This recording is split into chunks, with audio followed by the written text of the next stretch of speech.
So I have I have this habit of using my knuckle to like punch things, typically to interact with things that I don't want to touch with my finger. For instance, elevator buttons and in this case, microwave buttons. However, yesterday I was doing laundry and I bonked my right my right pointer finger knuckle and it got a bit of a cut on it, on that knuckle. And then today I was just now heating up some food, and look, I think I actually like nicked it a little bit. So here is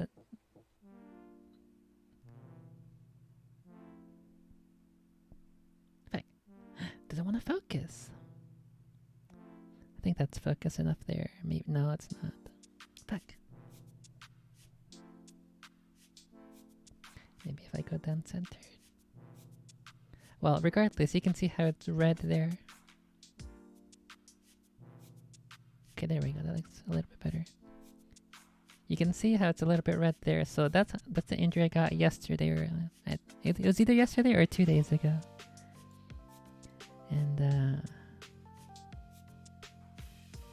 And just now I was playing with the microwave, and I forgot that my injury was there, and I punched the button to open the microwave door, and it fucking hurt. I forgot. It was bleeding a little bit, but I think it's okay. I'm not a baby. I'm not a baby. I'll be okay.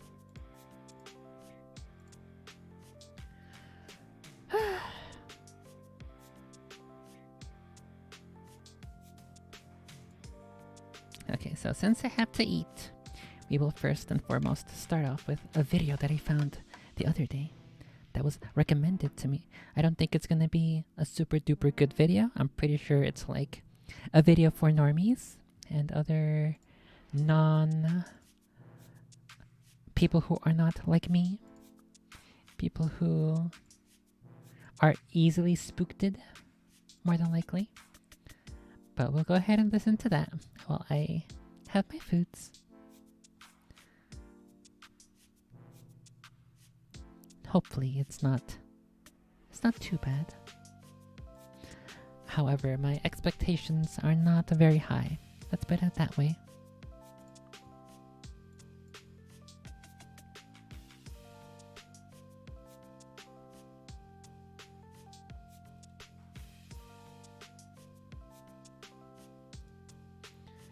Give me that link. Paste it there. Kill the rest of this shit. I should have just saved this onto my notes. My notes is. I'll just put this basically full screen, but not entirely full screen. I worked out a little bit yesterday, but I didn't get to finish, and so I did the rest of it today. And I'm pretty sure tomorrow I'm going to be in so much pain. But that's okay, because I know it's working.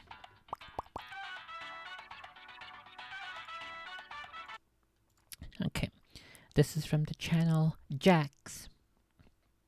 And the title is The Craziest Ghost Stories in Joe Rogan History. These are the craziest ghost stories ever told on the Joe Rogan Experience podcast. So tell me about the Queen Mary. There's this one room, B340, that hadn't been open for 30 years, and allegedly they closed. I think I've heard of this cruiser, this ship with this room in particular, or I don't know if it was a room or an area. However, these look like the Zoomer ogre at the top ghost people who I do not and cannot take seriously. Cringe.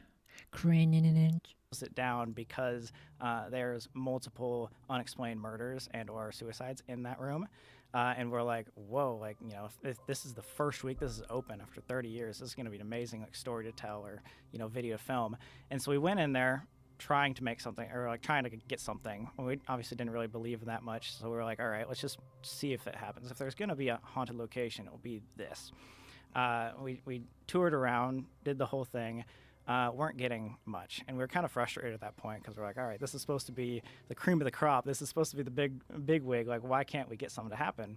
And so it was 4 o'clock in the morning at this time. We've been trying for hours of just sitting in circles, like asking out. And we saying, didn't like, have okay. any equipment at this time. This is like the first place we ever went to, so we were just like meandering like the hallways, being like, "Is anything here?" Yeah, like just Just trying seeing to if get something to anything happened. happen Right. on camera, and nothing was happening. And so we're like, fine, I guess, let's do this. Let's just like leave. Like it's fun to tell the story. Let's just leave. And so we turn off the camera, start packing up. We start walking towards the door, and as soon as we turn, actually, we're about to like get out of the room, the faucet turns on like full blast for 4 seconds, and then turns back off, and we all like actually like freeze and freak out. Two of our roommates that were there at the time like just immediately started like crying. We ran in. We were like, okay, how was that actually possible at all? Maybe that's a sign of like it doesn't want to be filmed and it doesn't want us to leave. So maybe let's just not film this and try one more time just for the heck of it. And so that's what we did. But this time it worked. And to like the weirdest extent, we just like put away all of our cameras. We sat in the most serious tone saying like, okay guys, like before this didn't really believe, so like if this is happening, let's have something happen. And so we all sit in the dark together and we start calling out questions. And we're like, okay. Also, I still think the Botrix YouTube chat overlay is worked it. So I might have to just go back to my previous system. Let me test the YouTube chats. What if I do? Okay, so on my screen, it works. The little turtle emote is there. But it is not on OBS.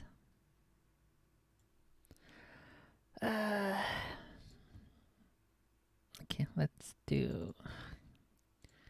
Why do I gotta do this for? Okay, let's do this one. Has the emotes. Open that one. Okay, there's my thingy. It should show the emotes in a second. There it is. Okay, now it's there. Let me get my other Twitch chat. I guess I'll keep the Botrix one online until it shows up, and then I'll swap it back to. No, but then it's gonna collide. It's gonna be like 4 different chat thingies on this right screen, and the texts are gonna be all on top of each other. Whatever, we'll kill it, and then whatever, we'll deal with it. I have to find a way to fix that. Like, is there anybody here? And we hear a knock. And so we're like, okay, maybe that's something. Very faint though. It was like a tap. Like a tap. And so we're like, okay, let's just run with that. Can you tap more than once? And there was like 3 taps. We're like, okay, this is really weird. Like, can we start asking questions? And how loud are you saying this? Like, is it possible that someone could have heard you from another room? That's what we thought. So going, like, we were talking probably like this, but then there was times where we talk like really quiet. And like, we tested everything. But so what we did is we decided, let's ask questions using these taps. So we said, tap once for yes, tap anything more than once for no. We had a yes or no conversation for 35 minutes with something that we cannot explain. Mm-hmm. And we did everything because we were skeptical at this Did point. you film any of this? We didn't think so. But apparently, one of our friends, who's like super religious, was like, hey, no matter what, the entire night, he was keeping an audio recording in his pocket. We had no idea. We had no idea he was doing that. So nobody talked about it. So if there was something there, no, it didn't know either. Yeah, we had no idea he had pulled that out. Like, we genuinely were like, okay, no one's filming. We even say in this audio recording, like, no one's filming. This is no bullshit. Like, everyone, please, like, be serious about this. And so we had this conversation back and forth, and we tried to trick it. You know, like, we would ask questions in different manners, like, okay, is there more than one of you? Yes. And then we'd say, are you alone? And it would say no. Back and forth, trying to get this thing. And the story kept straight the entire time. Mm-hmm. And we were like, okay, come on, there could be someone, like, screwing with us. This is, like, on, you know, the news of being, like, haunted place. Yeah. Like, what's going on? Well, what was crazy about it too is all the knocks, they weren't just coming from one section. That would make sense if like maybe something outside was like tapping. These knocks would be like below us and then above us to our sides. Some would be louder than other ones. We went out to the hallway a couple times and we realized that we were like the last room besides like this like utility room to our left. And obviously we had like basically that whole like floor to ourselves as well, since it was super late. Yeah, and then like sometime in the middle, we were like, okay, like let's like ask a question under our breath. Yeah. Like, okay, like this thing does not want us to leave. And at that moment, the entire floor shook. Boom! Like we were like, oh my God, what was that? Was Or you could feel the vibration in your feet. crashing on the ship or something? It was huge. And so we're like, okay, so this thing doesn't want us to leave. And maybe we should just like ask questions under our breath for the rest of the time, just so we know it's not some employee, it's not someone like screwing with us the entire time. So fast forward to the very end, we were like, okay, we've had a bunch of conversations. At this point, we really believe if this is truly something, I want to know something about something deeper than just yes or no questions, or just like something silly of like how many people are here. So I decided. I have heard from a couple of other spoopy ghosts, ghost finders, ghost hunters, that maybe once or twice they have confirmed that it was indeed an employee just hanging around and trying to spook the TV personalities and such. I don't know if I heard that regarding this particular, what is it called? The Queen Mary. I think the one where I did hear it was for a spooky house somewhere in like New Mexico or something like that. So that's definitely one of those things you always got to keep in mind. Let's ask about religion. And I ask out, is there a heaven? And it knocks 3 times, meaning no. And at that point, our 2 religious friends that were there, like immediately. Hold on. Assuming it is a ghost, assuming it's not a joke or an employee, assuming the ghost is genuine, and you ask if there's a heaven, assuming all that is true, just because the ghost says no doesn't mean there's no heaven. It just means that this ghost in particular might not have reached heaven. Maybe they're stuck in purgatory, and hence why they're still here. So that would be my logic, if I were to be in this situation. Jumped up and said, we have to leave right now. We had no idea Why? why. What's going on? Like, I'll tell you in the car. Like, just don't look back. Let's go. Let's leave. And so we walked out. We left. We got all the way to the car without anyone saying anything. And as soon as we got in the car, we're like, what's going on? Like, why do we have to leave? He's like, well, in the Christian religion, anything like demonic or evil is supposed to, like, basically disprove that there is a heaven in order, you know. And so what they were saying is like, we don't think this is some like spirit or something paranormal there. We think it was something that was trying to lead you away from heaven or Christianity. Demonic territory type thing. No, that it has a difference. And then, you know, if you want to go further and talk about the ghosts that show up, it's definitely. Oh my goodness, that's spooky. Joe sound. Okay, this is about 30 minutes. I'm gonna go ahead and just work on some art. Copy video frame. Whoa, this is a new thing. I guess I did just update Brave. There's a this is how I get my picture in picture, but I can copy the video frame. That's pretty useful. I might have to hide the screen here for a second. Give me a couple seconds. My ghost too. Did I ever show you the picture of my ghost? You have a picture of a ghost? Didn't I show you that? Did I ever show you that, Jamie? I don't think so. No? You have a ghost? I have a ghost. Where? Your house? I apologize if I'm repeating myself. I don't know if you are. I don't remember the All story. right. But I got one of those Nest cameras. Oh, the Nest cameras captured a ghost? And I was at the Comedy Works in Denver. And the ghost And comes with you to Denver? He opens for me. You know, you want an opener that you can trust. Yeah. And I got an alert on my email the first time, like if it senses movement, it alerts you. And I open it up, and there's my dog, Bella, just in the thing. I'm like, this is so cool. I'm just like, I'm in Denver, and I'm looking at my office. And I thought, wouldn't that be a cool beginning of a horror movie if you get an alert on your phone, and back at home there's a guy just staring in the camera of Ooh, Jesus right? Christ. That's a good premise for a movie.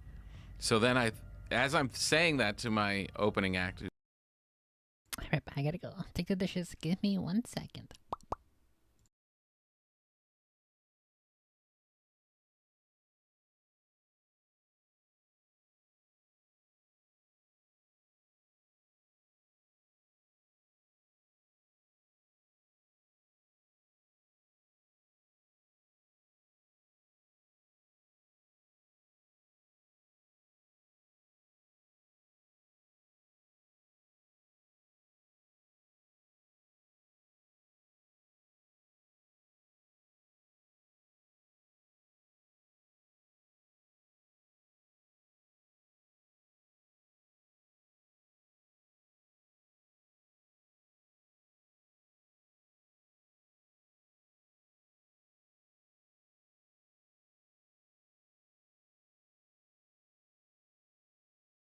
who wasn't a ghost, I get another alert, and then this comes up. Oh yeah, you can see it up there. Okay. Okay, let's see.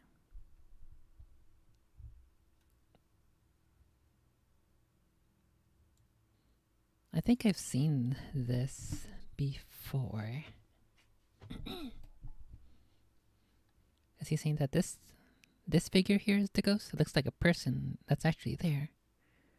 But maybe it's like it's one of his buddies at the office or whatever, and he's walking by and then there's a spooky ghost right after. Let's see if that's the case. Why do you have a picture of Chris D'Elia on your wall? He's obsessed with Chris D'Elia. We just found out. Look at that, bro. That's D'Elia. Chris, keep away from Tom. Something you might not know. I love D'Elia, but that's George Carlin. That's a man with a wrench. Yeah, or a man in a trench coat with an Uzi. This is 10 o'clock at night. The only people home are my wife and my daughter. This is on the second floor. There is no shadow coming in the thing. It's a ghost. That's a legit You don't think ghost. that's a person? That's not a person. For sure. That definitely looks like a person because it looks like there's it looks like he's got a hoodie. The hoodie isn't on his head. It's there on the hoodie thingy itself, and it looks like the light is hitting his back. So that definitely looks like a person. But maybe if I go find the original, what's this guy's name? Ghost caught on camera. Does it say where this? Fuck! It doesn't say his name. What? Oh, the first comment.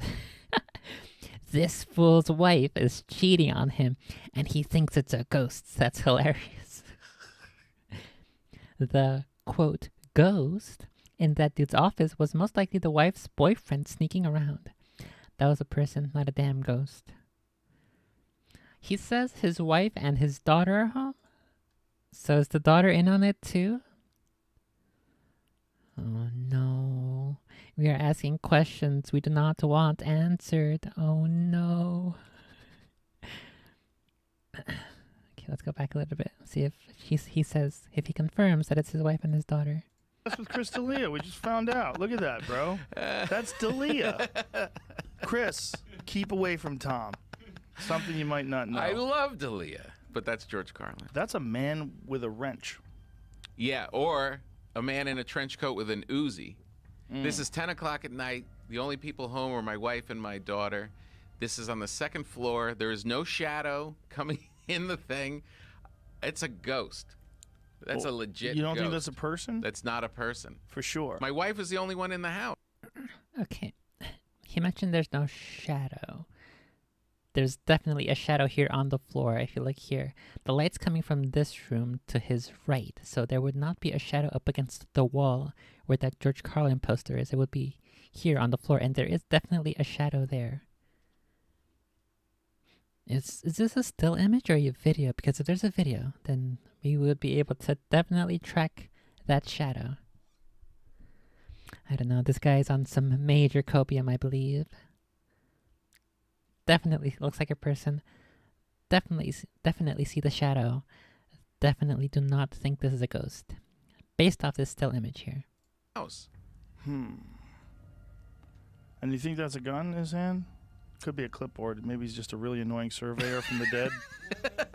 He's I looking just at like a few moments of your time to fill out this report. Did you have video of it? Was it moving or something? No, but I have a video of another thing in the same office, which I could show you. This is weird.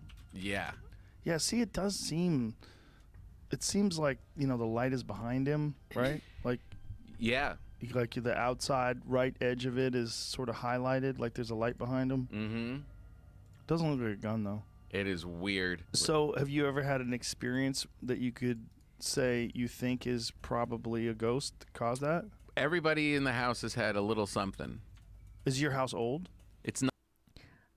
Everybody in the house has had a little something from this wife's boyfriend. Rippy dippy.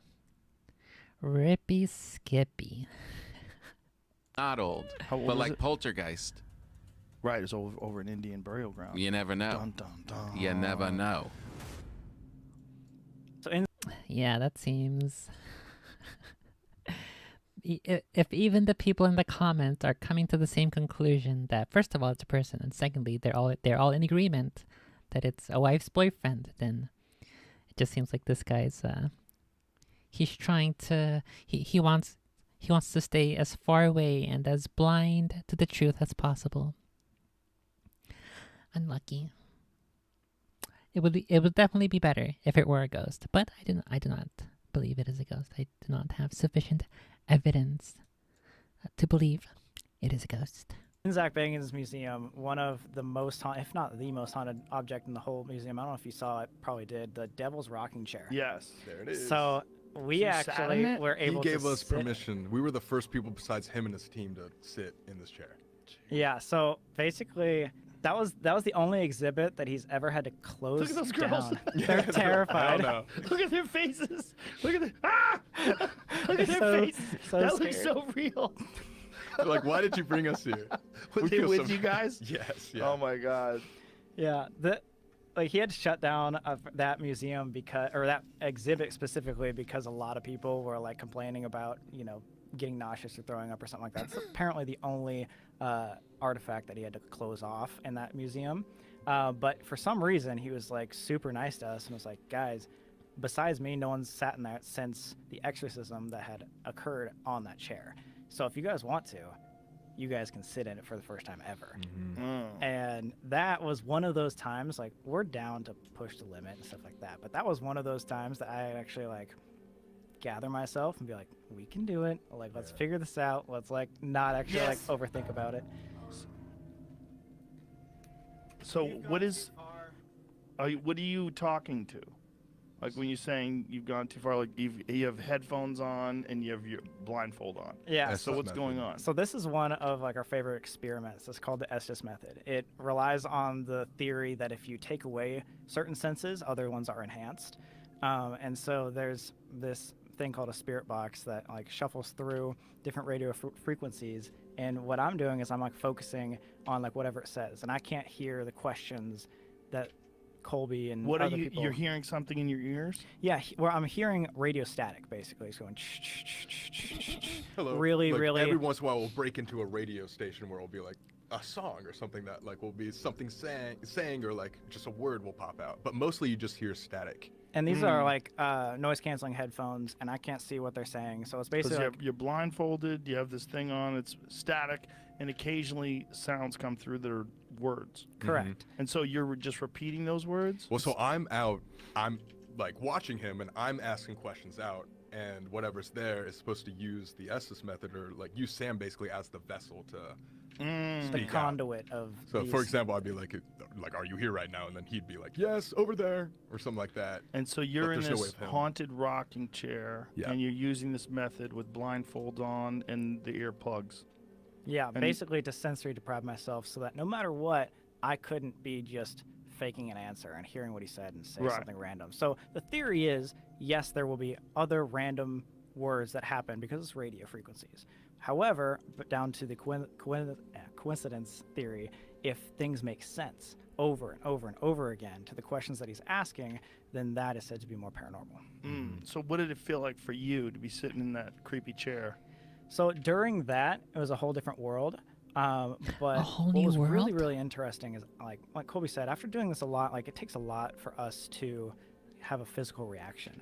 Although yes, I was definitely terrified because of all the lore and the stories that were being told all up until this point. The guy telling us 100 times, no one has ever done this before. You're about to be the first. It's terrifying. Try that in a But small town. sitting down on that chair for the first time, I think ever, gave me a feeling of almost being paralyzed. I don't know if you've ever been like hypnotized. Have you ever been hypnotized? Yeah. So the feeling of being in hypnosis was almost immediate as soon as I like sat down there. Not when I was doing that like experiment, but prior to that, where I couldn't necessarily feel my legs as much. And yes, like if you gave me, like ultimatum, if you have to stand up right now or you're gonna die, I could stand up. But like if you've been under hypnosis, it's like this pressure that you probably shouldn't do this, or that your mind is being swayed to do something else. And to me, that pressure was don't stand up. So you felt like you're under a spell. Yeah. And like the same thing with hypnosis. Like I've It's the song from Hocus Pocus. I put a spell on you. been hypnotized before, and like I said, if everything in my being wanted to stand up, yeah, I can stand up, or I can not listen to like what's happening. However, if you allow yourself to like my feel that, the feeling was paralyzing. And like I like run a lot, so I always like use this as an example. It felt as though within seconds of sitting down on that chair, I had run 5-10 miles. Like it felt like I was sore, and like my legs were like real, like that, like almost like sluggish feeling to like your muscles after like a big workout. That's what I felt almost immediately.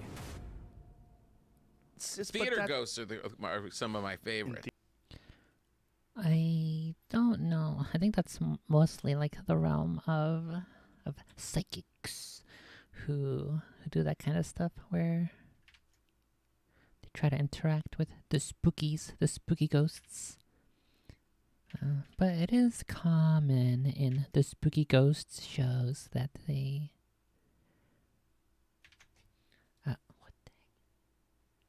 it is common that if there is some kind of actual, valid, genuine ghost interaction, they do either have that just the cold spot meme, as well as possible nausea, and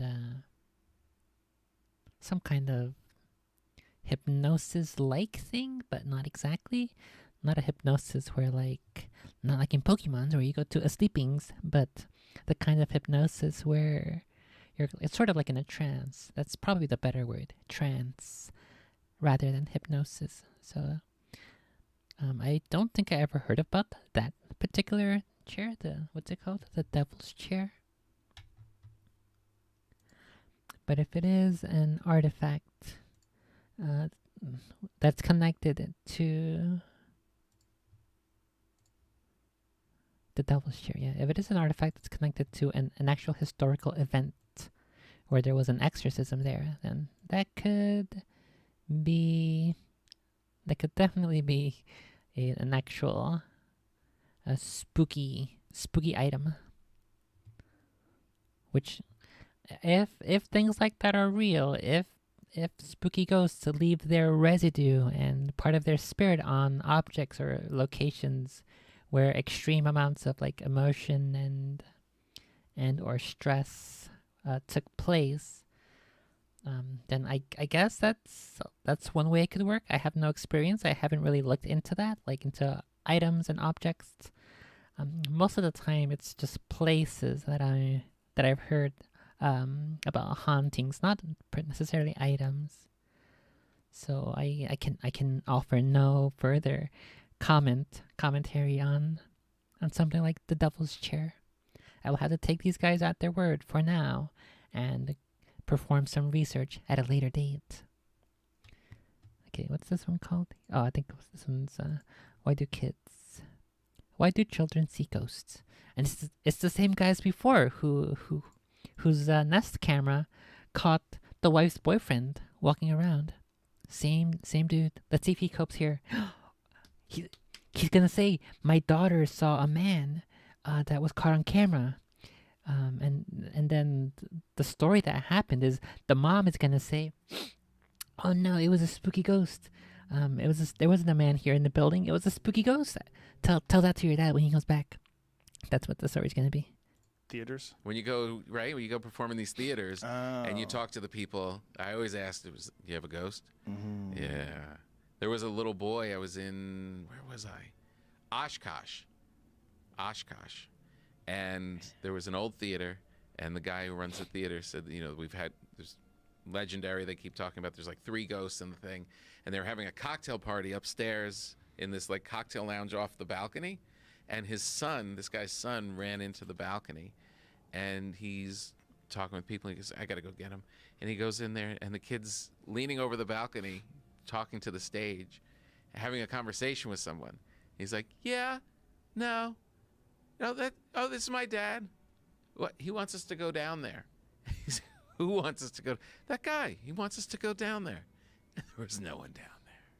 The thought about that with little kids is that little kids have not dulled all of their senses with the pressures of the world and all the other information that we carry around in our heads and all of our ideas of what's real and what's not real, and that little kids are open more, and then they can see things.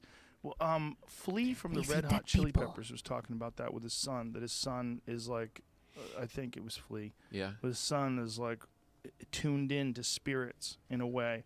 And then that he was looking at it was like, maybe it's that these kids are not, like maybe we all have that in us, but it's blunted Right. by pressures and life and the lack of sleep and responsibilities and relationships and sleep. Yeah. work and fear. and everything. And Right. It's just, and also like we define how the world is, right? We get it in our head that these are the parameters for the world. Yeah. This is how the world works, and that's it. And go to work and fucking button up your fucking sleeves and Right. This is my you know, beliefs. yes, yeah. My belief system is going to carry me through. yeah. I mean, Yeah. this is what it is. It's a fact. Right. It is.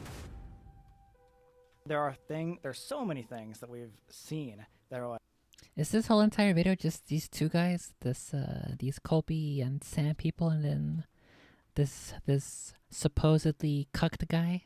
Because so far, there have been 4 ghost stories, and 4 of them have been these 2 episodes. These 2 appearances. Hopefully he has more people on. okay, that makes me want to inch a little closer or try it again or do it again. There's that spark of like, oh, I cannot explain how that happened. What's the most profound one that you guys have experienced? I mean, besides Queen Mary? there's both like in like individual experiences that have been insane. Like for me, for example, I went in Texas. Actually, there was a spot called Bowers Mansion. I don't know what city it was. Bowser's in. It was Mansion. small town in Texas, and this was one of these spots where nobody has ever investigated, or with just like a handful of people. So we were going to be like the first YouTubers to really investigate and like put it on the map. And it had to deal with like, I think it was like a murder suicide. Some guy like killed his wife and then shot himself. And we're trying to like, especially this year and in the future, try to just put ourselves in more scary situations, so it never, it's always like exciting and stuff like that. And so we're trying to do like more like alone challenges and stuff, and just things that like give us more fear. And so for this specific one, I had the challenge of like staying in the entire like mansion by myself, and I was on the top floor. As much as I think that would be super cool and super fun to be in a super huge, supposedly spooky mansion, as interested as I would be in the concept, I don't think I would want to. I think even with my weapons, even with some holy water, even if I were to be blessed by a priest beforehand, I don't think I would want to. But I wish I would want to. In like a room which was deemed to be like the most haunted. Apparently a guy named like Bernard had lived there like in the past, and basically was like stuck in a wheelchair his entire life and stayed in that room and would like only look out the window, and that's it. And he died and apparently still in the room. And so I'm up there, and Sam is not even in the house. I think you were actually in the cellar. And then one of our other buddies is like across the street. And earlier, before we all did like the alone investigation, the door as we were walking down the stairs of the Bernard room closed shut, and we were all like, wait, did you guys hear that too? Was that just my imagination? We run up there, it's completely shut. And so we obviously propped it back open, but since I knew that had happened before, I was just up there like asking questions to Bernard, and I was just like, all right, Bernard, if you're really up here, why don't you slam this door right behind me like you did for us earlier? It's just me and you. Do it. And sure enough, like the door slammed right behind me. It's like right when I turned. So you're alone in I'm this alone. mansion. Yeah. And you're talking to ghosts. Yeah. And you're asking the ghost to slam the door, and he Literally. slams the door. And he slams right and behind And me. you're sitting there going, "What the fuck?" Not sitting there. Instantly. Not sitting there. Like I went into tears. Like, and it's all on camera. Like, I've never like gotten like super emotional like from going to these like haunted places, but it brought me to tears where I just immediately started walking. And of course, like this is our job. Like we want this stuff to happen. Right. But I've never had. It was almost more of like a jump scare that was startling than anything because it was right behind me.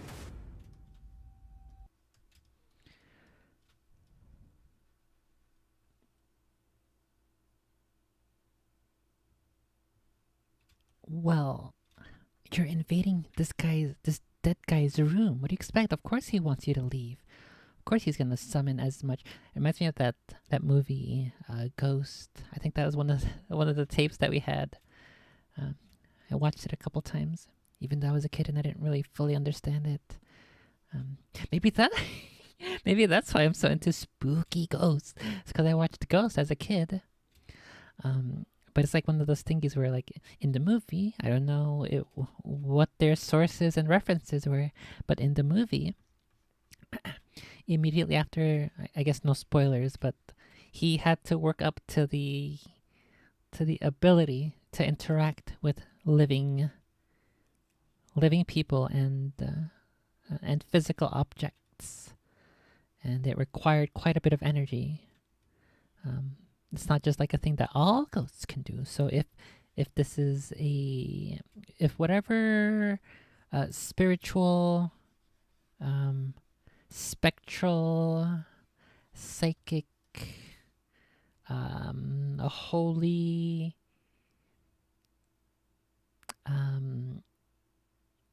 what are they called? Those people who they hired, consultants, for like military stuff when they're doing like Band of Brothers. But whatever their consulting people were, maybe they knew well enough that you had to summon enough of your strength, and that's quite draining as a spirit in order to interact. So yeah, if you're invading into this wheelchair-bound guy's room, even though he's dead, his spirit is probably still trapped there, probably for all eternity as far as he's aware. Yeah, no fucking shit. If you're going into his room, he's gonna slam it on you, and all of that energy that he's summoning up, he's conjuring up with what little limited spiritual essence he has remaining. Of course, it's going to make you feel all emotional and such, because it took a lot for him to do that. What the heck? Don't fuck with the dead. You heard it here first. With the haunted farmhouse, and This one is Dan Aykroyd. I've got Is a it book for haunted? you. I think I remember listening to this episode when it came out. This was back when Jogan was still on the YouTubes. I haven't really listened to him all that much since he moved to Spotify. Maybe like 2 or 3 episodes, but that was like a year ago. And since then, I've just completely forgotten about Jogan, and I just listened to the clips. Well, let me say that there's residual energy from the people who've lived there in the past. So you hear footsteps and voices and creaks and doors closing and that, and many people have had experiences in it. So There's a Michael, reason come why on. people don't want to live in a house where people were murdered. no one was killed in that farmhouse, but Right, but- many people passed there. But and even that weirds people out. But absolutely, if you have a house where people were murdered, and this is why there's laws, you have to I did. divulge. I had to divulge. Did you? It wasn't because of a murder, but when I sold our house in Los Angeles, we lived in Mama Cass's old estate on Woodrow Wilson Drive, and we sold it to Beverly D'Angelo, and she's been on the Celebrity Ghost Show talking about the spirits that were in that house. What happens? Jewelry will hop around on the table, shapes will be seen, you'll feel a touch in the shoulder, that kind of thing. The staff felt it. And I had an experience one night where something got into bed with me. I was alone, and I don't know what went on. Well, he's just recounting that scene in Ghostbusters 1 where he's having a dream about that woman ghost sucking him off. What the heck? He's just repackaging. How old is he now? How old was... How many years ago prior to this Joe Rogan appearance was Ghostbusters 1. He's just recounting a story from 30 years ago as if it's real. Yeah, Joe, I got a blowjob from a ghost. Yeah, Joe, that totally happened. On there, but I just figured, Sexually? well, You fucked a ghost? I think I was being come on to there, but anyway, Next. See, look, it's like I said, he's just recounting the ghost nutter's story because busting makes him feel good. This is a that YouTube clip. Right that house, now, Dan Aykroyd fucked a ghost. Well, or it did try to come on to me, and I didn't refuse its. So you its resisted? wanton. You know what? I just snuggled up next to it and went to sleep. I felt. Spooned with it. I did. I felt a shape. I looked and saw the depression. In the I saw the depression in the mattress, and I felt a shape, something next to me, like felt a form next to me, and Were you hammered? I nuggled. No, not that night. I was working on a picture and went to bed early. But So I was alone in the house. you're laying alone in bed, and you're working on a film. What I'm film lying was there. It? What film was it? It was something that I've been working down at Universal. I don't know, maybe Dragnet or something like that. Okay. So you're working on Dragnet. You're lying in bed, and then there's like a weight next to you. I feel a weight next to me. I turn and I look. like a person is laying in I bed. saw the depression. There were two, yes, and there were two spirits that might have been there. Maybe Mama Cass herself, although she died in London. And then there was another guy that apparently, a rumor was he died of a drug overdose at a party, and they buried him in the hillside. Oh. And my daughter saw him walking with a little red-haired girl down the hall once, and we think that he might have been there. But anyway, when we sold the house to Beverly, there was a right in the California real estate document that we had to sign. By law, you have to divulge any unusual activity in the house. So I had to sign a clause in there that said yes, at the beginning of our tenure in the house, we did have experience. Yeah. Unusual activity, like sometimes I leave dishes out on my pewter, and then the next day somehow it's clean. It's in the dishwasher and it's cleaned. It's a spooky ghost. Yeah. So Believe So in you ghosts. you have a real belief in ghosts. It's Kind real. of, Kind yeah. of. Like not 100%, but you have an open I mind. bump into them sometimes. For I real? think, and I Okay, I think maybe just the first couple of stories that he has here in this compilation were those two, Sam and Colby, and this other guy, the cuck guy. So hopefully the rest of this continues to be different people. I don't see them, but I feel them and hear them, and I know. Go ahead, look the little smile, that little smile. That's why I don't. We're talking about it because we're on the Weirdness podcast, but I don't talk about it because it just doesn't get a good response. Well, I'm trying to be open-minded. So when you I believe you. You don't seem like a liar by any stretch of the imagination. But I have a huge imagination. I'm sure you so do. I could You're a very easily creative be person. tricking myself into something. What do you feel? Like what happens? I just bump into them. If you walk into a room, I mean, it happens maybe once a year. Yeah. And you walk into a room or you walk somewhere or something's going on and you just feel it. And it's very, very strong. And I talk to them. I just say mostly hotel rooms, let's just say. If I'm in a hotel room on tour and I'll either. Oh, it's because some guy at a hotel room, killed a whole bunch of kids. I guess half of a whole bunch of kids, and he threw them into the toilet or something. Oh no. Either move if I don't like it, or I'll just say, alone in that room, I'll be like, hi, I'm playing a show at so-and-so. I'm only here for 2 days, but I really need to get some sleep.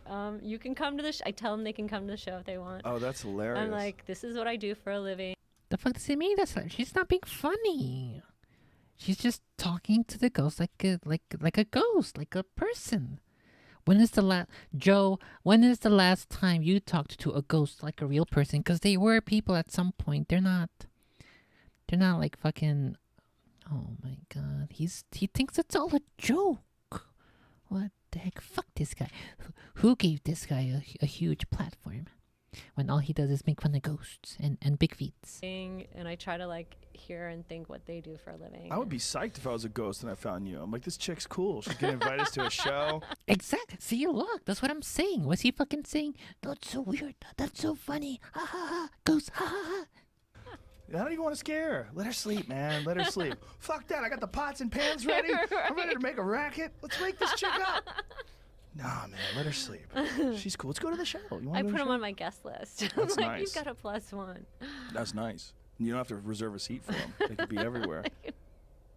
But obviously, you have an active imagination. And do you think that maybe you're mind fucking yourself at the time? Like when you're talking out loud, are you doing it because it's comforting, because you enjoy it? Probably, but if you asked me on a lie detector test whether I think I really encountered something, I'd say yes. Whoa. For sure. I mean, there's been enough experiences in my life that it just like just part of future science. There's a guy named Rupert Sheldrake. He's a scientist, and he believes that things have memory. He thinks that everything has memory. He thinks that's why people don't want to live in haunted houses, don't want to live in a house where someone died. He thinks that objects have memory. I agree with that. They can't express it, but that they have it. I agree with that. It might be. Well, we haven't. I think it's less the object retaining it. I mean, it must be retaining something. I think it's more our psychic ability to perceive The the energy. past. Yeah. That's what I think. I think it's more like you see the chair and then you can psychically feel what happened in that chair. I'm not really sure how to, like, you're not seeing the chair imbued with some aura. You're actually looking into the past. Yeah. Post been here Malone at is night. haunted. Here's an argument for something being haunted. The comedy store in Hollywood. Because it used to be Ciro's nightclub. It used to be owned by Bugsy Siegel. And apparently, the word is they killed a bunch of fucking people there. Right. And almost everyone that I know that works there, everyone who's managed that works there a long time, they have some weird shit happen to them. Weird shit. Like they see someone in the kitchen and they go to say something to them, they turn around, and then they turn back again, the person's gone. Right. Like, weird shit. Right. Like old friends you haven't seen in forever wandering through the hallway and they go up the stairs and then you can't find them. There's like a bunch of Right. stories like that. Now, granted, there's a lot of people who've done a lot of drugs at the Comedy Store. Right. That has to be factored in. Right. But there's so many stories worldwide of ghosts. I don't think it's impossible I think it's possible that things leave a memory. Right? Like maybe if you hate someone. He just stole that woman's fucking that entire thing she said. He was fucking laughing and joking when she was saying it, but when I say it, it's for real, for serious. You gotta take me seriously, Post Malone, because I'm a ghost expert. What the heck? He's a thief, sis. He's an idea thief. He's gotta give credit, otherwise he's just plagiarizing. What the heck? So much. Like you leave a memory on the space. Like That's a stone tape theory. That's literally her whole the entire what? thing. Stone tape? Yeah. Stone tape? Yeah. What is that the energy of a life is like left on material shit, like the Right. bricks on the wall. Yeah. Or the Material curtain shit. here. Right. And that's like, I don't know if that's a stone tape theory. Don't quote me on that. never Can you heard look of- up can you look up the stone tape theory for me? Stone tape. But it's because I'm friends with Zach Bagans from Ghost Adventures, right? Oh. And it's like Frodo Baggins. we did a whole episode. You should check it Did you out. get scared? It's terrifying. It's terrifying, man. And in his museum, so apparently there's a thing called the Dybbuk box, which is one of the most haunted items in the world, apparently. And he wanted to, so we took the glass case off of the Dybbuk box, which is in his museum in Vegas. And he thought it was a sick ass idea to put the ashes of a lady who died while she was possessed on top. Whoa. And then my plane almost crashed. I was in a car accident. My house got robbed and I had bite marks on my arm. Was it me? And he hit the wall like I've never seen someone in fear so hard as whenever he touched it. And it's I don't know if it's someone who's dead or if it's a demon or if it's fucking something dimensional. But it's something there that goes bump in the night, I suppose. Stone tape theory, what is that? Here it is. Haunted rocks, the stone tape theory. The stone tape theory is frequently used as a sciencey sounding quasi explanation to explain hauntings. Okay, Amateur well that's paranormal fine. investigators That's use fine. the I'm 2 for idea 2? to Am I account 2 for for the 2? appearances of images, sound, and apparitions that do not interact directly with people. Instead, they play out like a movie or recording. Right. This is the most commonly termed residual haunting. See, this is what I was saying. Like, 2 for 2, by the way, if ladies and gentlemen. Congratulations. Nailed it. When you think about like an alien sighting, like if you saw an alien and then you never saw one again for the rest of your life, Right. it would fuck with your memory, even if the alien was real. If a saucer Right. emerged in front of you and then took off, that's the same thing with a ghost. Like if you saw a fucking ghost, if you walked into your basement to go get a screw for something, and you turned and you saw an apparition of a woman who's like staring you down. Yeah. See, the thing about a ghost is if you saw one and if they're just real every now and then, you saw one and it was right in front of you, you're in the woods, you're going to walk your dog and you see some old man with no legs floating and What the heck? You didn't even let the fucking clip finish. What? Fuck this guy. It was such a good video up until he decided to end that clip right there. The floating man with no legs and what? What happened? I gotta know. Okay, well, I think I mostly have this spooky haunted house here finished for my Kuromi's Spookyween background.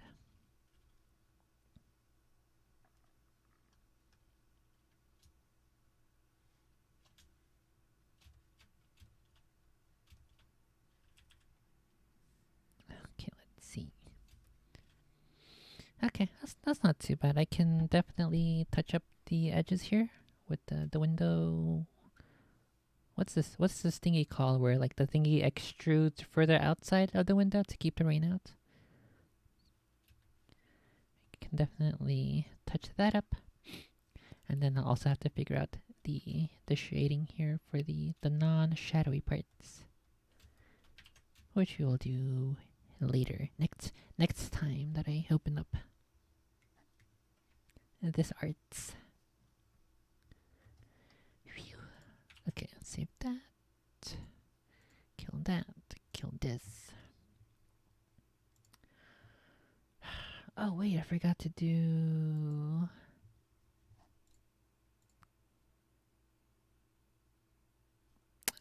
Let me hide the screen real quick, and I will put on the music yet again.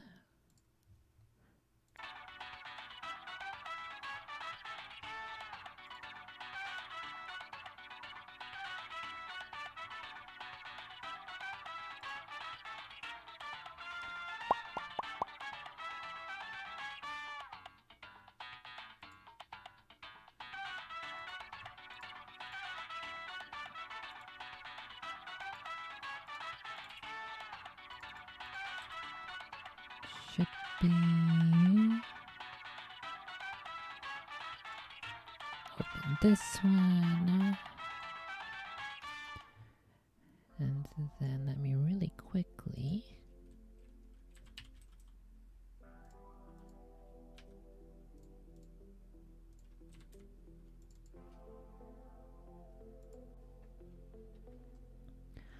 I think I'll grab this smaller thingy here. Would probably be more appropriate for this thingy that I want to do.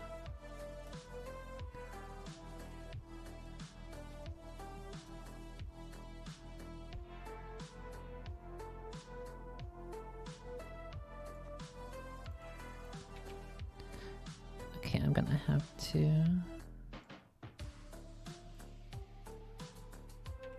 unfortunately, I can't quite show all of this. because I do not want do not want to risk getting yeeted. Not yet. Okay, this one should work. Okay, give me this.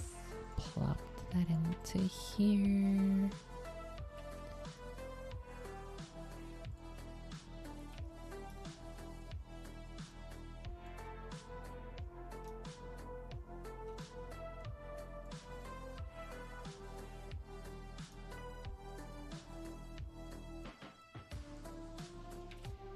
Okay. Once I have things in place here, we should be able to show what's going on.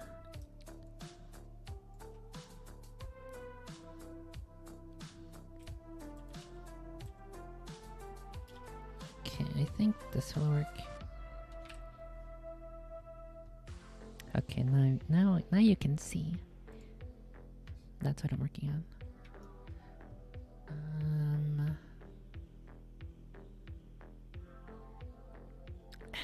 I think my phone. Oh wait, I can't.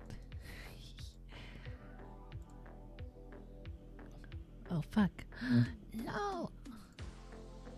Okay, I believe my font is Trebuchet MS. This one doesn't have the layer. This one does though.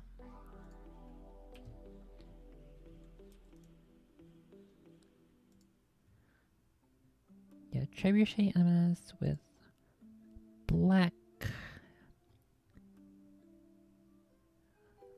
The color is black and the outline is white. Can kill this.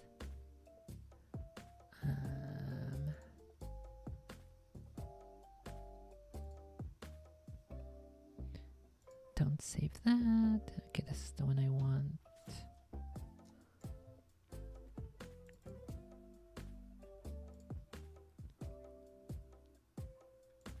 Let's duplicate this. Change this to what the heck? To Trebuchet MS.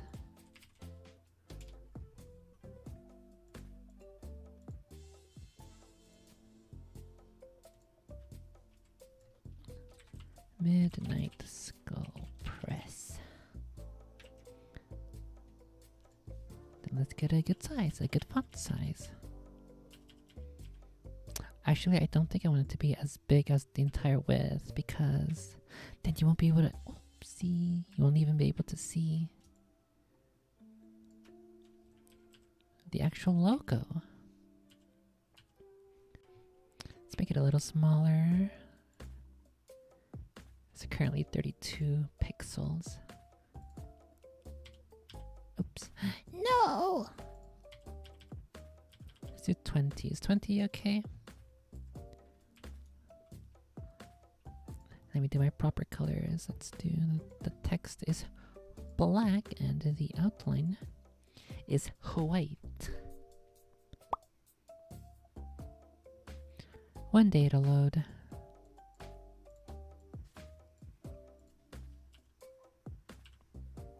Okay, a stroke of 2 is good.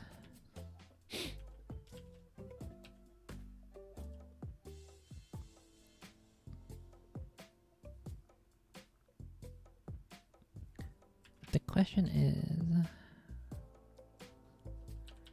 what's the exact positioning on the skull and its squishers that I want?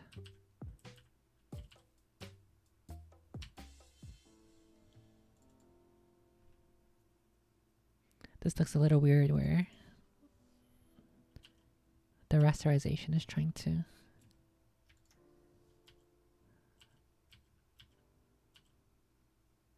compensate for the shifting colors. I think this here is good. Midnight Skull Press. We've got the text. We've got the logo. But so much of me is wrong, out of place. It might be too late. Okay. I think we're good here. Let me finalize this and then plop it onto my thingies.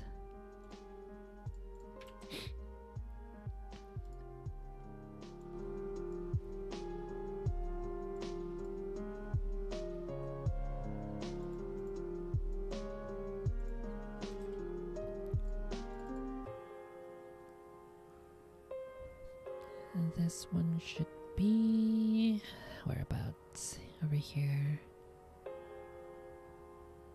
Oh wait, I still gotta do. Oh fuck. Okay, this might take a little longer, but I think it'll be worth it.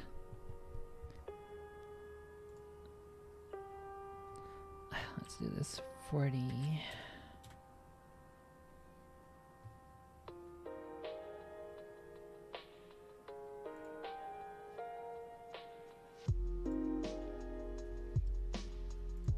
Okay, now you can see again.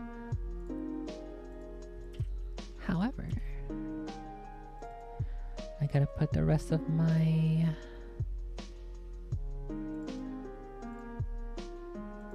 covers here. Where is...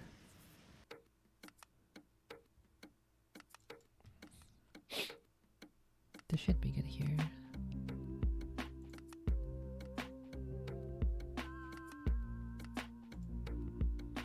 Do I not have a final... Fuck.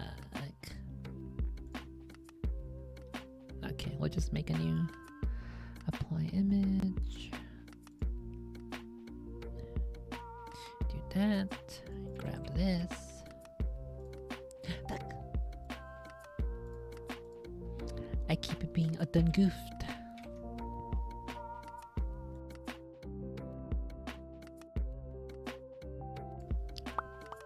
Okay.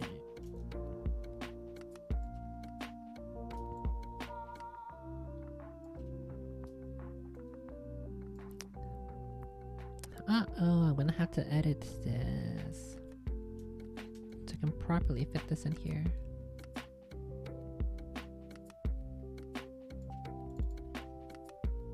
Okay, no biggie. It looks like it's ever so slightly too... It's not gonna be perfect, but I think I can manage. Give me this. Kill this. Give me the text. So here.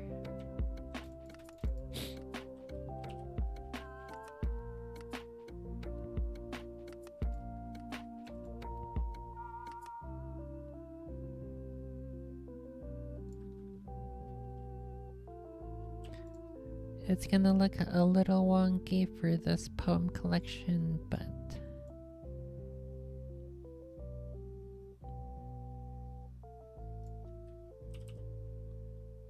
I think it's not gonna be necessarily the worst thing in the world either.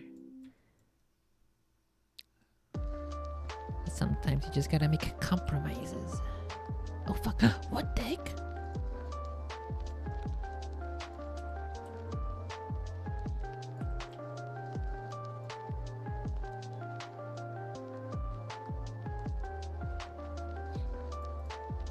Okay, this one might work. Oh my god, it's way too fucking hot. Before I start reading, I gotta go turn on my fan. It's awful.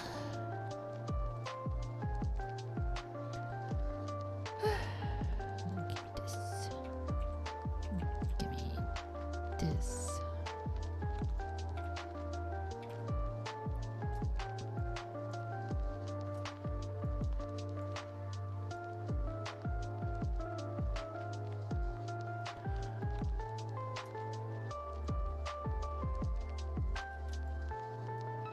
Fuck, it's not gonna be a perfect fit.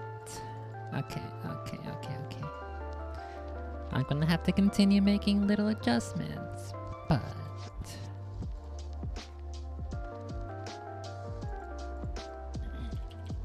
Oh, wait, no. Wrong layer. I did the meme. Do not apply. Fuck that.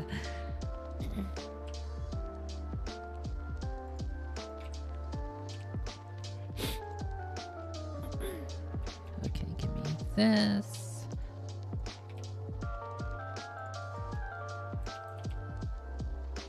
What the heck? That is not what I wanted.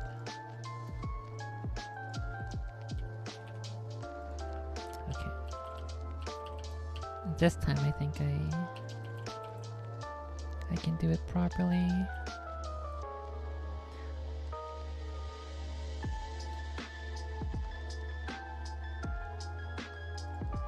I feel like I can still make it a little wider. Wider, not whiter. Don't confuse. Don't confuse my words and what I said.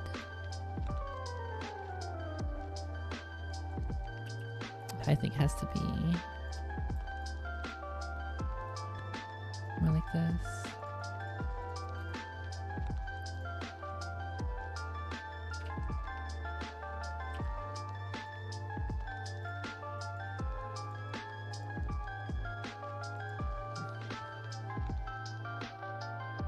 Alright, give me this. Okay. I hope this one is it. I hope I have to do no more edits to this one.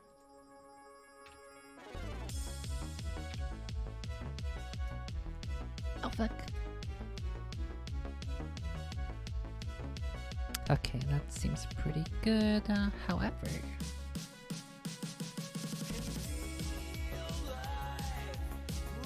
actually,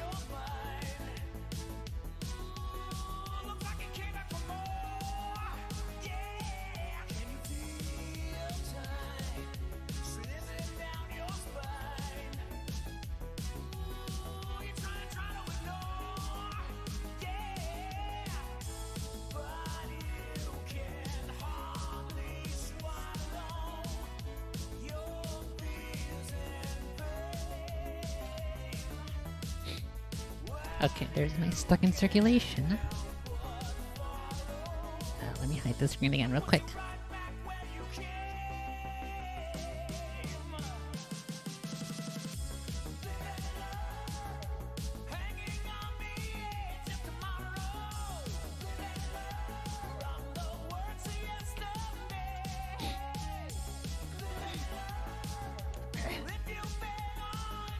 Okay, the last thingy I gotta do is oh fuck, I think it's still in the same Photoshop file.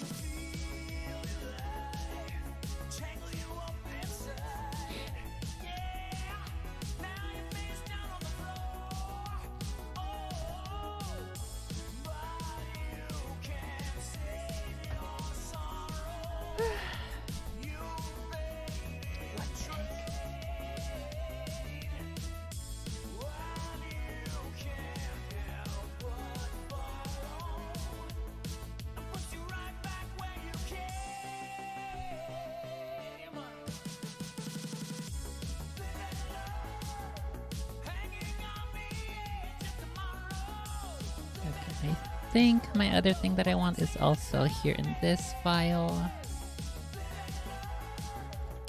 Oh my god. Kill that. Kill this. It's a different file. What the heck?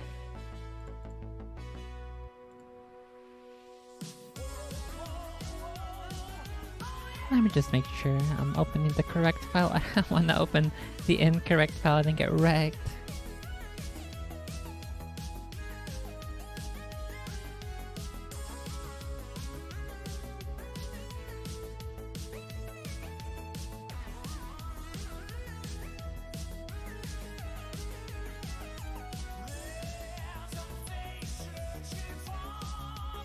Is it this one?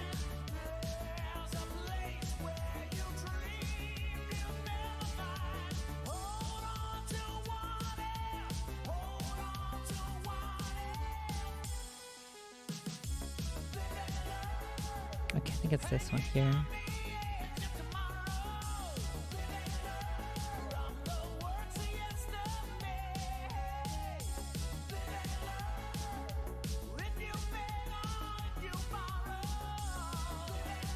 Okay.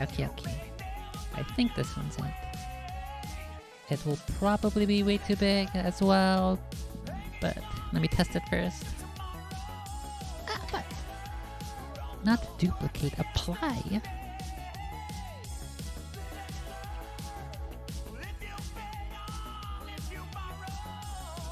Kill this one here.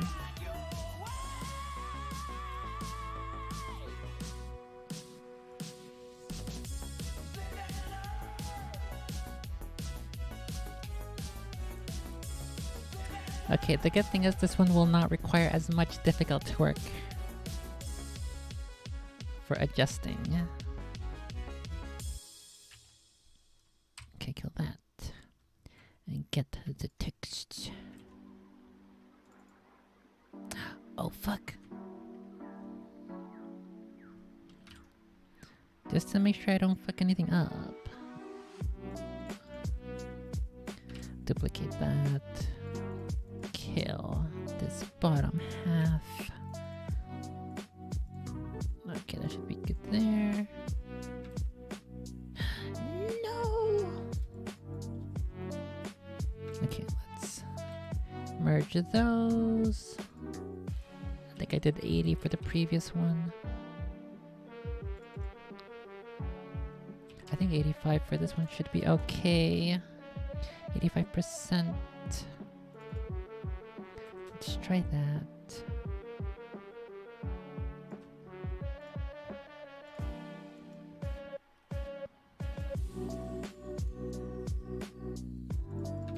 Okay, let's see if that works. I hope it does.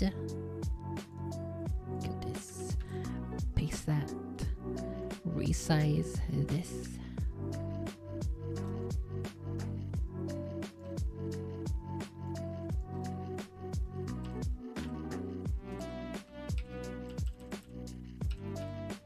Okay, not too bad.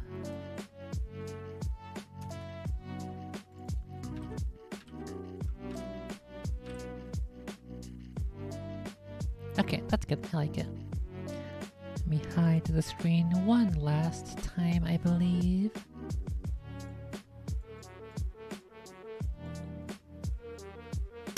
Where the heck here we go? So it's gonna be 42 for the time being.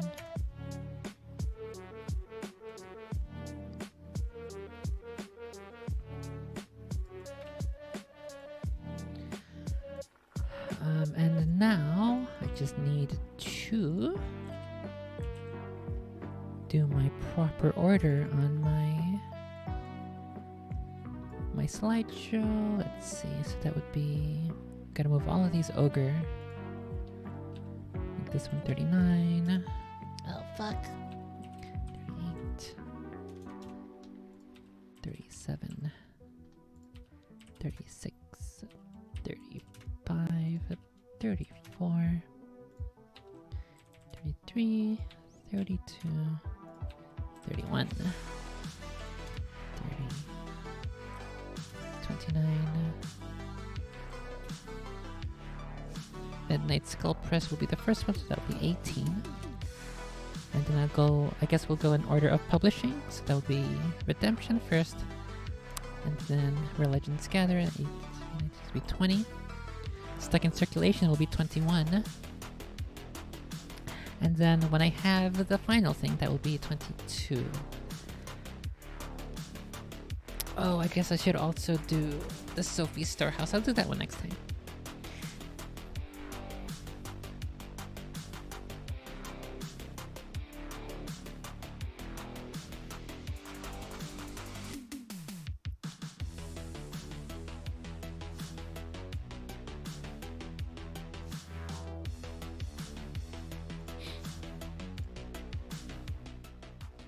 I need to make my Sophie Storehouse characters,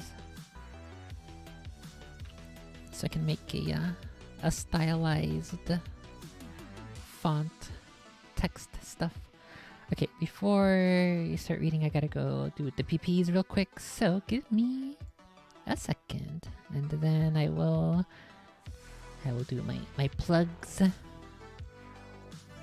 Not naughty, not the kind of plugs that I cannot show on streams, but a different kind of plugs, and then I'll get started on Galo, the fall of. Oh wait, but first I gotta also post the links on Twitter and stuff.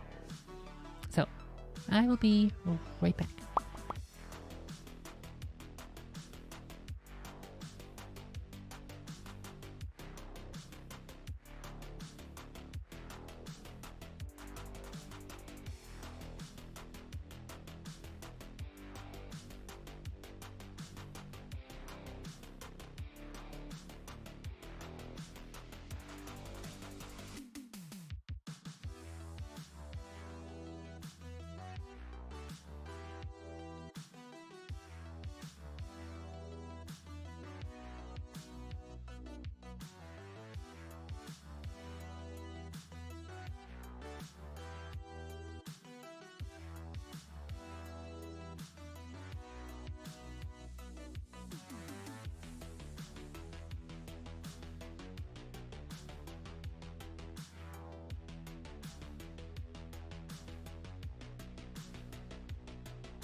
I've already had.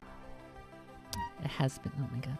It has been an hour and a half as well since I started streaming. So I've been drinking water that whole entire time too. Okay. Let me pull up my book.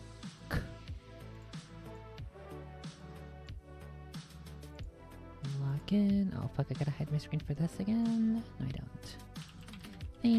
Thankfully. Log in here.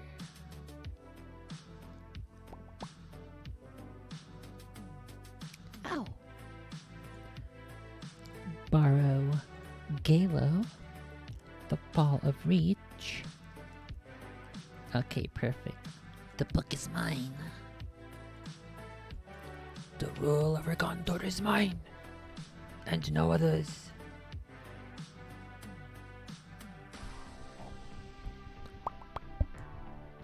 Okay, let me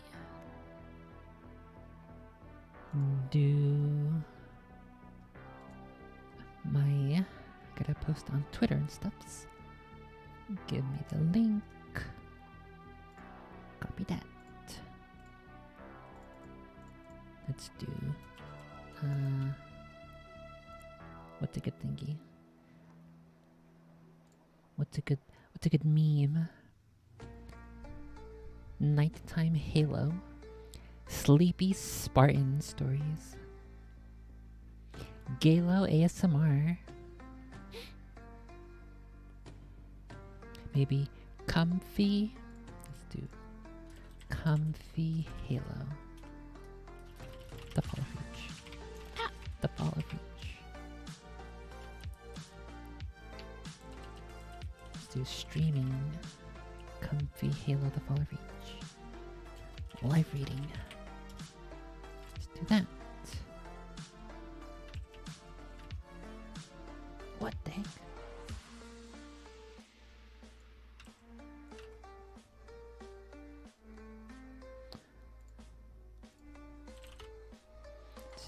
Galo.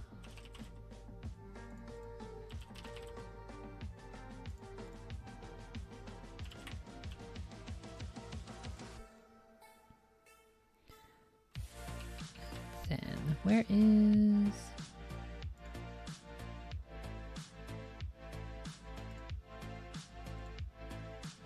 Oh my god, I have too many tabs open.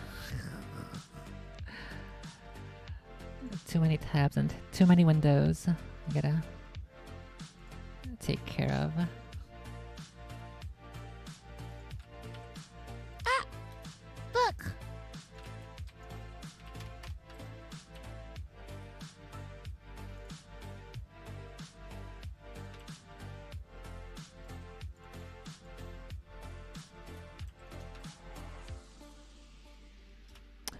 Where's that link again? This link.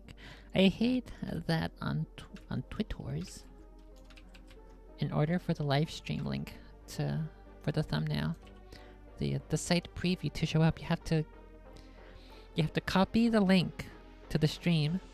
You have to delete the last letter or digit of the URL. You have to paste that and then manually type in the last thing. I've tried all other combinations of way to do it on Twitter, on X, but this is the only way that I have found it to work 100% of the time. I don't think it was even like this before, like a couple months or years ago, but I don't know what changed. I didn't do nothing. It wasn't me. Okay, let's post that. Post there and post here. I guess I will also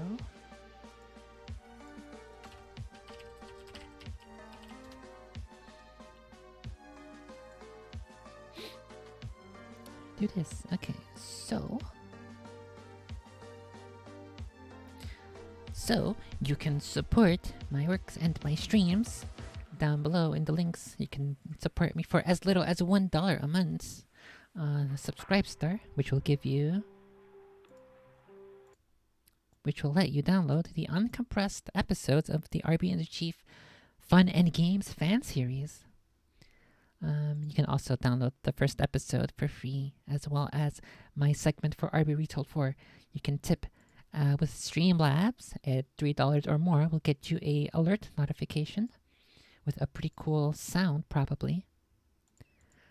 You can click on my Amazon affiliate links below. Let me type in lists. You can check out these pretty cool lists on Amazon. Is it lists 2, I think, for the FTC required thing? It is. And lastly, I now have my store is open. My storehouse, the Sophie Storehouse, as you can see here at sicegg.com/shop. You can buy my stories and my poems, and everything is currently on sale. So you have an opportunity to save some money. So you can save $3 if you get everything. You can save $1 on each thing. Pretty cool, if you ask me. So check out the Sophie Storehouse at sicegg.com/shop. And I guess I guess I could pull it up. Let me pull it up. There is another thing listed here as another story that you can get. However, oh wait, it's not here. Give me another browser. This one.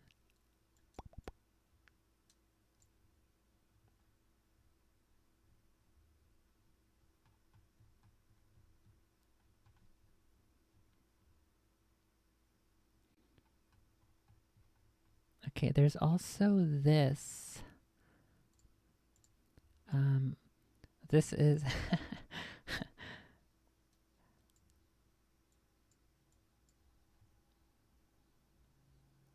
no. Okay, no. I won't open this one. I'll open a different one just to be safe.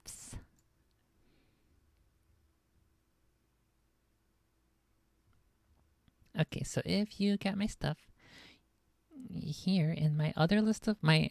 In this page that lists my other stories and poems, there is something called Mistakes Were Made.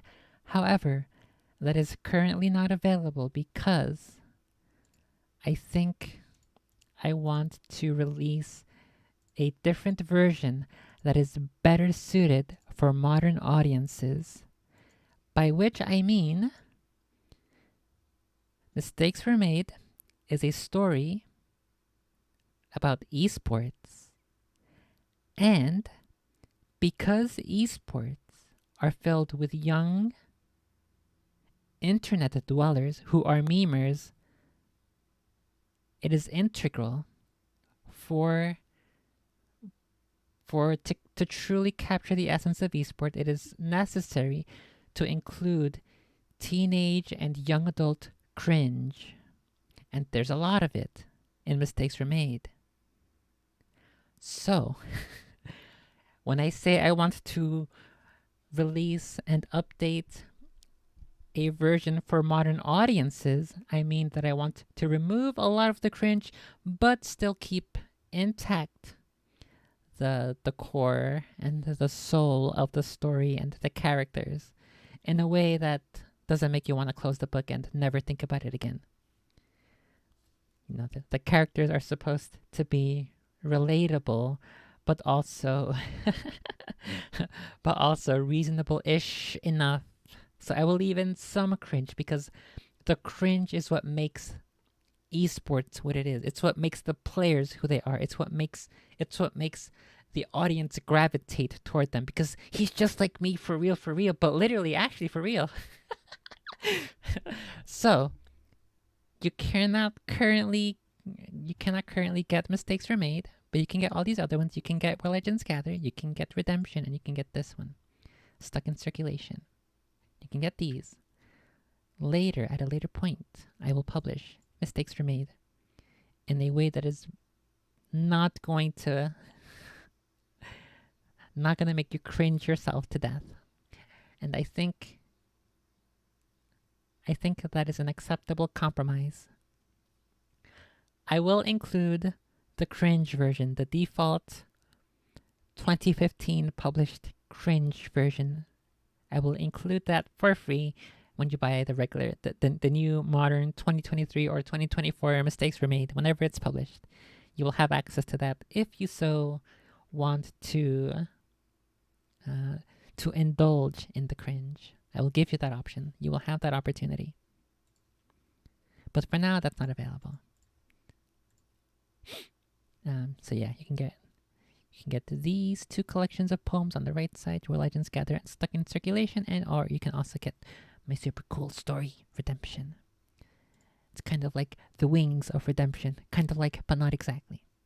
So yeah, those are the ways you can support me and my works, and that is the explanation for why Mistakes Were Made is not currently available to purchase. So thank you so much if you choose to support my work. And now, let's get on to Halo. Okay, let's do... There was this one video I watched with... it was published on 420 of all days. Thorin and Monte Cristo reacted to a whole bunch of esports cringe videos. And even there, that's how I know that I truly captured what it meant to be not only an esport fan and probably also a player, but just the entire vibe of what it means. Because they also said that the cringe is part of it. It's what makes it. That's what makes esports. And so that will be available for those who so desire it. But I know that if I have read a couple pages, and yeah, I can confirm that it is definitely not the kind of thing that you would want to read in public. You would want someone to know that you're reading. Okay, let's see. We are on chapter 26. Previously on Halo, The Fall of Reach. We read 4 chapters, if I am not mistaken. We read the Spartans infiltrating the museum. They encountered these 2 giant Emotes, and they were scanning things up. They were beaming things up to Scotty, and then they, whatever it was that they were scanning, they took it back to for inspection.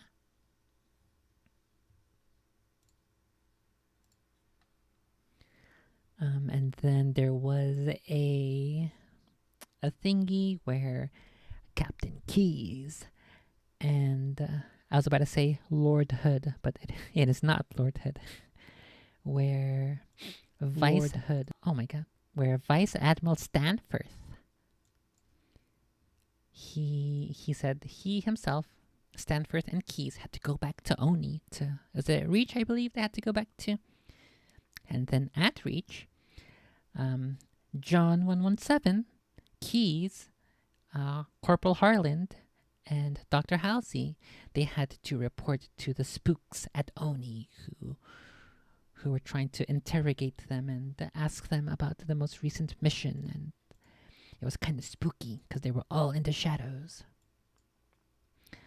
And lastly, we had our first interactions, our first meetup with Cortana.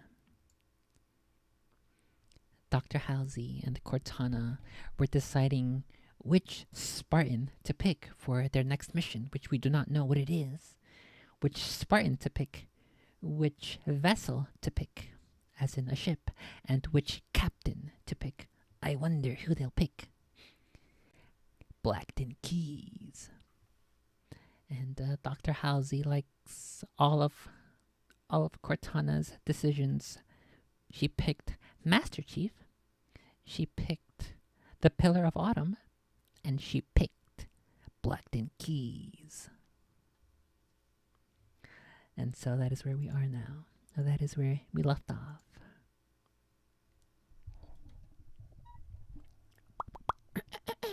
Okay, let me get my voice ready. I gotta do my voice and throat practicings.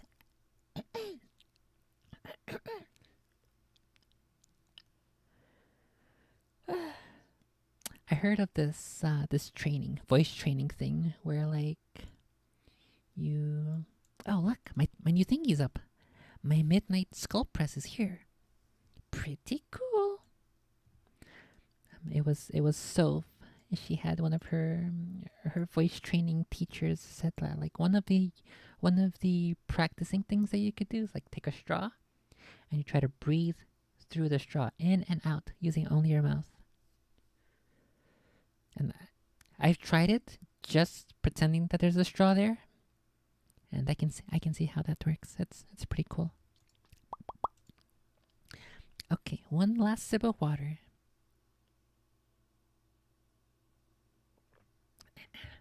I will try not to drink too much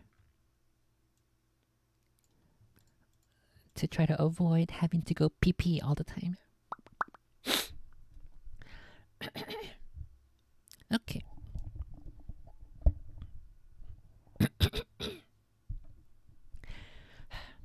Halo, The Fall of Reach, Chapter 26.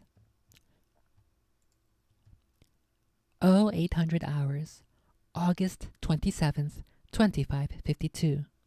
Military calendar. Epsilon Eridani System, Fleetcom Military Complex, Planet Reach.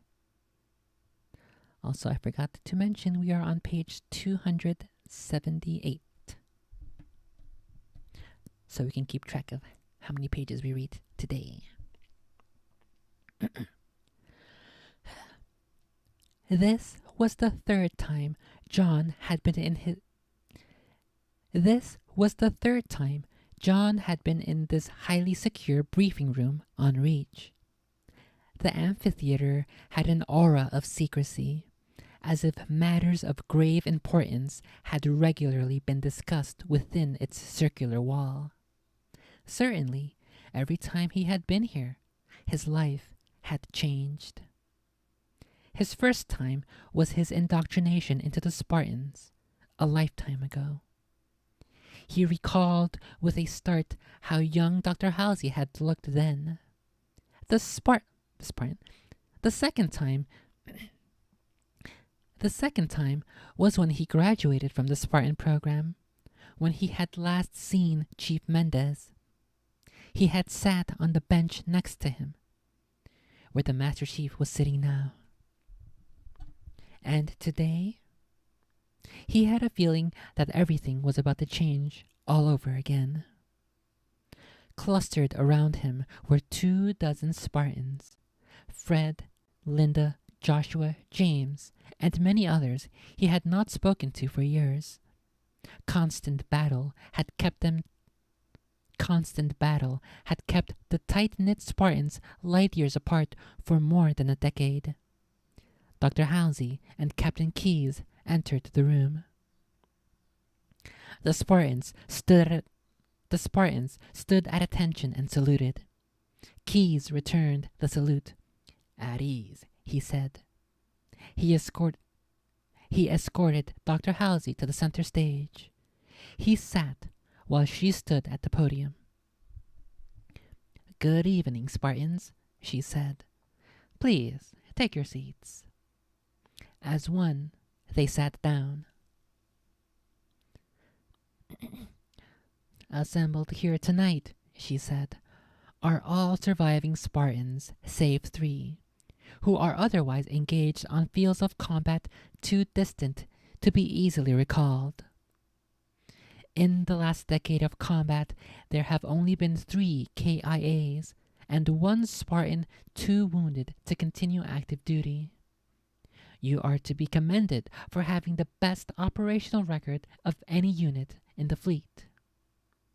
She paused to look at them. "It is very good to see you all again." She slipped on her glasses.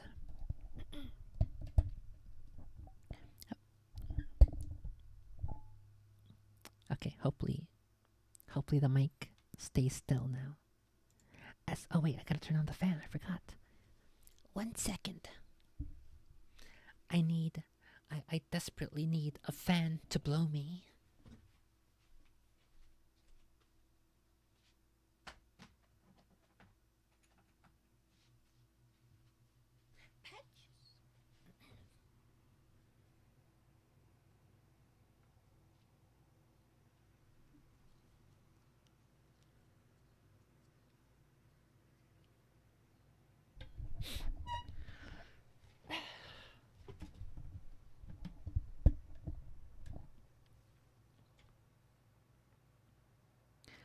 It looks like OBS is picking up a very slight, super low buzz of the fan, but I think it's okay.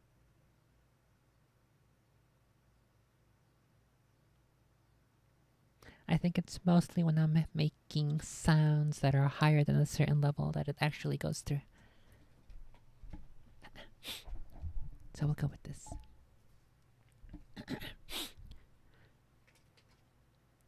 She paused to look at them. "It is very good to see you all again." She slipped on her glasses. "Vice Admiral Stanford has asked me to brief you on the upcoming mission. Due to its complexity and unusual nature, please disregard your normal protocol and ask any questions you have during my presentation. Now, on to the business at hand. The Covenant." Holographic projectors overhead warmed and sleek Covenant corvettes, frigates, and destroyers appeared in a neat row on Dr. Halsey's left. On her right were a collection of Covenant species, roughly 1/3 their normal size. There was a grunt, a jackal, the floating tentacled creature John had seen on Sigma Octantis 4, as well as the heavily armored behemoths he and his team had bested. A spike of adrenaline burned through the Master Chief at the sight of the enemy. Intellectually, he knew that the images were not real. But after a decade of fighting, his instincts were to kill first and get the details later. What the heck? He's a fucking cop! He's a police's! The Covenant are still largely unknown to us, Dr. Halsey began. Their motivations and thought process remains a mystery, though our best analysis points to some compelling hypotheses. She paused and added, "The following information is, naturally, classified. We know that the Covenant, our translation of their name for themselves, are a conglomerate of a number of different alien species. We believe that they exist in some kind of caste structure, though to date the exact nature of that structure remains unknown. Our best guess is that the Covenant conquer and absorb a species and adapt its strength into their own. The Covenant's science is imitative rather than innovative. Innovative? The Covenant science is imitative rather than Why am I struggling so hard with that part? What the heck? The Covenant science is imitative rather than innovative, a byproduct of its societal absorption, Dr. Halsey continued. This is not to say that they are lacking intelligence, however. During our first encounter, they gathered computer and network components from our destroyed ships, and they learned at an astonishing pace. By the time Admiral Cole's fleet arrived at Harvest, the Covenant initiated a communications link and attempted a primitive software infiltration of our ship. Oh, oops, that's not where the sentence ends. There's technically another word. By the time Admiral Cole's fleet arrived at Harvest, the Covenant initiated a communications link and attempted a primitive software infiltration of our ship AIs. In a matter of weeks, they had learned the rudiments of our computer systems and our language. Our own attempts to decipher Covenant computer systems have only been partially successful, despite our best efforts and decades of time. Since then, they have made increasingly successful forays into our computer networks. That is why the Cole Protocol is so important and carries the punishment of treason for failure to comply. The Covenant may one day not need to capture a ship to steal the information within its navigational databanks. The Master Chief stole a glance at Captain Keyes. The captain cupped an antique pipe in one hand. The Navy officer puffed on it once and stared thoughtfully at Dr. Halsey and the examples of the Covenant vessels. He slowly shook his head. As I stated earlier, Dr. Halsey continued, the Covenant are a collective of genetically distinct groups in what we believe is a rigid caste system. She waved toward the grunts and jackals. These are most likely part of their military or warrior castes, not the highest ranking caste. I struggled between either and either, and I wasn't sure which one to go with. Not the highest ranking caste either, given how many are sacrificed during ground operations. We also know that there is a race of field commanders which we have historically called elites. Why don't they have any holograms of the elites? Uh-oh. She stepped toward the floating tentacular is how we pronounced it last time, right? Tentacular? She stepped toward the floating tentacular aliens. We believe these are their scientists. As she moved closer, the figure animated. The image showed the creature disassembling an electric car of human manufacture. John instantly recognized his own battlefield recording. She pointed to the giant armored creatures. This was recorded on Sigma Octantis 4.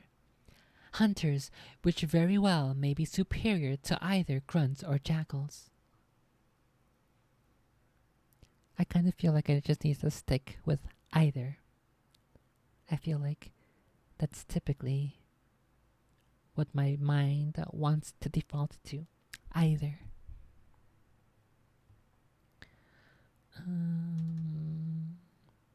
Which very well may be superior to either grunts or jackals.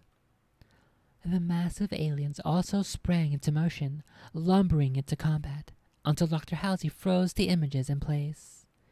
She turned and strolled back to the podium. Oni hypothesizes at least 2 additional casts. A warrior capable of commanding ground forces and possibly piloting their ships, and a leadership caste. We have deciphered a handful of Covenant transmissions that refer to... She paused, checking notes on the data screen in her glasses. Ah, yes. Prophets. We believe that these prophets are in fact the leadership castes, and that they are viewed by the Covenant rank and file with an almost religious reverence. Dr. Halsey removed her glasses. This is where you come in. Your mission will involve these so-called prophets, and will be executed in 4 phases. Phase 1. You will engage the Covenant and sufficiently disable, but not destroy, one of their ships. She turned to face Captain Keyes. I leave that in the captain's... I leave that in the capable hands of Captain Keyes and his newly refitted ship, the Pillar of Autumn. Captain Keyes acknowledged her compliment with a curt nod. He tapped the stem of his pipe on his lips thoughtfully. The Master Chief was unaware of any Covenant ship ever being captured. He had read the reports of Captain Keyes' actions on Sigma Octantis 4, and considered the odds of actually capturing a Covenant vessel. Even for a Spartan, it would be a difficult mission. Phase 2, Dr. Halsey said. Spartans will board the disabled Covenant ship, neutralize the crew, and crack their navigation database. We will do precisely what they have been trying to do to us.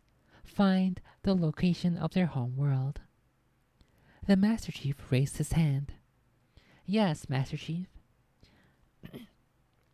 Ma'am, will we be given mission specialist personnel to access the Covenant computers? In a manner of speaking, she said, and looked away. I will come to that point in a moment. Let me assure you, however, that these specialists will cause you no serious complications during this phase. In fact, they will prove rather useful in combat. Shortly, you shall have a demonstration. Like Captain Keyes' statement that winning wasn't everything, Dr. Halsey's reply was another puzzle. How would such computer specialists not be a liability to the Spartans in combat?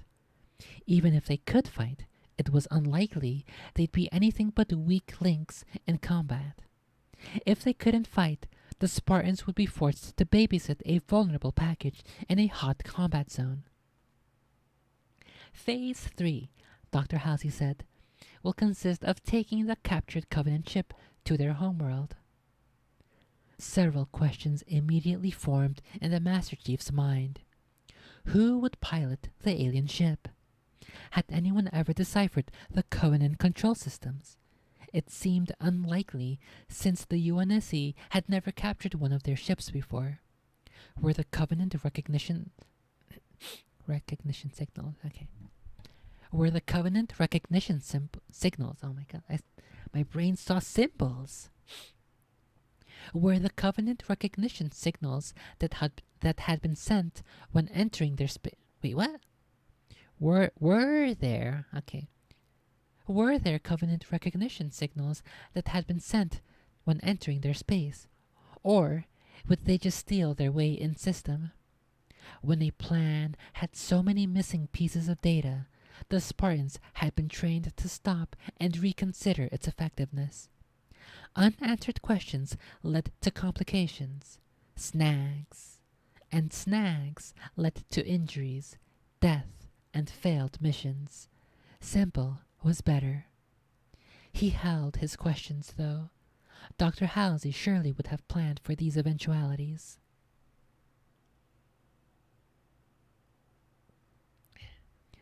Now that I turned the fan on, I'm kinda cold.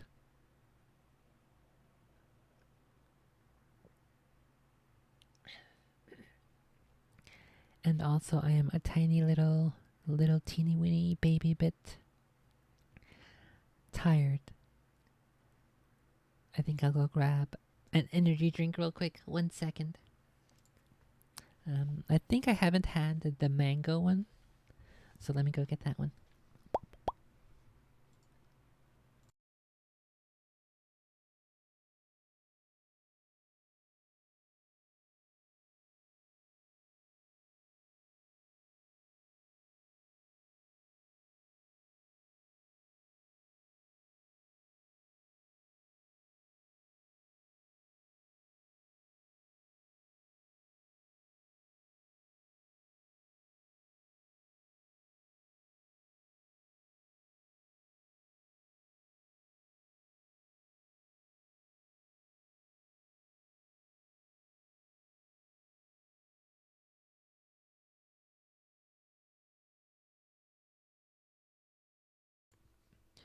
Okay, so this one, let me get the camera.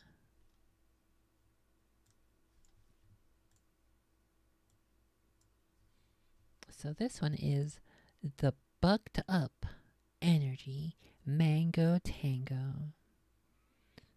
So that's what I'm gonna get bucked up by today. Let's see what it smells like. It definitely smells fruity. I don't think mango is the word that comes to mind when I smell it, though. I don't know what the scent is called, but it reminds me of like the generic artificially flavored, artificially scented fruit smell. That's probably like the best way to put it. Okay, let's give it a first taste test.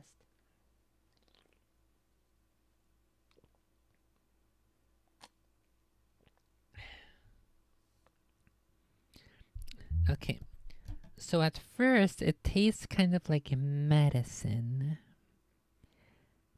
However, the aftertaste does seem quite a bit like mango. Okay, it's not an artificially fruit smell. It is an artificial mango smell now that I've sort of got it in my system.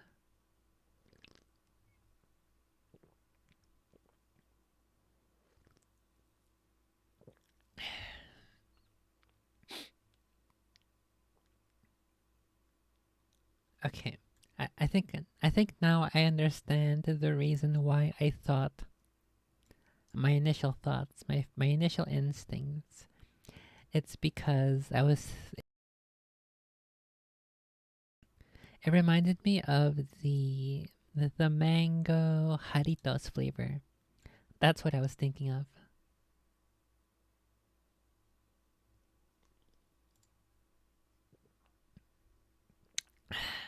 Okay. It's not too bad. But I think I would just prefer the Jaritos, honestly. Although honestly, I think with enough time, I think I would not be able to distinguish between this and the Jaritos mango flavored one. So maybe that's a good thing. I think this is way more expensive though than like a full. Do they sell them like 2 liters? What's the default size of Jaritos? Jaritos sizes.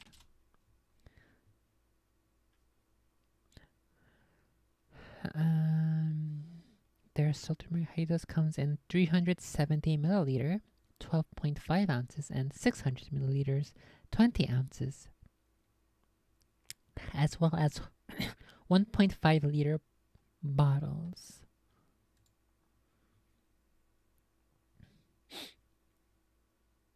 So I'm thinking of this one, this big chonker over here. This is the big size I'm thinking of. It says here 1.58 quarts. What is that in a reasonable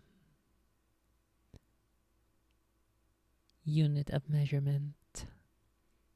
Serving size 12 ounces, 4 servings per container. So I think that's the 1.5 liters. I have not done any liquid liquid size stuff since like fucking 4th grade, 3rd grade. That's how poorly funded high school was. We didn't have any. I never even dissected any frogs. I never even had my school's never even had a sports team. School never even had a gym or a field.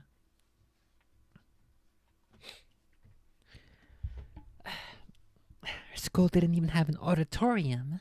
Our high school didn't even have an auditorium. We just went to the cafeteria and used it for everything else, where we had to have a whole bunch of people. That's how poorly funded my high school was.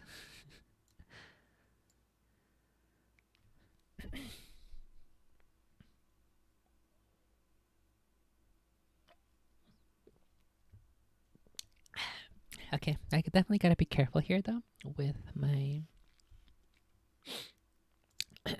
with my energy drink, because it's definitely going to mess with my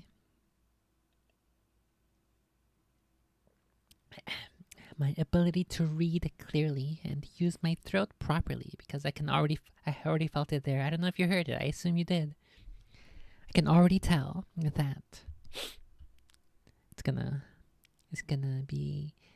cause the sugary juice accumulation in the throat. It says 0 sugar, so it definitely has some other kind of artificial sweetener thingy, or I'm not sure what else it might have that's causing that.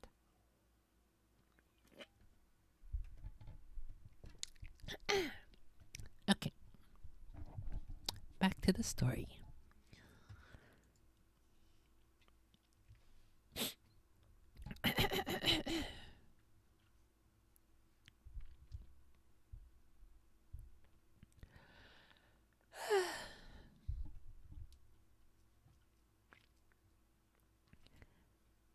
Several questions immediately formed in the Master Chief's mind. Who would pilot the alien ship? Had anyone ever deciphered the Covenant control systems? It seemed unlikely, since the UNSC had never captured one of their ships before. Were there Covenant recognition signals that had been sent when entering their spaces? Or would they just steal their way in system? When a plan had so many missing pieces of data, the Spartans had been trained to stop and reconsider its effectiveness.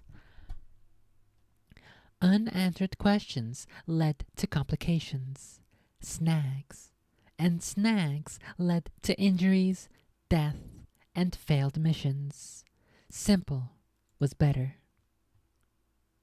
He held his questions, though. Dr. Halsey surely would have planned for these eventualities. Phase 4, she continued, will be to infiltrate and capture the Covenant leadership and return with them to UNSC-controlled space. The Master Chief shifted uneasily. There was no intel or reconnaissance of Covenant-held space. What did a Covenant leader, a prophet, even look like?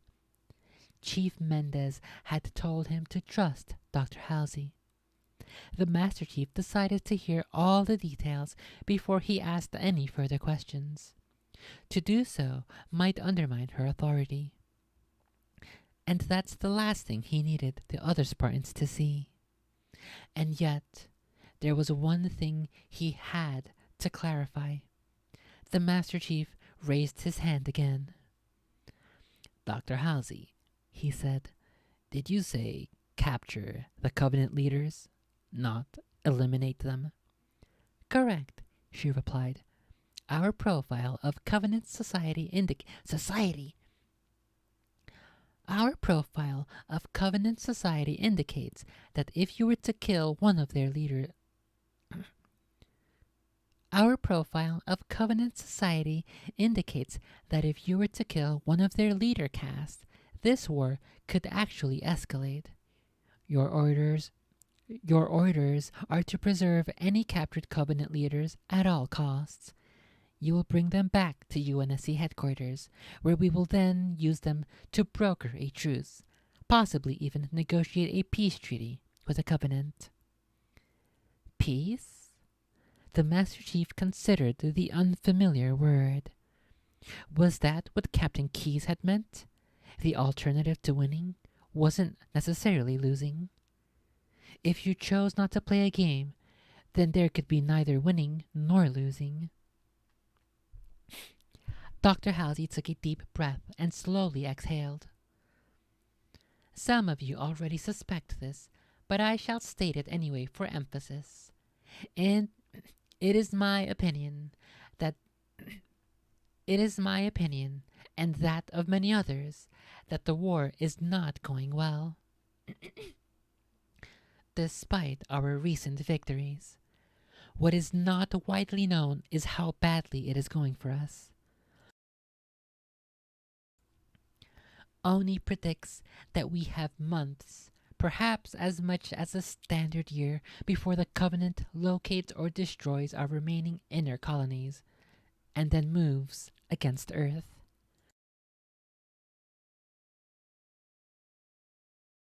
Oh no! The mango is trying to come back up. I don't want to do the Charlie extra super duper burping extravaganza, so that's why I have to mute it. What is not widely known is how badly it is going for us. Oni predicts that we have months, perhaps as much as a standard year, before the Covenant locates and destroys our remaining inner colonies, and then moves against Earth. The Master Chief had heard the rumors. The Master Chief had heard the rumors and promptly dismissed them. But to hear the words from someone he trusted chilled him to the core. Your mission will prevent this, Dr. Halsey said. She stopped and frowned, lowered her head, and then finally looked up at them again. This op is considered extremely high risk. There are unknown elements involved, and we simply do not have the time to gather the required intelligence. I have persuaded FleetCom not to order you on this mission. Vice Admiral Stanforth is asking for volunteers. The Master Chief understood. Dr. Halsey was unsure if he would be sending their Dr. Halsey was unsure if she would be spending their lives or wasting them on this mission. Hello. Welcome to Halo the Fallen Reach. How are you? He stood without hesitation, and as he did so, the rest of the Spartans stood as well. Good, she said. She paused and blinked several times. Very good. Thank you. She stepped away from the podium. We will meet with you individually within a few days to continue your briefing. I will show you how you will get our computer experts on board the Covenant vessel. And I will show you the one thing that will let you get through this mission in one piece. Mjolnir. Didn't they already do the Mjolnir? What the heck? And that's the end of chapter 26. I wonder if this is a typo. Was it supposed to be Cortana? Cortana. This is chapter 26. Let's see if I can find it on my physical book.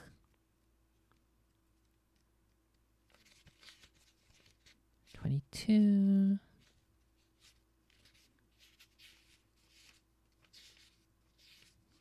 Which chapter is this one?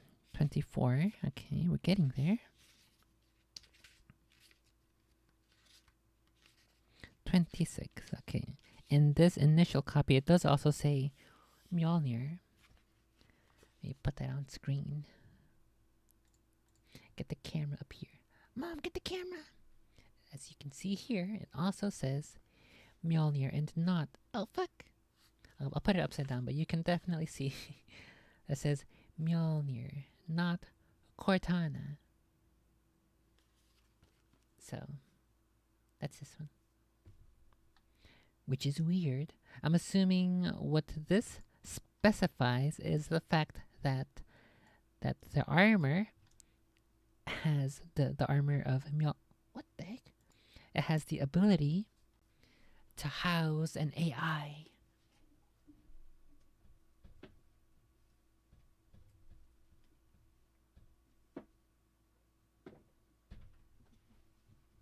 Let's see if that is the case.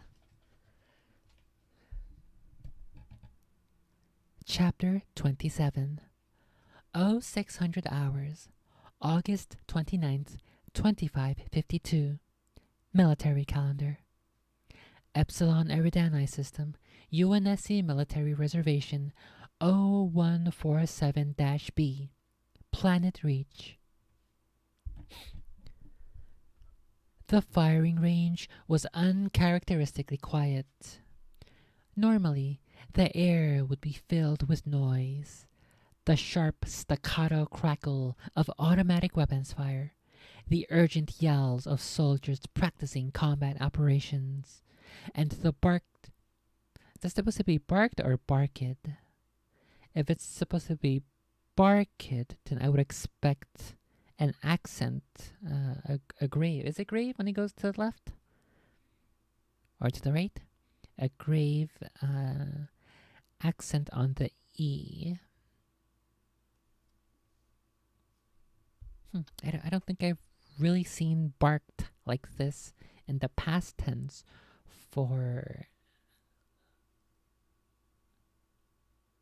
Because I would imagine it to be like present tense. And the barking, not and the barked. And so what it fully says is, and the barked, curse-laden orders of drill instructors, which I guess that's the part that's tripping me up a little bit, because I would imagine it being present tense. But I guess the entire thing is past tense. It says the air would be filled, past tense. The urgent the urgent yells of soldiers. Okay. Okay, no, I guess my brain just had a little bit of a oopsie doopsie trying to grasp that. But okay. It seems fine. There are no issues in this paragraph. The firing range was uncharacteristically quiet. Normally, the air would be filled with noise. The sharp staccato crackle of automatic weapons fire. The urgent yells of soldiers practicing combat operations. And the barked, curse-laden orders of drill instructors. John frowned as he guided the warthog to the security checkpoint. The silence on the combat range was somehow unsettling. Even more unsettling were the extra security personnel tonight. Oops, that is not a continuous sentence. My brain just entirely ignored that semicolon. Oh my god. Even more unsettling were the extra security personnel. Today, there were 3 times the normal number of MPs patrolling the gate. Maybe there's a Big Feets around at the firing range, and that's why it's so quiet and so spooky.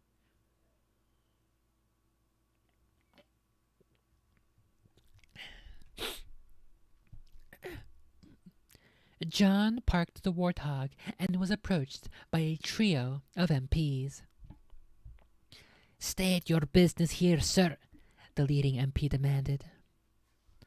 Without a word, John handed over his papers.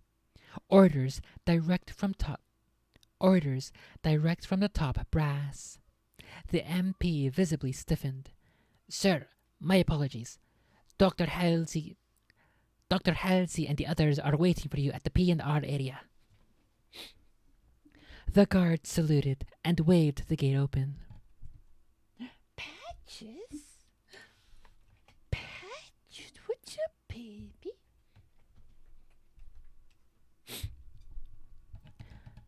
The guard saluted and waved the gate open. On survey maps, the combat training range was listed as UNSC Military Reservation 01478-B. The soldiers who trained there had a different name for it: Painland. What happened? What happened, Patches?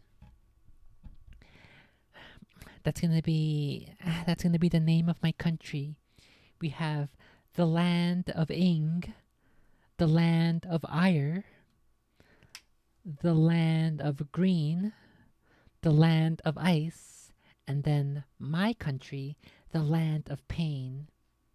England, Ireland, Greenland, Iceland, and of course, Painland. Right, Patches? It's where you go to watch out, don't fall. It's where you go to work out 24/7 without any breaks and with no water. And you're in a gym that has no fans, has only heating to ensure that you sweat out all of your excess fat and all of your excess stress and anxieties.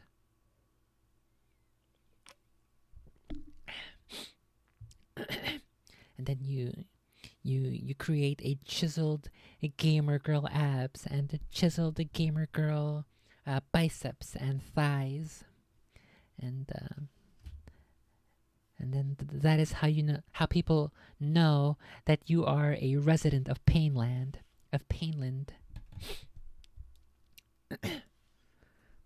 It's kind of funny though how Ireland is the land of ire, right at derelict country.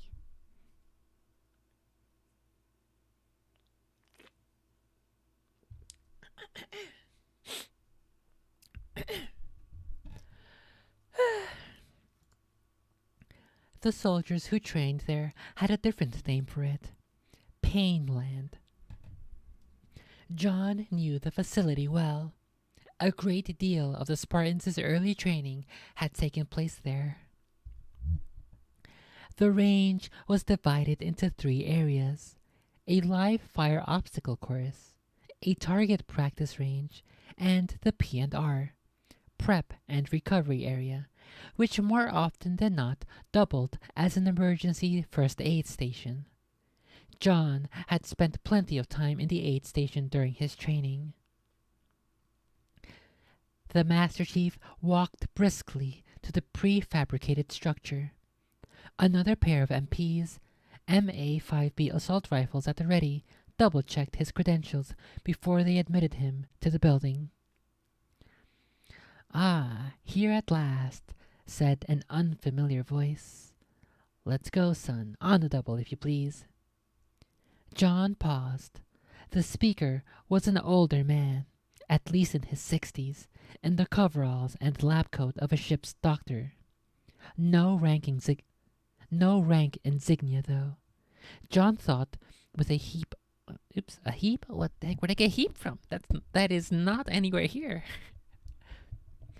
The word is twinge, but I guess for some reason my brain connected the words heap and twinge.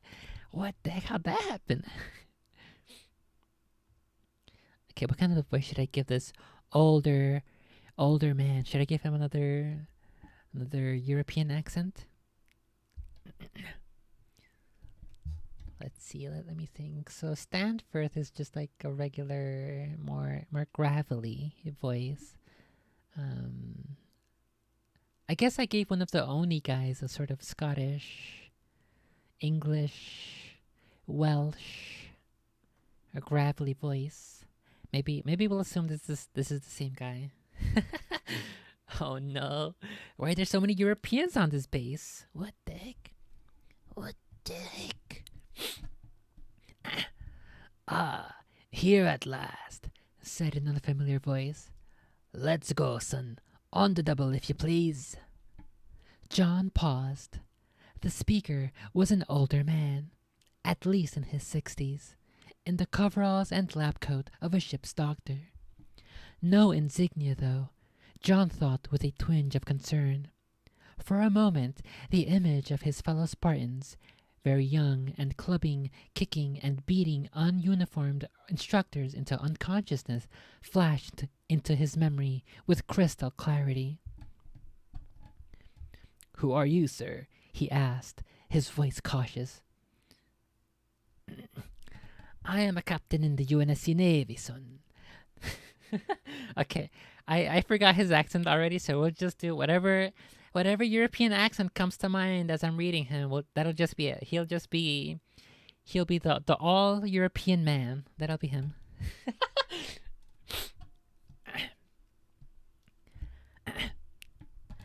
I am a captain in the UNSC Navy, son, the man said with a thin-lipped smile. And I've no time for spit and polish today. Let's go. A captain and new orders. Good. Yes, sir. The captain in the lab coat escorted him into the P&R's medical bay. Undress, please, the man said. John quickly disrobed, then stacked his neatly folded uniform on a nearby gurney. The captain stepped behind him. Oh my God. The captain stepped behind him and began to swab John's neck and the back of his head with a foul-smelling liquid. The liquid felt ice cold on his skin. Oh no! What's he gonna do to the back of his neck? Uh-oh! A moment later, Dr. Halsey entered. This will take just a moment, Master Chief. We're going to upgrade a few components in your standard issue neural interface. Lie back and remain still, please. The Master Chief did as she said. A technician sprayed a topical anesthetic on his neck. The skin tingled, then went cold and numb. The Master Chief felt layers of skin incised, and then a series of distinct clicking sounds that echoed through his skull. There was a brief laser pulse and another spray. He saw sparks, felt the room spin, then a sense of vertigo. His vision blurred. He blinked rapidly, and it quickly returned to normal. Okay, we gotta go check out the book again, so let's give it a second to reload.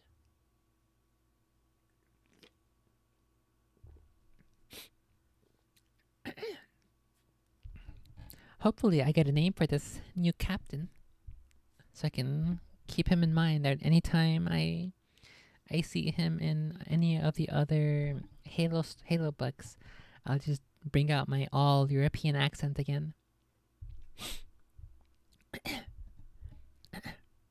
His vision blurred. He blinked rapidly, and it quickly returned to normal. Good. The procedure is complete, Dr. Halsey said. Please follow me. The captain handed the Master Chief a paper gown. He slipped it on and followed the doctor outside. A field command dome had been assembled on the range. Its white fabric walls rippled in the breeze.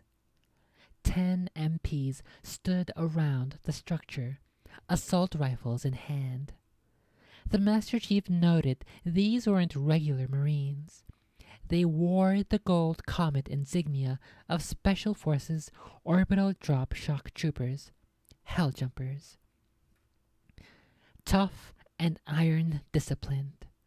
A flash of memory, the blood of troops just like these soaking into the mat of a boxing ring. John felt his adrenaline spike as soon as he saw the soldiers. Dr. Halsey approached the MP at the entrance and presented her credentials. They accepted them and scanned her retina and voice print, then did the same to the Master Chief. Once they confirmed his identity, they immediately saluted, which was technically unnecessary, as the Master Chief was out of uniform. He's also out of clothes, he just has a gown. I wonder if he has a tent going. He did the courtesy of returning their salute. The soldiers kept looking around, scanning the field as if they were expecting something to happen. John's discomfort grew. Not much spooked an orbital drop shock trooper. Dr. Halsey led the Master Chief inside. In the center of the dome stood an empty suit of Mjolnir armor, suspended between two pillars on a raised platform. Pillars, huh? Are they pillars from Autumn or something? The Master Chief knew it was not his suit. His, after years of use, had dents and scratches in the alloy plates, and the once iridescent green finish had dulled to a worn olive brown. This suit was spotless, and its surface possessed a subtle metallic sheen. He noted the armor plates were slightly thicker, and the black underlayers had a more convoluted weave of components. The fusion pack was half again as large, and tiny luminous slits glowed near the articulation points. This is the real Mjolnir, Dr. Halsey whispered to him. What you have been using was only a fraction of what the armor should be. Look at what they need to do to imitate a fraction of our power. What you have been using was only a fraction of what the armor should be. This, she turned to the Master Chief, is everything I have always dreamed it could be. Please put on the suit. The Master Chief stripped the paper gown off, and with the help of a pair of technicians, donned the armor components. Dr. Halsey averted her eyes. She's blushing again. She doesn't want the audience to know that she's blushing, just like last time. Oh, maybe this is why the puffly and jiggly guy is he posts mommy stuff in that one pit channel, the pit of mommies, because he's thinking about this. Oh no. Although the armor's components were bulkier and heavier than his old suit, once assembled and activated, they felt light as air. The armor was a perfect fit. The biolayer warmed and adhered to his skin, then cooled as the temperature difference between the suit and his skin equalized. We've made hundreds of minor technical improvements, she said. I'll have the specifications sent to you later. 2 of those changes, however, are rather serious modifications to the system. It may take some getting used to. Dr. Halsey's brow furrowed. John had never seen her worried before. First, she told him, we have replicated, and I might add, improved upon the energy shield the Covenant Jackals have been using against us to great effect. This armor had shields? The Master Chief had known that Oni Research had been working on adapting Covenant technology. Spartans had standing orders to capture Covenant machines wherever they could. the researchers and engineers had announced some advancements in artificial gravity. Some UNSC ships were already using this technology. The fact that the Mjolnir armor possessed shields was a stunning breakthrough. For years, there had been no luck back engineering Covenant shield tech. Most in the scientific community had given up hope of ever cracking it. Maybe that's why Dr. Halsey was worried. Maybe they hadn't worked out all the bugs. Dr. Halsey nodded to the technicians. Let's begin. The techs turned to a series of instrument panels. One, a slightly younger man, donned a comm headset. Okay, Master Chief. The tech's voice cracked. I don't know why everyone's European on this training base, but I guess we'll go with it. Okay, Master Chief. The tech's voice crackled through John's helmet speakers. There is an activation in your heads-up display. There is also a manual control switch located at position 12 in your helmet. He chinned the control. Nothing happened. Wait a moment, please, sir. We have to give the suit an activation charge. After that, it can accept regenerative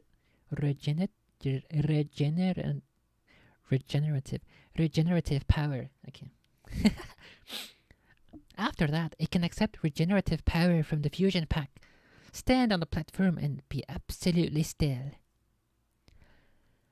He stepped onto the platform that had held the Mjolnir armor. The pillars flickered on and glowed a brilliant yellow.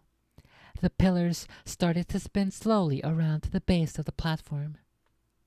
The Master Chief felt a static charge tingling in his extremities. The glow intensified and his helmet's blast shield automatically dimmed. The charge in the air intensified. His skin crawled with ionization. He smelled the ozone.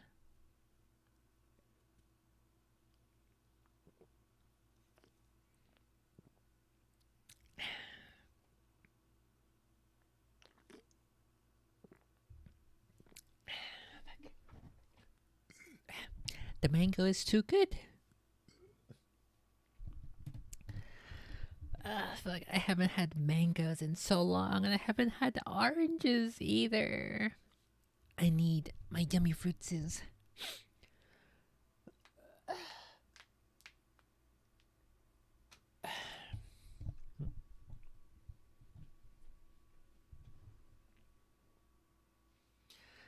I don't know where Patches went. She definitely wants to play, so I will definitely make some time at the end of the stream. I will not keep going super duper late, so that I have the chance to go play with her and hang out a little bit.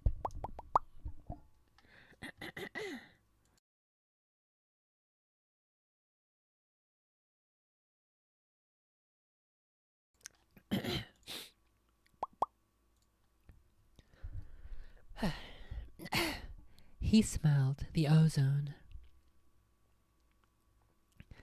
Then the spinning slowed and the light dimmed. Reset the activation button now, Master Chief.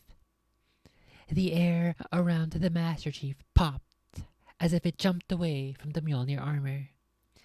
There was none of the shimmer that normal Covenant shields had. Was it working?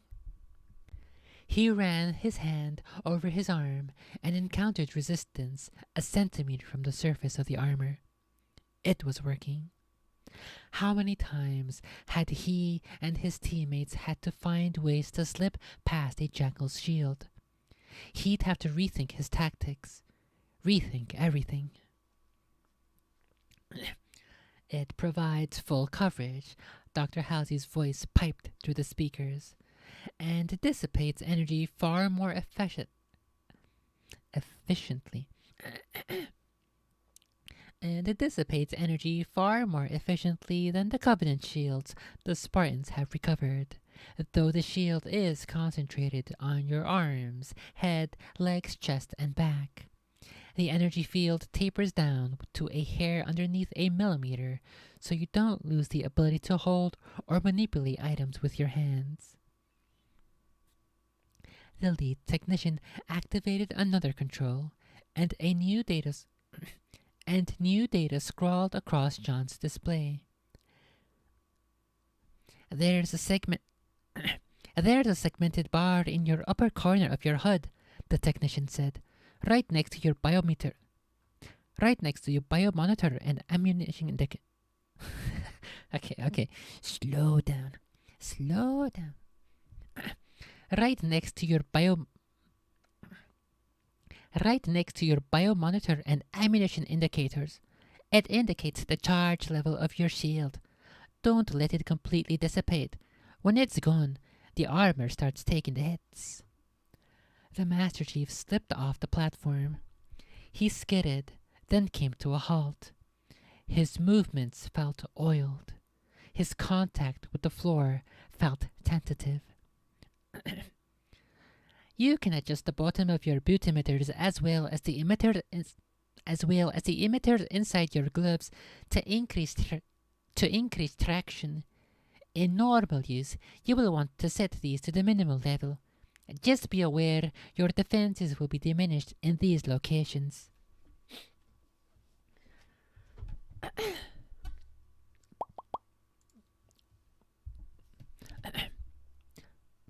Understood. He adjusted the field strengths. In 0G environment, I should increase these sections to full strength, correct? That is correct, Dr. Halsey said. How much damage can they take before the system is breached? That is what you will learn here today, Master Chief. I think you... Oh, wait. That might be Halsey still speaking. It's kind of annoying because for both Dr. Halsey and the Irish, English, Welsh technician, the dialogue in quotations is italicized, so it's kind of I'm a little unsure who's speaking. However, I'm pretty sure because Dr. Halsey just said that is correct, she is probably the one who's speaking here. And she was probably also the one speaking earlier about the armor at his feet and his hands, but maybe not. Regardless, whichever of the two say it, I'm pretty sure it makes sense. Understood. He adjusted the field strengths. In 0G environment, I should increase those sections to full strength, correct? That is correct, Dr. Halsey said. How much damage can they take before the system is breached? That is what you will learn here today, Master Chief. I think you'll find that we have several challenges in store for you to see how much punishment the suit can take. He nodded. He was ready for the challenge. After weeks spent traveling in slip space, he was long overdue for a workout. I'm not really sure how exactly I want the mic position, which is why I keep playing with it. Because I know that sometimes I like, there's like a little pop when I get a little too close or a little too loud. Sometimes it's a little easier to know what's a good the distance and the volume to speak at, but sometimes it's not. He nodded. He was ready for the challenge. After weeks spent traveling in slip space, he was long overdue for a workout. John slid back his helmet visor and turned to face Dr. Halsey. John slid back his helmet visor and turned to face Dr. Halsey.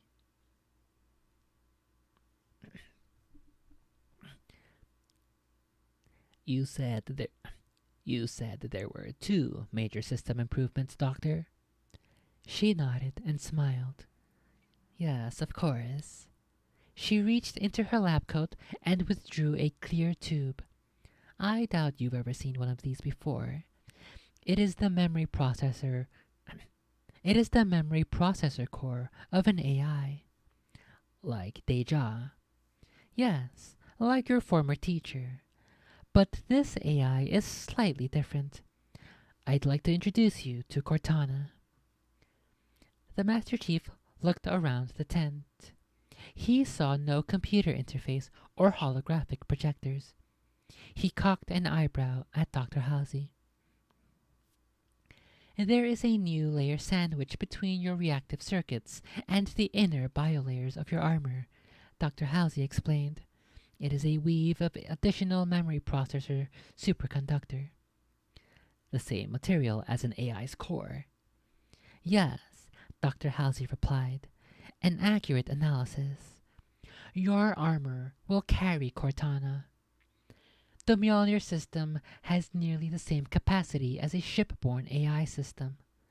Cortana will interface between you and the suit and provide tactical and strategic information for you in the field. I'm not sure I understand. Cortana has been programmed with every Oni computer insurgency routine, Dr. Halsey told him, and she has a talent for modifying them on the fly. She has our best Covenant language translation software as well. Her primary purpose is to infiltrate their computer and communication systems. She will intercept and decode point-to-point Covenant transmissions and give you updated intelligence in the field. Intel support in an operation where there had been no reconnaissance. The Master Chief liked that. It would level the playing field significantly.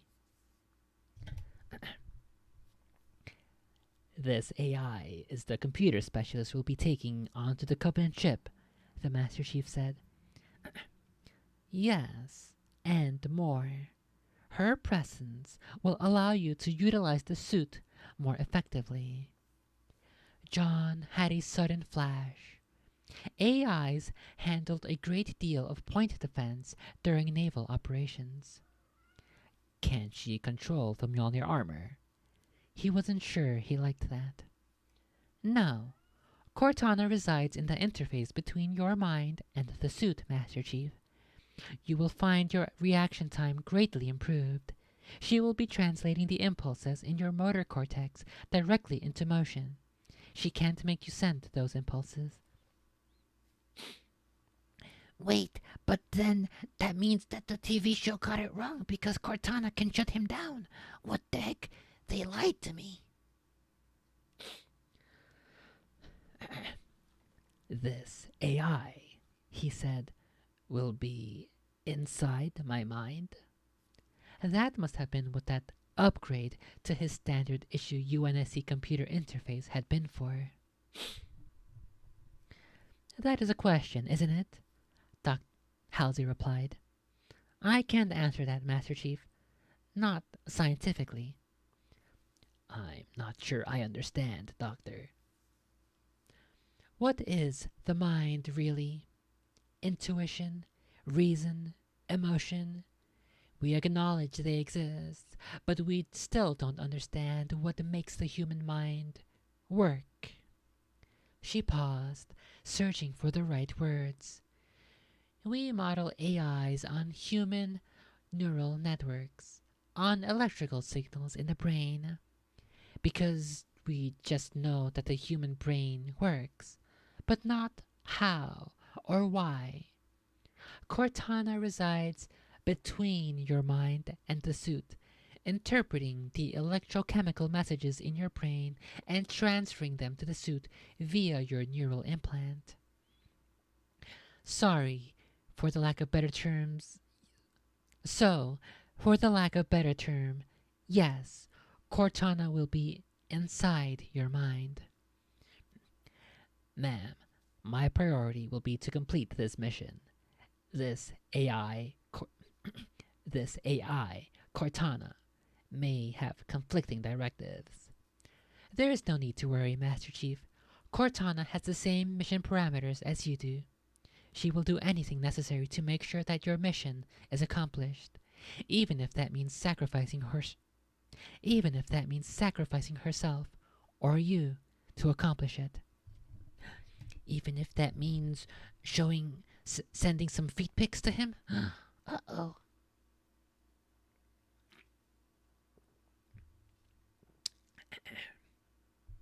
Even if that means giving him some speeches that are mommy like to convince him to try to encourage him and such. Let's see if we can find Cortana AI mommy reassurance. Let's see if that exists. It should exist, right? I would be surprised if it didn't. Have a short. Is mommy Cortana breedable? Gentle goddess gives you comfort. F for A. Mommy. Reassurance. Personal attention. Apology. No, I do not see any Cortana AI. Mommy. Let's do mommy ASMR. I do not. Someone did make a video. Smallest Pixie ASMR. Cinematic ASMR Halo. Cortana does your brain and body analysis and puts you to sleep. Sci-fi roleplay. Maybe I'm just not putting in the proper search terms, but I'm pretty sure that it should exist. Okay. Phew.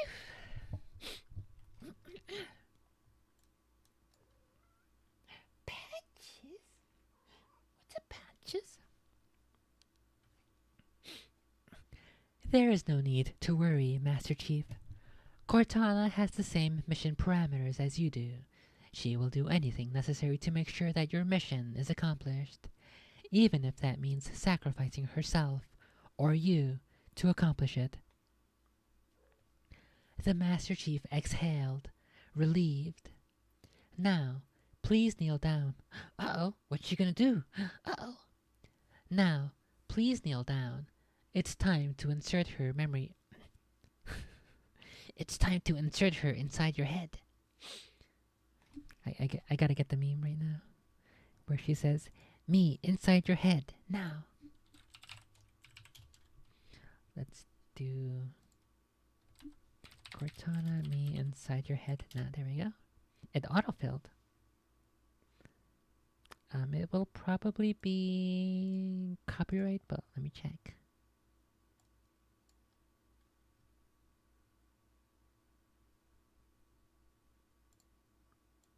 Okay. Fuck. No. Okay. Okay, here we go. Wait. Me inside your head now.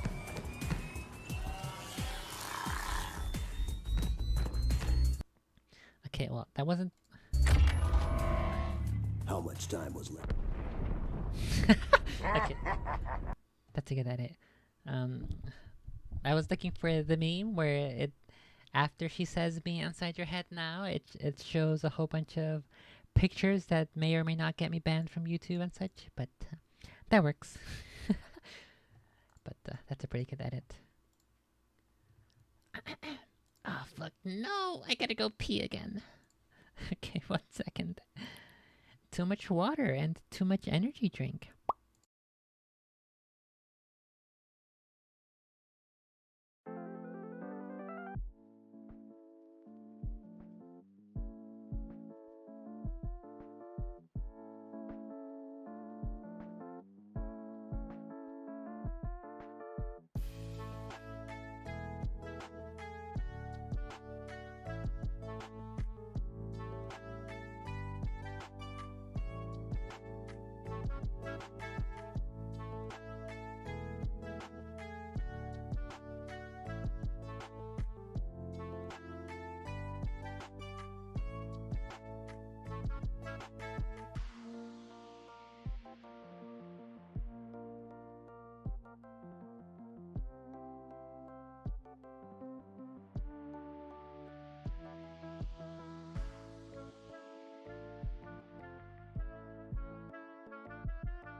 I literally put food for you guys like 2 hours ago.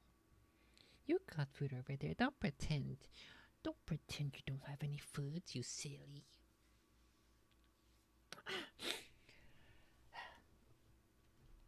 Go play with Patches. Look, she wants to play.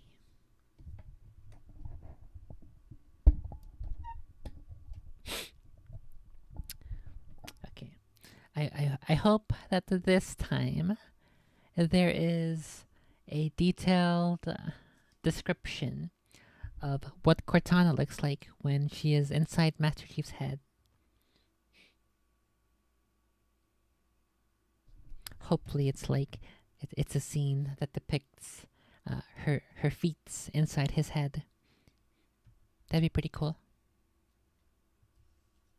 Because I was very very disappointed and quite sad that when we had our previous description of Cortana, when she was picking out which Spartan and captain and ship to use, he didn't describe her feats like he did for Deja. Disappointed. Wait a minute. This isn't my world. Disappointed. I remember back in the day. I feel like when I was a kid back in Manhattan, we would come home from church and then we would turn on the TV, and it would either be Xena or Hercules, and that's the only place I ever knew Kevin Sorbo from until he was the voice actor of Prometheus in The Conduit.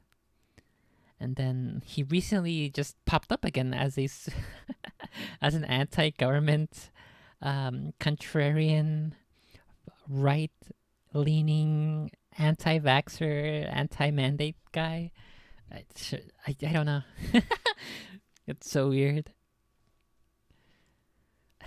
And I never really watched any Xena other than I realized that I liked her body when we turned the TV on after church, and that's how I knew that I liked girls.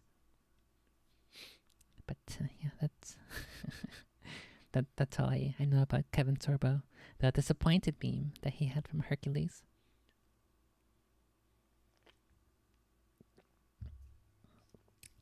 I believe that's what that show was, right? Kevin Sorbo, Hercules. 1995. 6.5 out of 10 on IMDb. And then 91% liked this show from Google users. Xena, Warrior Princess is 1995 to 2001. Arby, look, she wants to play with you. Play with her for a little bit while I finish reading.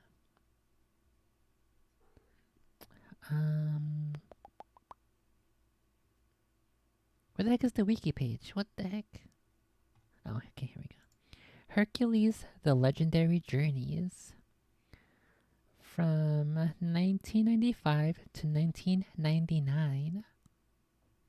6 seasons.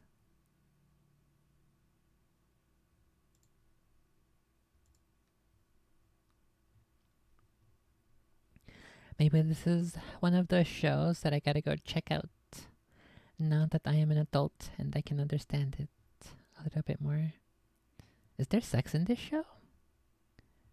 Hercules, The Legendary Journey. I think it was like on a regular channel, so I don't think there would be sex.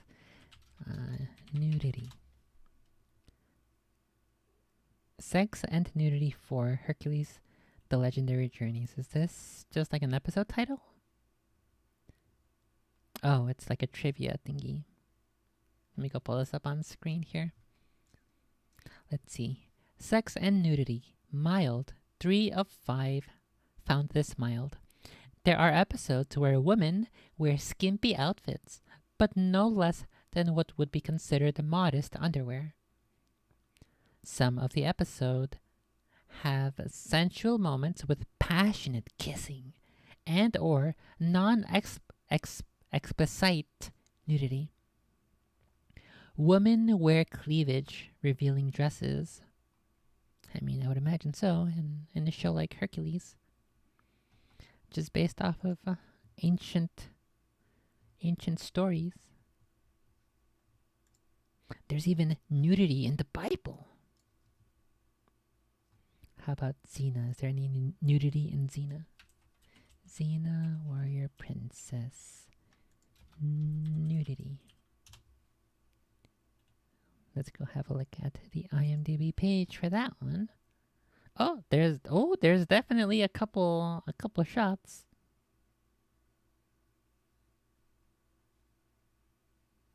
I see some thighs. I see what the heck? I see some thighs. I see some feet. I see some midriff. I gotta watch the show, bro. What the heck? Okay, now this is on IMDb for Xena. Sex and nudity. 21 of 54 found this mild. Xena's outfit shows cleavage. In Season 3, there is a scene where Xena and Gabrielle are pulled out of the water while they are both fully nude. A suggestive shot is shown with Gabrielle framed behind Xena's legs, staring directly at Xena's bare butt. As this is not an R-rated show, all of the nudity are cleverly censored with alternate camera angles and the like.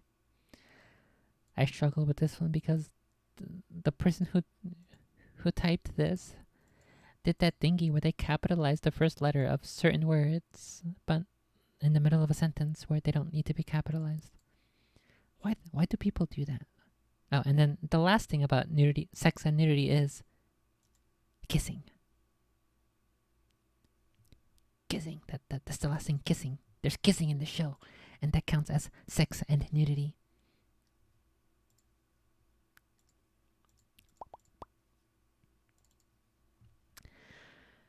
Okay, anyway, back to Disappointed. Back to Cortana.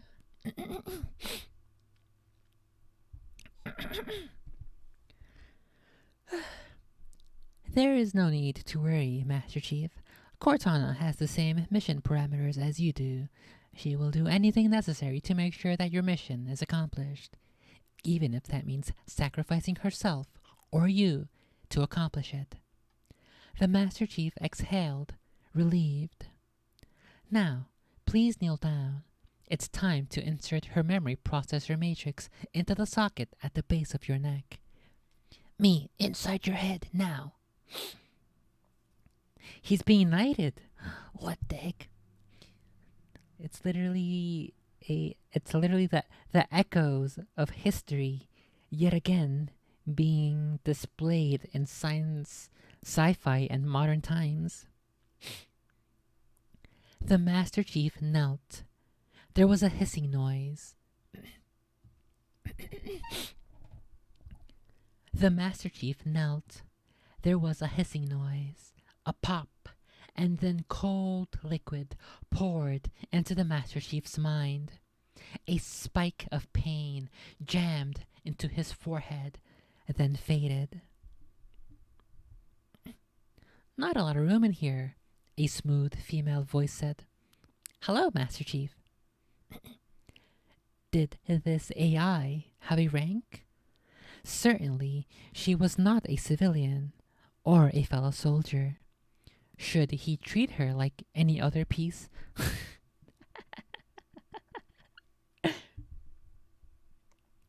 Should he treat her like any other piece of UNSC-issued equipment?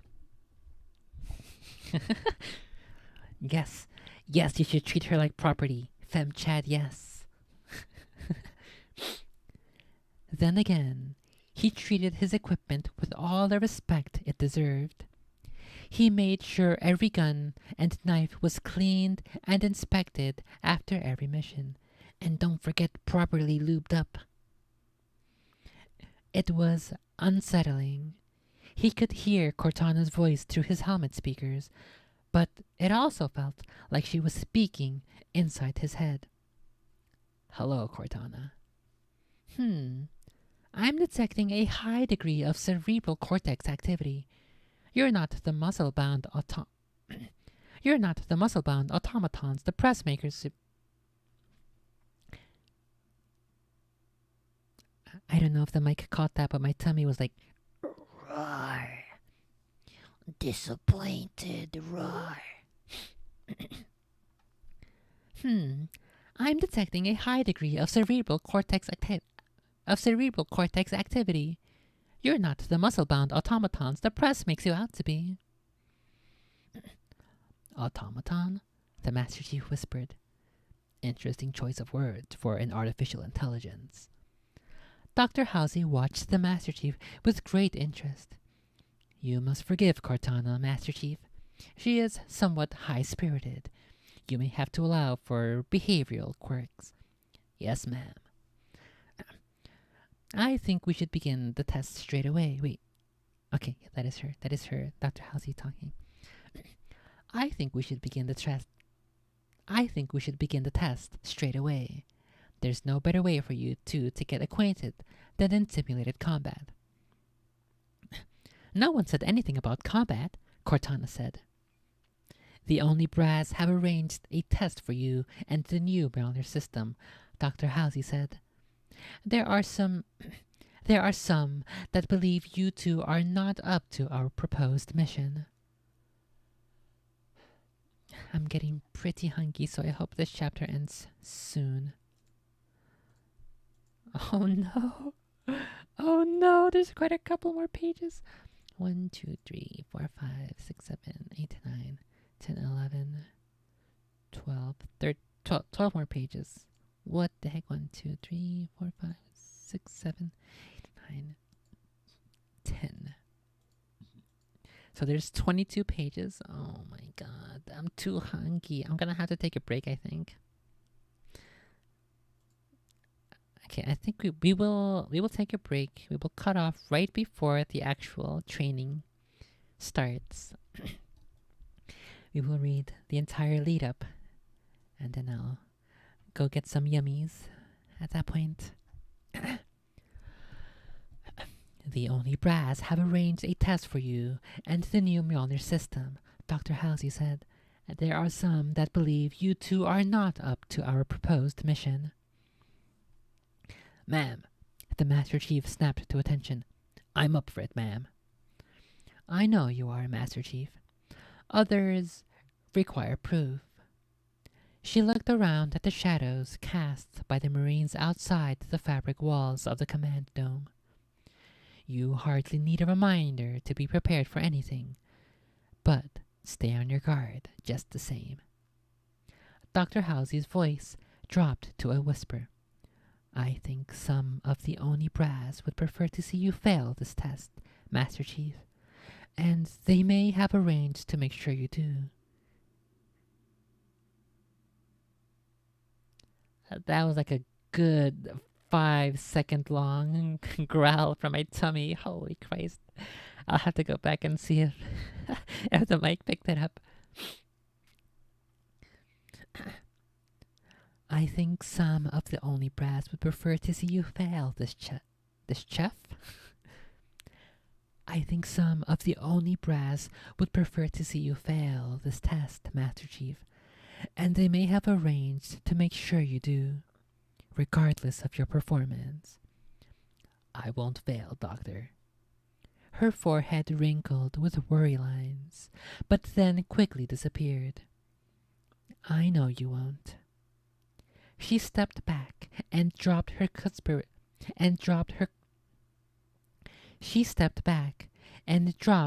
conspiratorial whisper. Master Chief, you are ordered to count to 10 after I leave. After that, make your way to the obstacle course. At the far end is a bell. Your goal will be to ring it. She paused and added, You are authorized to neutralize any threats in order to achieve this mission. You are authorized to neutralize any threats in order to achieve this objective. Affirmative, the Master Chief said. Enough uncertainty. Now he had an objective and rules of engagement. Be careful, Master Chief, Dr. Halsey said quietly. She gestured at the pair of technicians to follow her, then turned and walked out of the tent. The Master Chief didn't understand why Dr. Halsey thought he was in real danger. He didn't have to understand the reason. All he needed to know was that danger was present. He knew how to handle danger. Uploading combat protocols now, Cortana said. Initiating electronic detection algorithms, boosting neural interface performance to 85%. I'm ready when you are, Master Chief. The Master Chief heard metallic clanks around the tent. Analyzing sound pattern, Cortana said. Database match identified as someone cycling the bolt of an MA-5B assault rifle. I know. Standard issue weapons for orbital drop shock troopers. Since you're in the know, Master Chief, Cortana quipped, I assume you have a plan. John snapped his helmet visor down. John snapped his helmet visor back down and sealed the armor's environment. John snapped his helmet visor back down and sealed the armor's environment system. Yes. Presumably your plan doesn't involve getting shot? No. So what's the plan? Cortana sounded worried.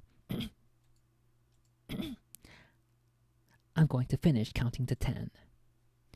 John heard Cortana sigh in frustration. John shook his head in puzzlement. He'd never encountered a so-called smart AI before. Cortana sounded like a human. So this sentence and this next paragraph is worse. But because we're talking about Cortana and because I just read the word Cortana from the page, I thought it was another word that has the letters W, O, R, and E that kind of looks like worse, but isn't quite worse.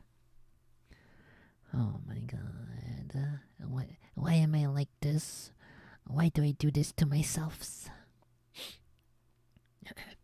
He'd never encountered a so-called smart AI before. Cortana sounded like a human. Worse, she sounded like a civilian. This was going to take a lot of getting used to.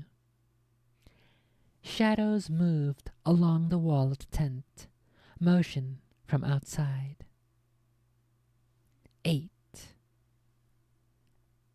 And that's where I'm gonna take a break to go get my foods because I'm way too hungry, guys. I gotta go get some foods. Oh no, my tummy wants to die. I don't know if there's something I can listen to. Oh fuck! No! Phew.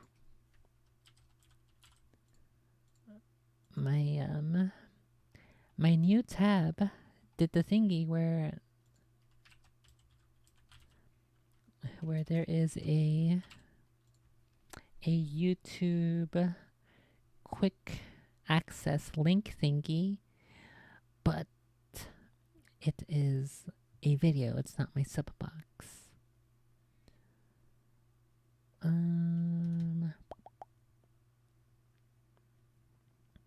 Okay.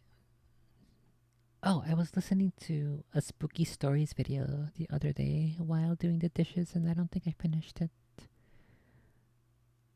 I think it was a new employee Spooky Stories.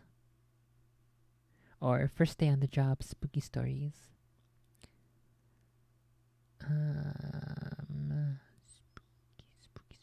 Spooky Stories. Spooky, creepy coworkers. Not that one. I finished that one.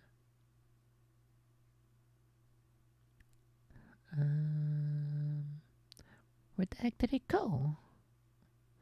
It's gone. What the heck?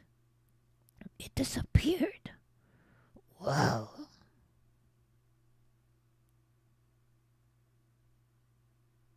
Rip. I don't see it. New job. 7 new job stories. Okay, let's go with this one. So I'm gonna go to the kitchens, make some yummies, and I will play this. And I will also listen to it, and if I have any input to offer, I will come back and offer my insights, my thoughts, and opinions. Okay. This is from the channel Let's Read, and the video is 7 True Scary New Job Stories. And I think it starts with an ad, so we will. Dearest members of the Buttersock cult, I have a very important announcement to make.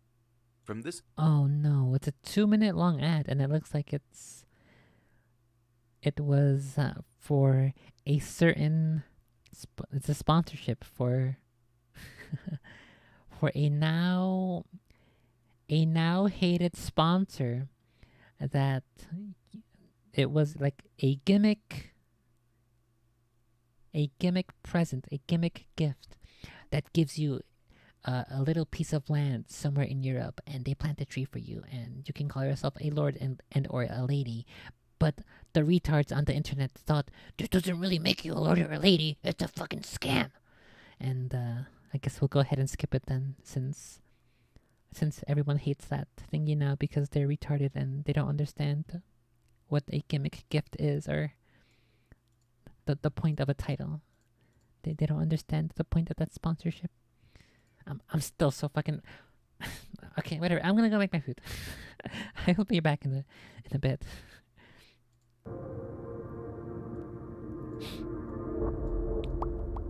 Try not to get too spooked. Since the events of this story only happened several weeks ago, I won't disclose any real names or locations to protect me, my family, and anybody involved within this story. I've recently become a state health inspector, and it didn't take me very long to make enemies, for lack of a better word. My job is exactly how it sounds. I inspect food locations for the state. This includes restaurants, grocery stores, gas stations, and pretty much anywhere that deals with food and sanitation. Being young, I'm often referred to as unknowledgeable, or that I'm trying to make a name for myself. But the reality of the matter is that I'm just trying to do my job and keep people from getting sick, or worse. My first time being out in the field by myself didn't go very well, and I fully expected that. My story starts about 40 minutes or so from my hometown, in a small little town surrounded by a beautiful lake. The town has one local independent supermarket that has a great reputation among the locals, and even those throughout the surrounding areas. The store was my next location for inspection. The first half of my inspection went completely fine. Some little asterisks, but nothing that would be detrimental or harmful to the consumers of the store. But after those first few departments came the butcher shop of the store. Side note. I hate, from the very bottom of my dick, I hate people who say asterisk or asterix. It is not asterisk. It is asterisk. Asterisk. And I think I have a similar hatred for people who say etc. It's etc. etc. Et is one word. Cetera is the other word. Etc. Not etc. I hate these people from the bottom of my dick. I would say from the bottom of my heart or the bottom of my soul, but my dick is bigger. Sure. And believe me when I tell you, I cannot believe nobody has gotten sick from eating from the shop. The tables that the butchers cut on were filthy, and not just with the residue from that day of cutting meat, but the underside of the table had caked on meat that was clearly very old. The walls looked like they had never been cleaned. The knives that were not being used were covered in dried blood and old meat. All the machines used in the department were covered in grime and years' worth of buildup. That alone is enough of a scary story, but unfortunately, my rant of this disgusting department is not where my story ends. As I walked with the manager of this department, I tried to explain to him the issues and why this is a problem. With everything that the world has endured in the last several years, sanitation is obviously incredibly important. This man didn't care at all what I had to say. The butcher was well over 6 foot tall, and I'm not an expert, but I would guess about 6'5", since I'm only about 5'5", and he seemed like he was a foot taller than me. And the man leaned over with his massive frame and billowing loud voice and started to verbally attack me. Now, I have thick skin and a family that knows how to throw around some curse words, but this man just laid into me like I've never heard before. I couldn't even get a word in if I wanted to. In the middle of the man's rants, I turned around and walked out of the department to continue my inspection of the rest of the store, and during this time, I could still hear the butcher from all the way in the back of the store still attacking me with his words. I would be lying if I didn't say that I started to feel like I was going to shed a tear or two when I got into my car that evening. And needless to say, the store had failed the inspection due to the critical condition of the butcher department. When a store fails an inspection, they have a small grace period to correct the issues. After said grace period, I show up to the small store once again, and to my dismay, my butcher friend was there, and as soon as I walked in the door, he just stared at me with a look of disgust. It was intimidating and honestly a little scary the way he stared me down. When I eventually made my way to the butcher shop, I was surprised, and not because they cleaned, but because it was somehow worse, and written in the meat blood on the cutting table was a certain expletive about me. I tried to be stern and tell the butcher that he was not going to pass again, and that this department was a major sanitation risk, and this is where my story gets truly scary. The man went off the deep end again, but this time his eyes were filled with legitimate rage, and his skin turned red. He hollered at the top of his lungs, and I swear if the store manager was not right between us, this butcher would have hit me.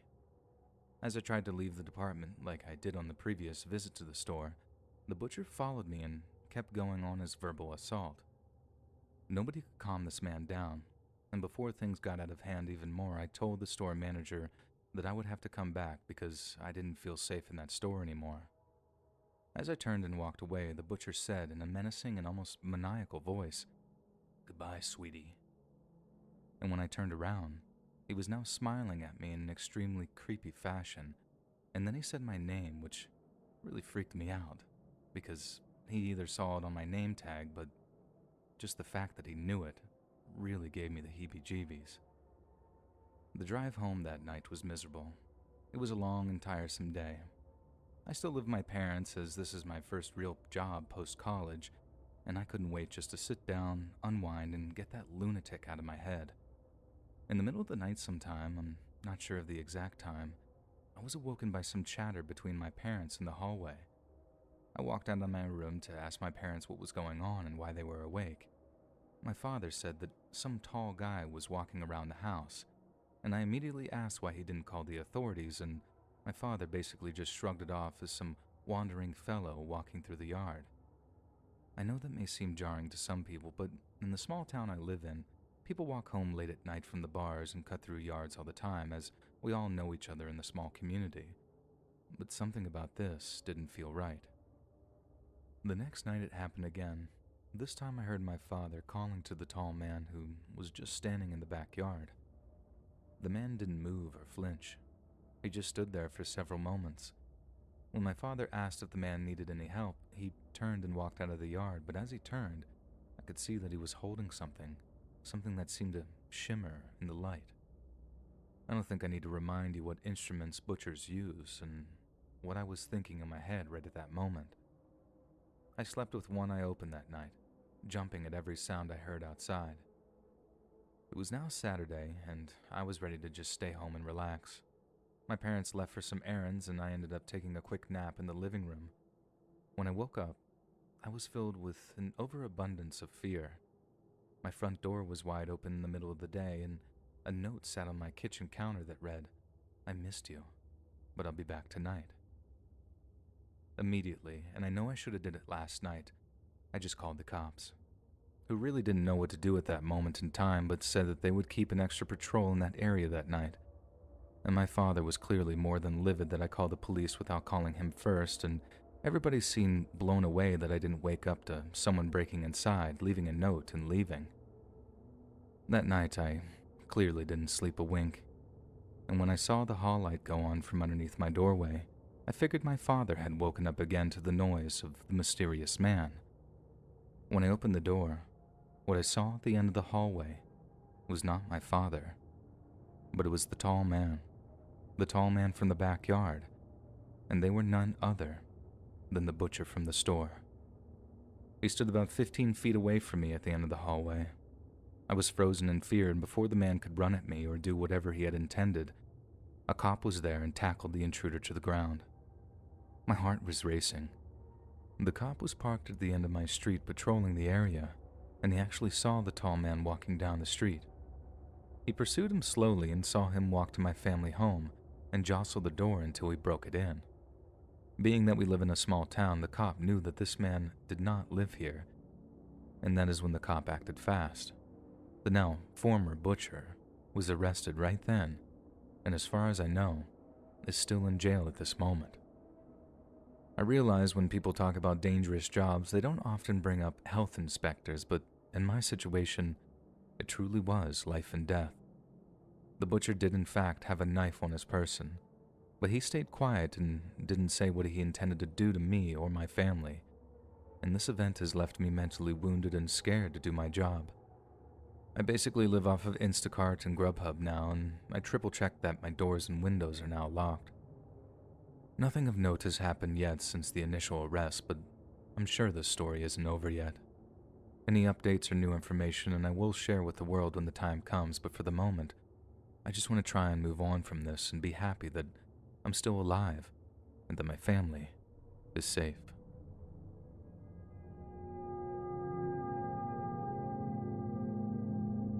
The last few years have been tough on everybody, and it's been a strange adjustment for a lot of people.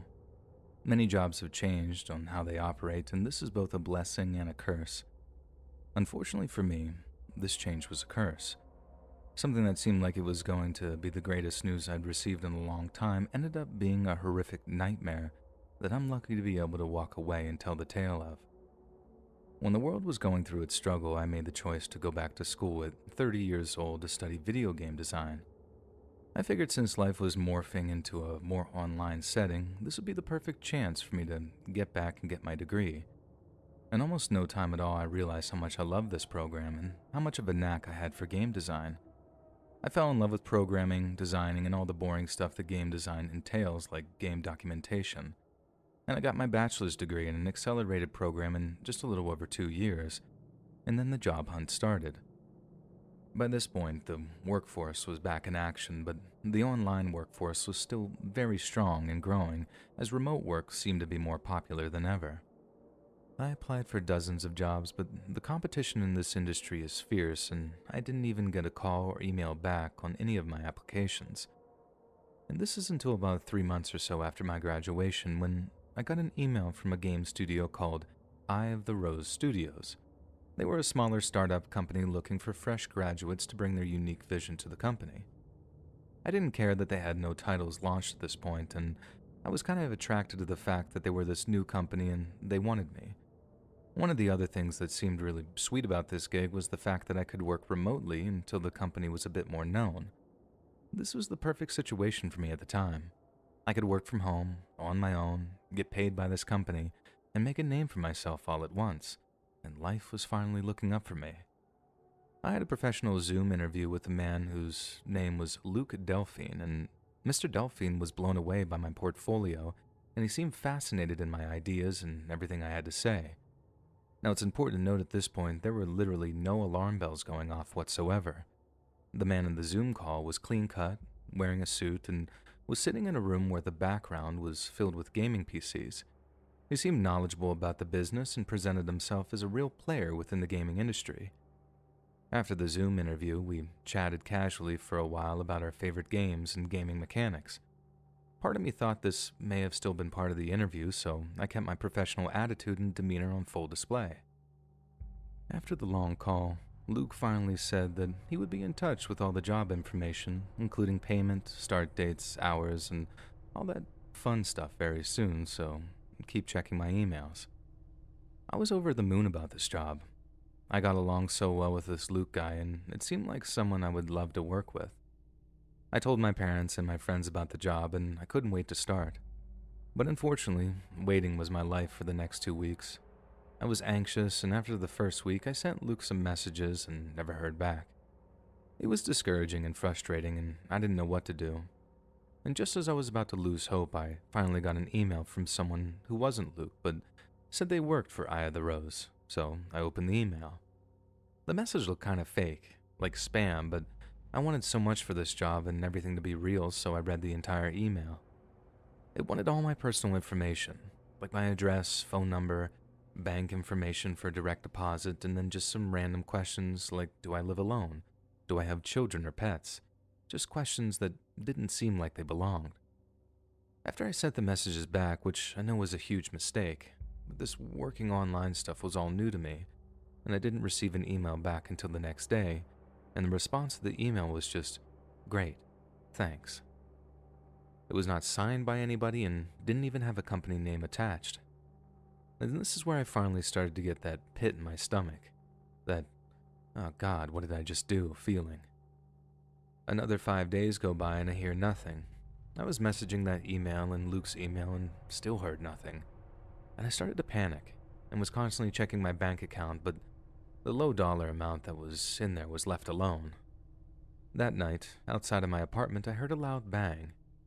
It would have woken me up, but I was already awake gaming on my PC.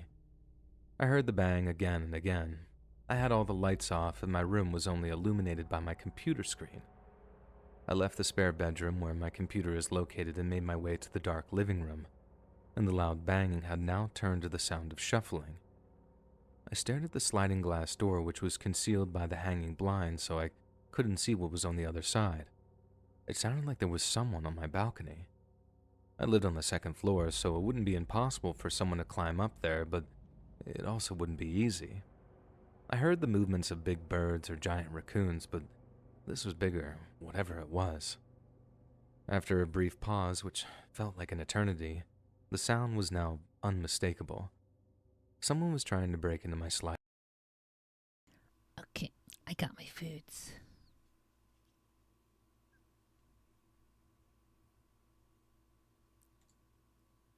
Look, it's yummies. It's some rice, some baby tomatoes, some chicken nuggets, and some pico de gallo. Sliding door, and I was frozen in fear. I wasn't really listening to that previous story. It was way too quiet for me from my phone, but it is what it is. I've been following this one a little bit. They were interested in game dev, and then they were going to join a company that apparently had no video games to their name, but then they got this spooky email, I believe, they're asking things that are technically illegal, like whether or not you have kids or married, something like that. And then, now somebody's breaking in. Uh-oh. My phone was in my pocket, and all I had to do was call the authorities, but at that moment, all I could think was, I need to hide. I tried to tiptoe away from the door to the hallway, and that's where the second nightmare hit me. There was someone turning my doorknob to my front door as well, not just the sliding door. In the bedroom, there was a bathroom, and I was able to fit inside the small closet inside the bathroom. And finally, logic kicked in, and I remembered my phone in my pocket, and I called the police. I whispered the situation to them, and in my mind, I felt like I was screaming, even though the dispatch operator could barely hear me. Moments after I gave the address, I heard the front door squeak open. I had the operator on the phone the entire time, and I just clenched my phone hoping that the police would show up soon. The footsteps were soft and slow. I could feel his footsteps through the vibrations on the floor as he made his way to the sliding door. The intruder opened the sliding door, and it sounded like more than one person came in through the slider. I could hear some muffled whispers, but couldn't make out what they were saying. The slow footprints continued as the intruders searched the room. They got to the bedroom, and once they realized that I wasn't in there, they turned the light on. I could literally not breathe at this point, and I was terrified that my shaking would give away my location. One of the intruders entered the bathroom and turned the light on. I was crippled in fear at this point. There was no movement for several seconds, and I began to fear the worst. I almost screamed when the intruder drew back the shower curtain. The loud noise of the curtain rod sounded like a blast from a trumpet. The intruder sighed, and then grabbed the doorknob of the small closet I was hiding in, but he didn't open it for some reason. The only reason I can think of is he must have thought that the closet was too small for any adult to fit in, and this was the first time in my life I was happy to be a very below-average size man. As the tension was in an all-time high, I heard a knock at the apartment door. "Police, is everything okay in here?" The intruder that was in the bathroom spoke up calmly and said, "Yes, sir, is there a problem?" And I heard the conversation that transpired next, and I was in disbelief at the calmness of this man. "There was a call about an intruder. Is this your apartment, sir?" The man responded, "Yeah, sorry about that, officer. I really spooked myself out. I thought I heard someone on the balcony, but just a possum. I'm sorry I wasted your time." There was a brief pause, and one of the cops must have thought something wasn't right because he asked if he could look around. The intruder seemed a bit nervous now, but responded with an uneasy okay. As soon as I heard the cop enter the bathroom, I cracked open the door and made myself known. The cop motioned for me to go back inside the closet, and then quickly went back out into the living room and instantly arrested the man. I came out and told the officer that there were 2 more guys at least, and as I said that, 2 guys burst out of the coat closet and ran out of the door. One of the cops ran after him as the other radioed for backup. After undoubtedly the worst night I'd ever had, it was finally starting to feel a bit safer for a little while anyway. They were able to catch one of the intruders that fled, but the other escaped, and his 2 accomplices have yet to turn him in.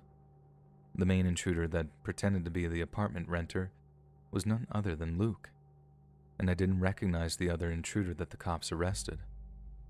This same night, I went home and lived with my parents, and I've never stayed another night in that apartment. I have no idea what these men intended to do to me, attack me, rob me, or worse.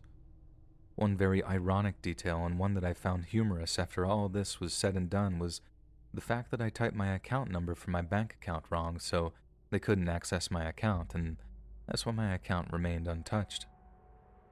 I apologize for the long story, but I believe it's important to really do your research when you're applying for a new job, especially online, and never, ever give out your personal information until you know for sure that the job is legitimate.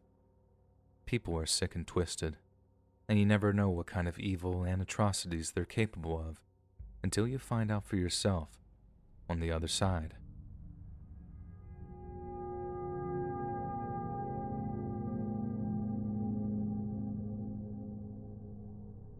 Let me first say that this story happened several years ago and is still to this day the weirdest thing that's ever happened to me. At the time, I didn't really view it as scary, just weird. Years removed from the incident, however, I can reflect just how potentially dangerous and unnerving the situation actually was. Almost 5 years to the date of me writing this, I met Joey. At that time, I had just started with a new company as the head of human resources. After my training, my main duty at this job was to perform all the interviews and do the hiring and placement for most of the new entry-level positions of the company. At first, it seemed like an easy job, and for the most part, it was easy. It was a lot of paperwork and a lot of unpleasant conversation with folks that were horribly unprepared for interviews.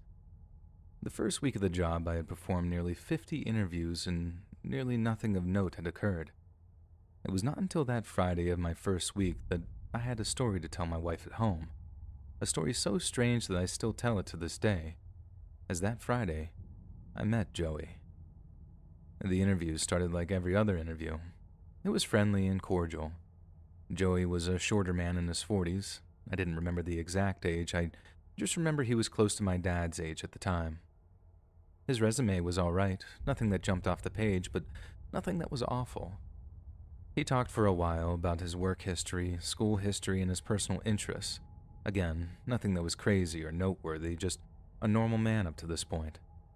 I remember jotting some notes down in my pad that Joey would not be getting a call back, but I wanted to continue the interview just to make sure that I was making the right call. Little did I know, within just a few minutes, I would know for sure that I was making the right call. Just as we were about to wrap up, Joey said, "You know, I have also done other work that isn't on my resume." I sat back in my chair and clicked my pen a couple times. I gave him a nod and told him to continue. He looked down on the ground while he was sitting in his chair and started to twiddle his thumbs, I guess, and much like you would do if you were in trouble in the principal's office in school. His voice got a little rocky and he started to speak through this weird stutter and said, I don't like to put this on my resume because people don't understand, but you look like you would understand me. I can see it in your eyes." This strange sentence freaked me out a little bit, but in a more of creeped out kind of way and not in a real scary way, I suppose.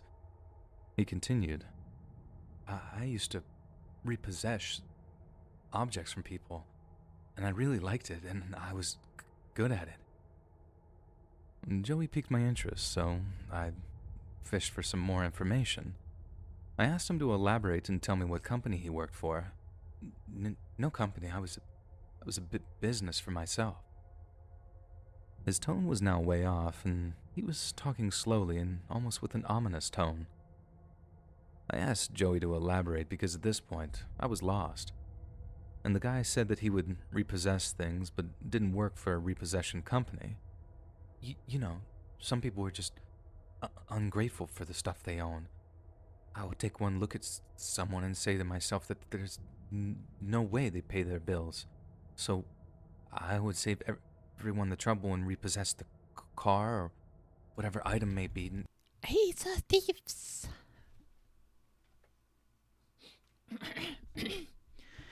As I was listening to that previous story where they broke in and they pretended to be the home yowner, makes me think almost basically every story that's on this channel, all the spooky stories, you can basically end every single one of them with, and that's why you should get a gun.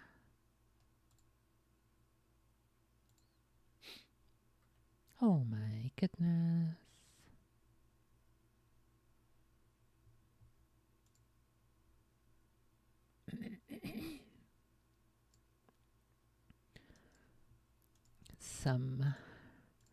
Some Khajiit did some Khajiit posting. Unlucky. Okay. Now that my tummy is probably sufficiently satisfied for a little bit at least, let me go ahead and keep going. Let's see how much longer I can do until I'm hungry again.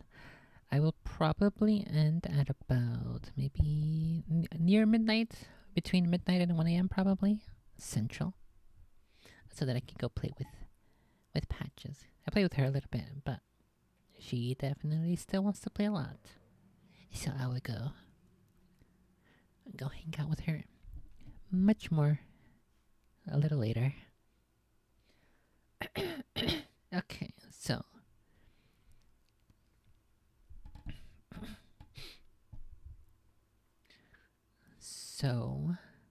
Dr. Halsey has just put Cortana inside Master Chief's head, and then the Oni spooks have manufactured an obstacle course of some kind, in which Dr. Halsey believes that regardless of how he performs, they will make sure he fails. And, what the heck? I hate it when there's a smudge on my glasses and I can't get it off. Okay, that's more better. And, there are a couple of spooky shadows closing in on Master Chief's position. So let's go ahead and read that again.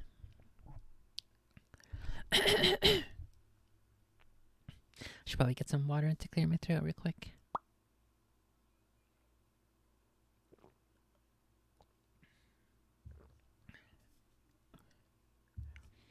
Or should I first post the links to my stories and poems, which I have just finished working on? Let me see what this link looks like real quick first.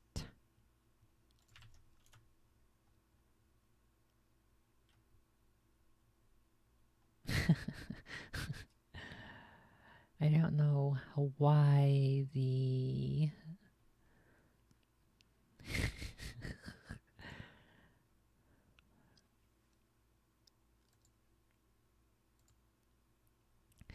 so when I link the Sophie Storehouse, the embedded image is my old favicon,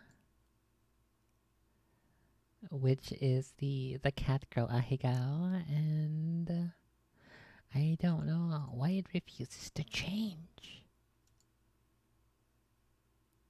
Maybe if I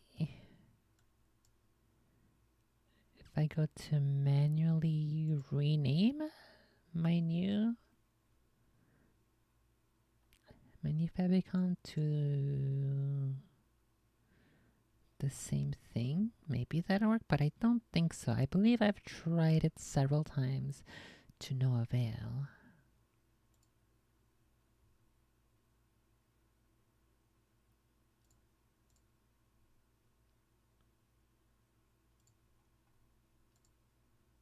I have so many different versions of my new favicon, I think.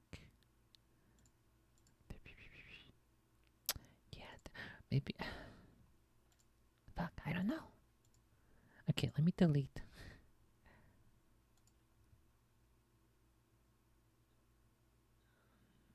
Let me delete the old ones, and maybe that'll work, I hope.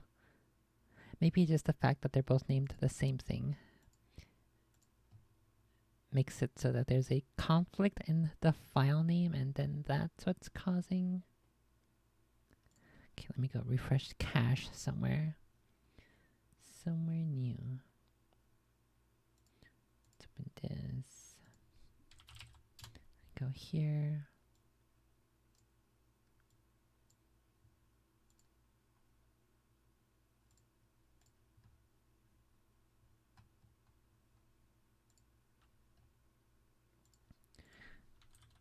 Okay, let's see if this works. I hope it does.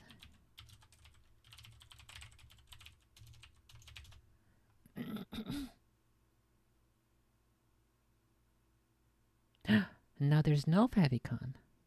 Okay, wait, what if I set the new one? What if I reset? Reapply. Wait, no, I killed the wrong thing.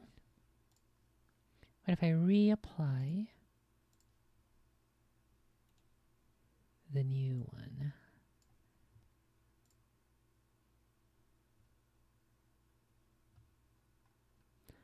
I really, really hope this works. Okay, so save that change.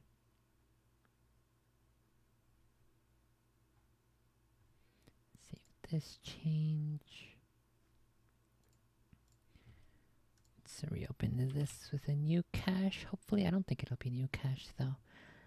Fuck. Fuck, why's it gotta do this to me?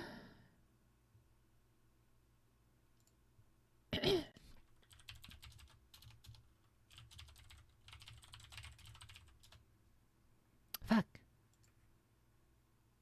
No, it doesn't work. I'm always confused if I should do it in the WordPress administration page or the web host administration page. I thought for sure that there was somewhere else under the website appearance stuff where I can pick my file.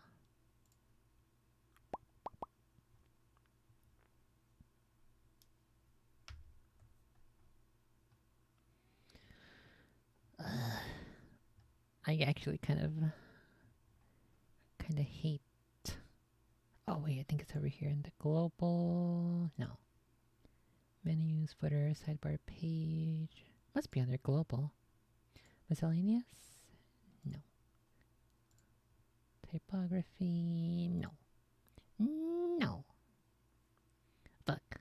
That's probably going to be taking too long, but I really want to make sure that this actually works as intended before I continue, before I actually link it. Because it's technically been broken for a little while. It's not there. No widgets. I don't think it's widgets. No, it is not widgets. Is it under header? Site identity. Site icon. Okay, let's change that to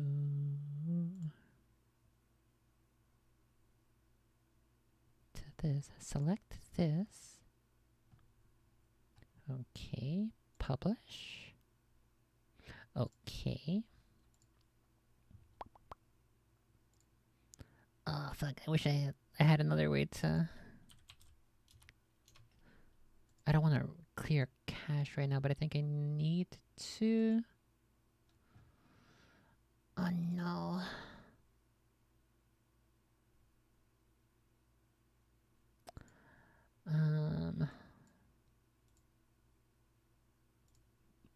Fuck, whatever.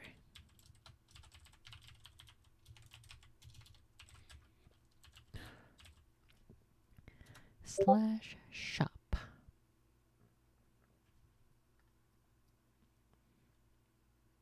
Yeah, I think I probably actually do need to wait for it to clear my the browser cache.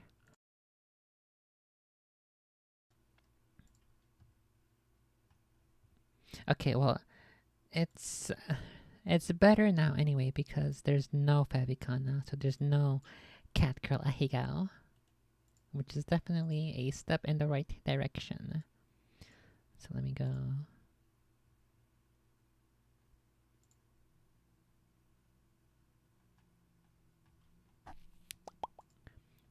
Okay. Okay, so this should be published. Should be good. Let's go to the Sophie Storehouse. Here. Okay, all my stuff is there. I know it works because I have already had somebody's. Give it a go.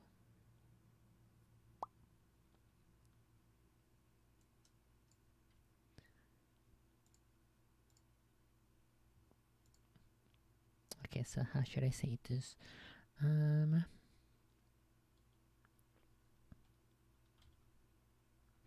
We will say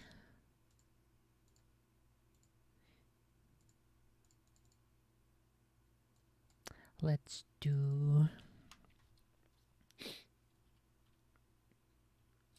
say pick up my poems and a short story now available at Sophie's Storehouse. Here's the link. And then we will say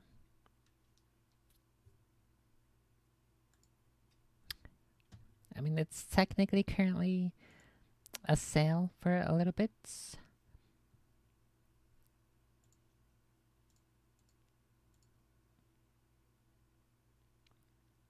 I guess I can link, I can put the titles. Pick up my poems, stuck in circulation, and where legends gather, and a short story, redemption. Now available at the Sophie Star House. I guess what I can also do real quick is I can take a screenshot of just the shop as it is, since there's not gonna be an image. Let's do this. Oops, wrong picture. Wrong button. I wanted this.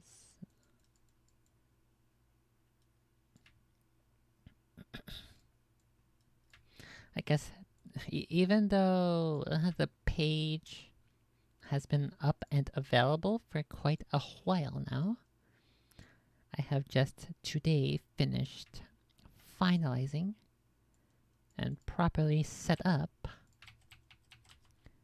the payment processor, which it was being a real fucking bitch last time, so I had to change to a different one and a better one. And I think I much prefer this new one I got. It's called Peach Pay. I think I much prefer that over the default WordPress WooCommerce one. Okay,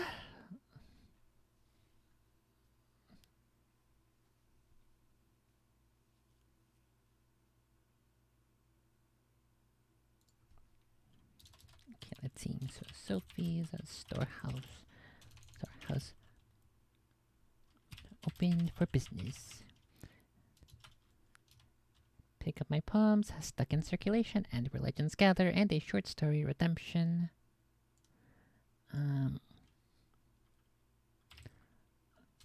How should I toss in my publishing company?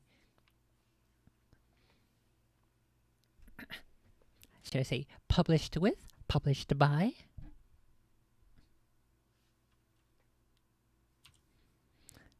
Sophie Storehouse is now open for business.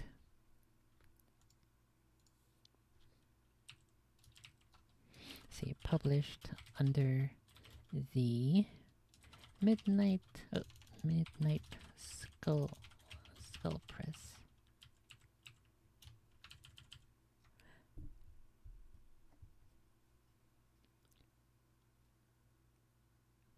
I don't know if that's the proper wording that I want.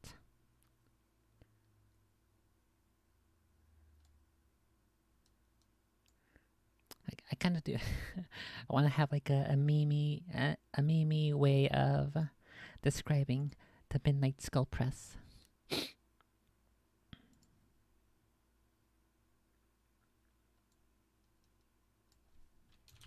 Okay, let's do pick up my collection of poems, stuck in circulation, and legends gather, and a short story, redemption. Released under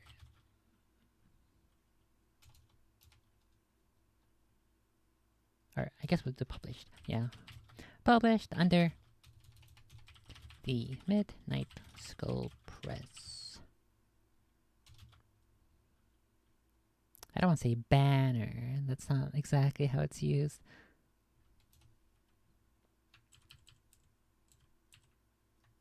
I guess we'll do Midnight Skull Press title, maybe?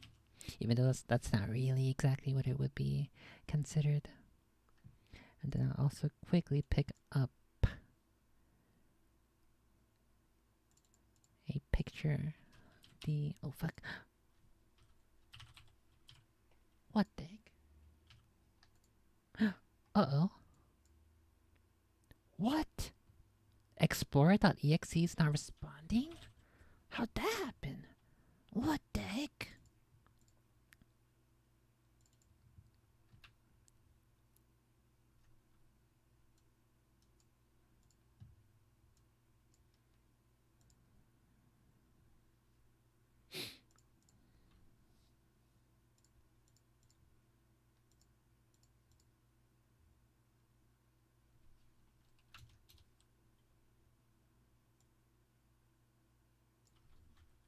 we'll just do published with Midnight Skull Press.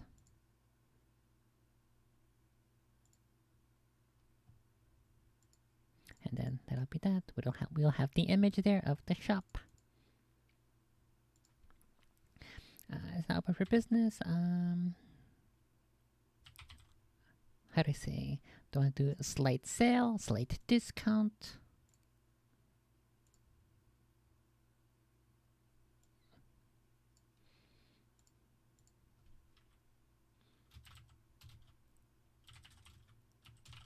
Small discount for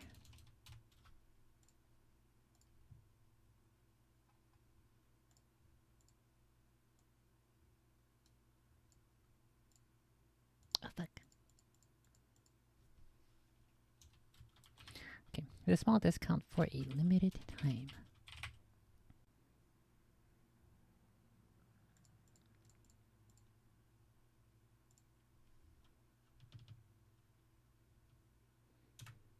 Okay, we'll do that there. No! The thingy is back.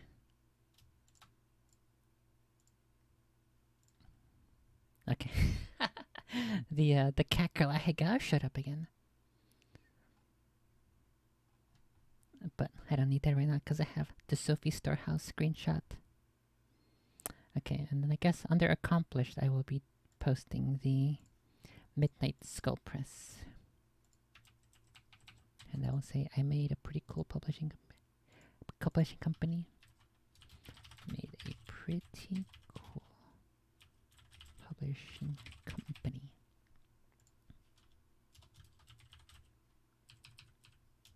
Supportive smile.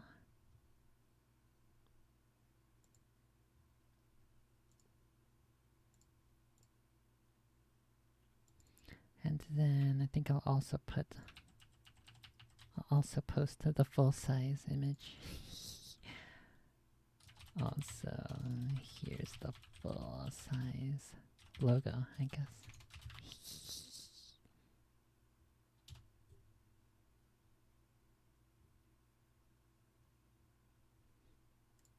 Okay.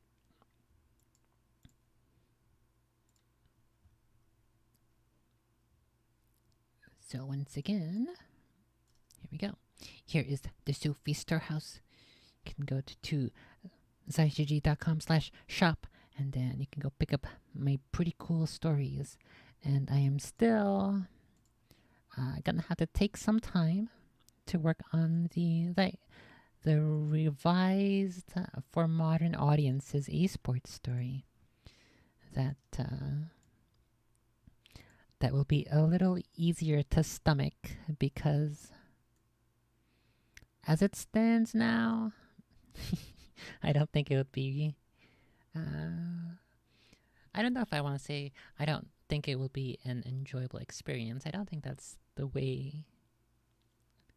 I think the way to say it is, I think it will take a certain kind of person who will appreciate what it is and what it does and how it presents itself. That's the issue with it.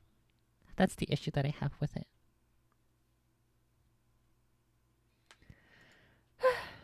So yeah, that's that. Okay. Back to the Galos. The Gala Mouse.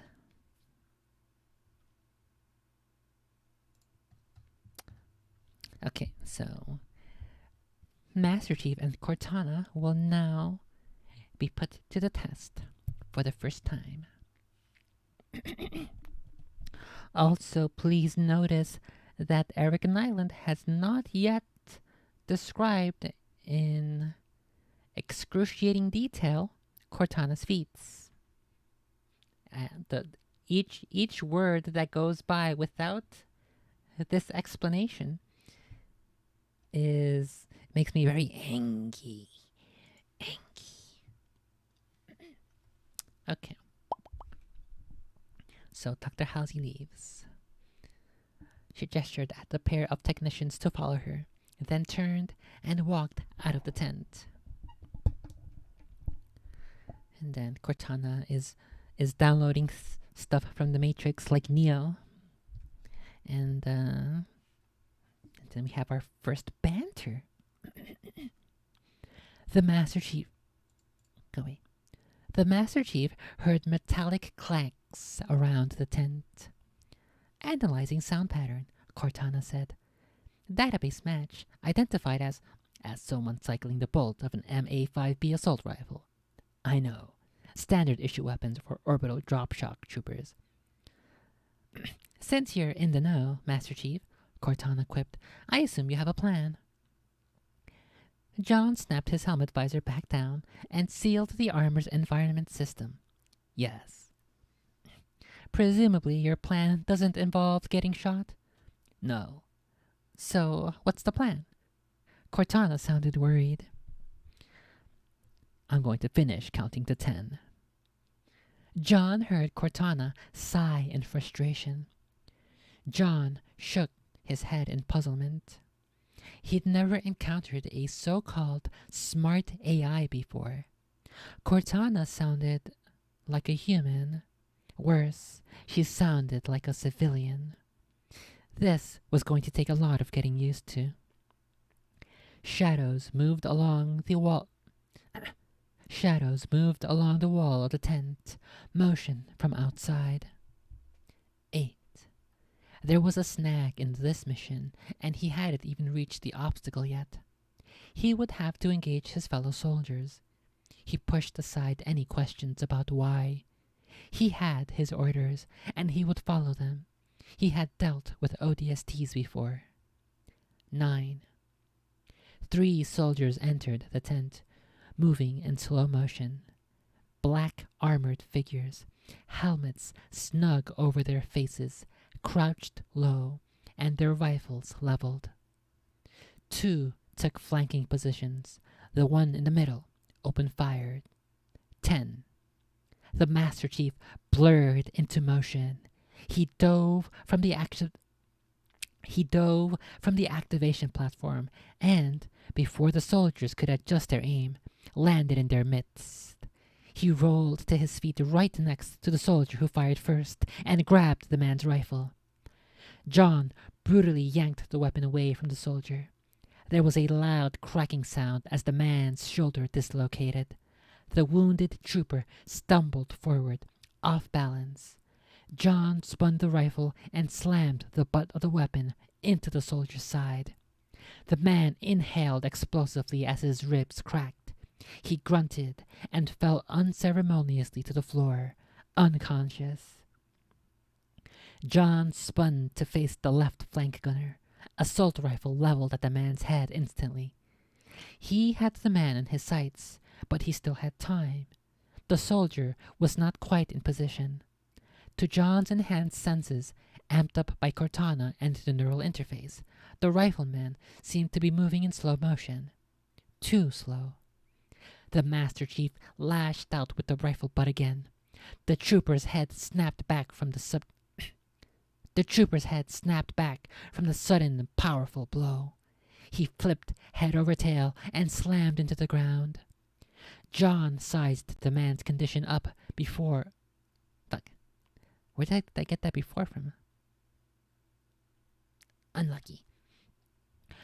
John sized the man's condition up a... What the heck? Oh, okay, I see. Because the word right below it is vertebrae. And for some reason, I'm taking the B, R, and E from vertebrae. And my brain is just making up the word before there. John sized the man's condition up with a practiced eye. Shock, concussion, fractured vertebrae. Gunner number 2 was out of the fight. Finish the fight. The remaining gunner completed his turn and opened fire. A 3-round burst ricocheted off the Mjolnir armor's energy shield. The shield's recharge bar flickered a hair's breadth. I have never, outside of this book, obviously seen the word hair's breadth. It's a single word. And I assumed that it would be breath, not breadth. BREADTH is what it is how it's spelled here. I think that is one of those words that you hardly ever encounter. Or at least, I guess just me. I know what it means, like, just by looking at it, just by reading it, but hardly ever encounter this word in the wild. A 3-round burst ricocheted off the Mjolnir armor's energy shield. The shield's recharge bar flickered a hair's breadth. Before the soldier could react, the Master Chief sidestepped and slammed his own rifle down, hard. The trooper screamed as his leg gave out. A jagged spoke of bone burst through the wounded man's fatigues. The Master Chief furnished him with a rifle butt to his helmeted head. John checked the condition of the rifle, and, satisfied that it was in working order, began to pull ammo clips from the fallen soldier's belt pouches. The lead soldier also carried a razor-edged combat knife. John grabbed it. "You could have killed them," Cortana said. "Why didn't you?" "My orders gave me permission to neutralize threats," he replied. "They aren't threats anymore." "Semantics," Cortana replied. She sounded amused. "I can't argue with the results, though." She broke off suddenly. "New targets. 7 contacts to the motion tracker," Cortana reported. 7 contacts on the motion tracker, Cortana reported. "We're surrounded." "Then it is an even fight." 7 more soldiers. The Master Chief could open fire now and kill them all. Under any circumstances, he would have removed such threats, but their MA5Bs were no immediate danger to him, and the UNSC could use every soldier to fight the Covenant. He strode to the center pole of the tent, and with a yank, he pulled it free. As the roof fluttered down, he slashed a slit in the tent fabric and shoved through.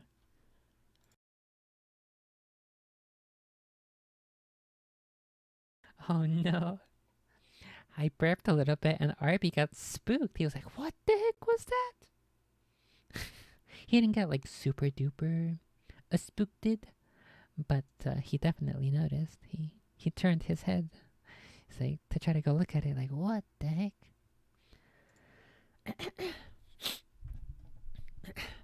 As the roof fluttered down, he slashed a slit in the tent fabric and shoved through. He faced 3 Marines. They fired. The Master Chief deftly jumped to one side. He sprang toward them and lashed out with a steel pole.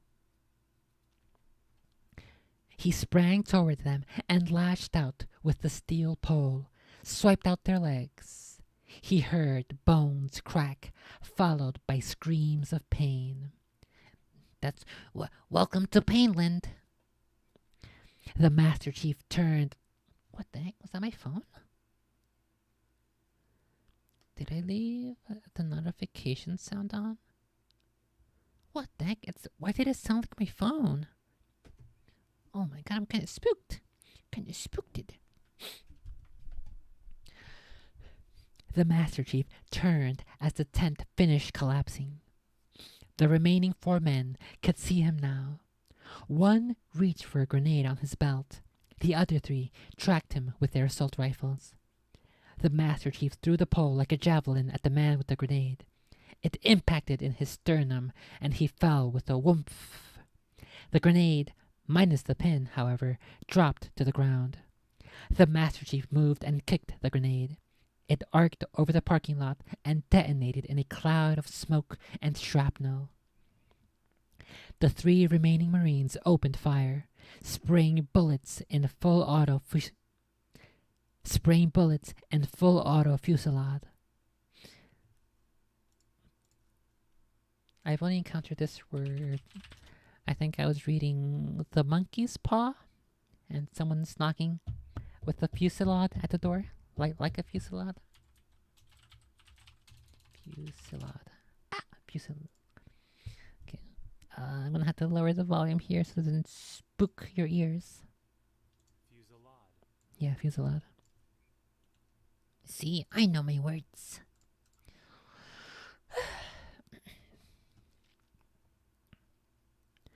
The 3 remaining Marines opened fire, spraying bullets in a full auto fusillade.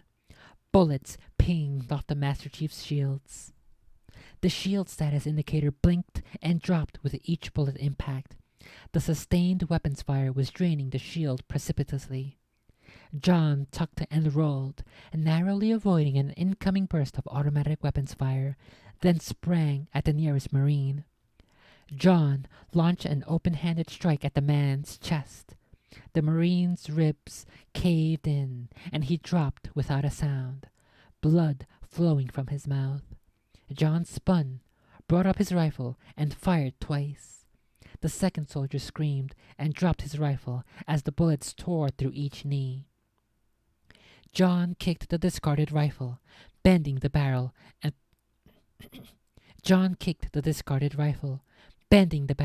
and rendering the weapon useless. The last man stood frozen in place. The Master Chief didn't give the man time to recover. He grabbed his rifle, ripped off his bandolier of grenades, then punched his helmet. The Marine dropped. Mission time plus 22 seconds, Cortana remarked. Although technically, you started to move 40 milliseconds before you were ordered to. I'll keep that in mind. The Master Chief slung the assault rifle and bandolier of grenades over his shoulder and ran for the shadows of the barracks. He slipped under the raised buildings and belly-crawled towards the obstacle course. No need to make himself a target for snipers, although it would be an interesting test to see what caliber of bullets these shields could deflect. No! No, don't do it! I've played enough Halo 2 to know that you do not want to test that theory.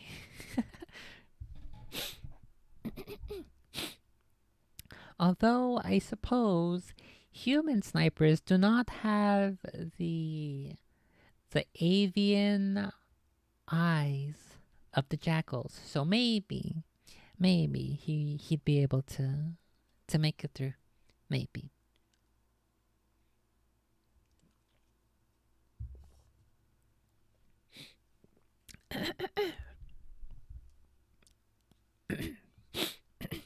Although, it would be an interesting test to see what caliber of bullet these shields could deflect. No, that kind of thinking was dangerous. The shield was useful, but under combined fire it dropped very quickly. He was tough, not invincible. He emerged at the beginning to the obstacle course. The first part was a run over 10 acres of jagged gravel. Sometimes raw recruits had to take off their boots before they crossed. Other than the pain, it was the easiest part of the course. The Master Chief started toward the gravel yard. Wait, Cortana said. I'm picking up faraway infrared signals on your thermal sensors. An encrypted sequence. Decoding. Yes, there. It's an activation signal for a Lotus mine. They've mined the field, Master Chief. The Master Chief froze. He'd used Lotus mines before and knew the damage they could inflict. The shaped charges ripped through the armor plate of a tank like it was no thicker. The shaped charges ripped through the armor plate of a tank like it was no thicker than an orange peel. This would slow him down considerably. Not crossing the obstacle course was no option. He had his orders. He wouldn't cheat and go around. He had to prove that he and Cortana were up for this test. Any ideas? He asked. I thought you'd never ask, Cortana replied. Find the position of one mine, and I can estimate the rough position of the others based on the standard randomized procedure used by UNSC engineers. Understood. The Master Chief grabbed a grenade, pulled the pin, counted to 3, and lobbed it into the middle of the field. It bounced and exploded, sending a shockwave through the ground, tripping 2 of the Lotus mines. Twin plumes of gravel and dust shot into the air. The detonation shook his teeth. He wondered if the armor shields could have survived that. He didn't want to find out while he was still inside the thing. He boosted the field strength. He boosted the field strength on the bottom of his boots to full. Cortana overlaid a grid on his heads-up display. Lines flickered as she ran through the possible permutations. "Got a match," she said. 24 red circles appeared on his display. "That's 93% accurate. The best I can do." "There are never any guarantees," the Master Chief said. He stepped onto the gravel, taking short, deliberate steps. With the shields activated on the bottoms of his boots, it felt like he was skating on greased ice. He kept his head down, picking his way between red dots on his display. If Cortana was wrong, he probably wouldn't even know it. The Master Chief saw the gravel had ended. He looked up. He had made it. "Thank you, Cortana. Well done." "You're welcome." Her voice trailed off, picking up scrambled radio frequencies on the D-band, encrypted orders from this facility to Fairchild Airfield. They're using personal code words too, so I can't tell what they're up to. Whatever it is, I don't like it. Keep your ears open. I always do. He ran to the next section of the obstacle course, the Razor Field. Here, recruits had to crawl in the mud. What the heck? There's mud and razor wire? They're gonna get fucking infections. He ran to the next section of the obstacle course, the Razor Field. Here, recruits had to crawl in the mud on the razor wire as their instructors fired live rounds over them. A lot of soldiers discovered whether they had the guts to deal with the bullets zinging a centimeter over their heads. Along either side of the course, there was something new. 3 30mm chain guns mounted on tripods.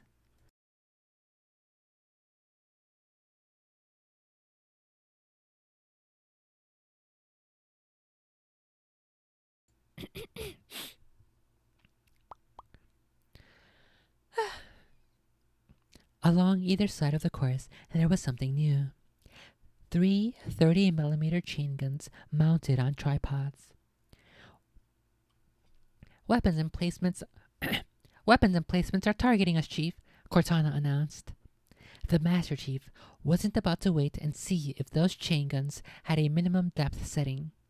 He had no intention of crawling across the field and letting the chain guns' rapid rate of fire chip away at his shields. The chain guns clicked and started to turn. He sprinted to the nearest tripod-mounted gun. He opened fire with his assault rifle, shot the lines that powered the servos, then spun the chain gun around to face the others. He crouched behind the blast shield and unloaded on an adjacent gun. Chain guns were notoriously hard to aim. They were best known for their ability to fill the air with gunfire. Cortana adjusted his targeting reticle to sync up with the chain gun. With her help, he hit the adjacent weapons placements. John guided a stream of fire into the guns' ammo packs. Moments later, in a cloud of fire and smoke, the guns felt silent, then toppled. The Master Chief ducked, primed a grenade, and hurled it at the closest of the remaining automated weapons. The grenade sailed through the air, then detonated just above the autogun. "Chain gun destroyed," Cortana reported. 2 more grenades and the automated guns were out of commission. He noted that his shields had dropped by a quarter. He watched the status bar refill. He hadn't even known he had taken hits. That was sloppy. "You seem to have the situation under control," Cortana said. "I'm going to spend a few cycles and check something out." "Permission granted," he said. "I didn't ask, Master Chief," she replied. The cool, liquid presence in his mind withdrew. The Master Chief felt empty somehow. What the heck? He feels empty without Cortana in his head. He's just like me, for real, for real. The Master Chief felt empty somehow. He ran through the razor fields, snapping through steel wire as if it were rotten string. Cortana's coolness once again flooded his thoughts. I just accessed SATCOM, she said.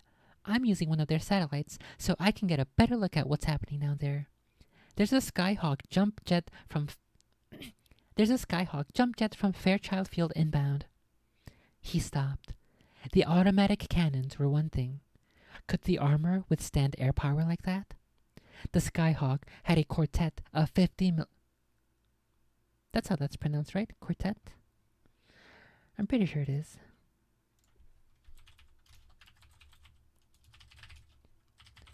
Quartet. I don't see why it wouldn't be.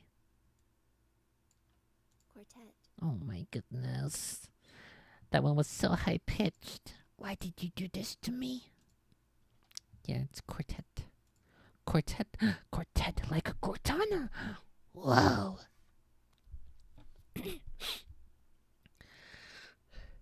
The Skyhawk had a quartet of 50mm cannons that made the chain guns look like pea shooters.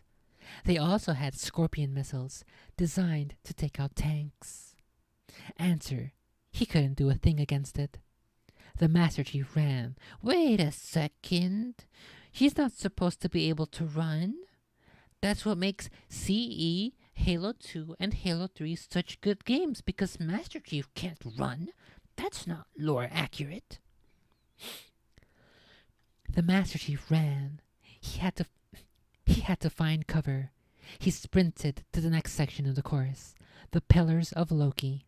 What the heck is the Pillars of Loki? Is that like the Pillar of Autumn's younger brother? What?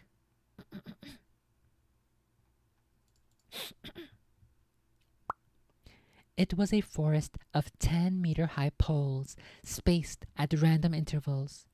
Typically, the poles had booby traps strung together, let's say together.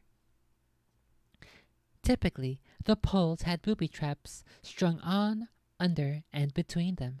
Stun grenades, sharpened sticks, anything the instructors could dream up.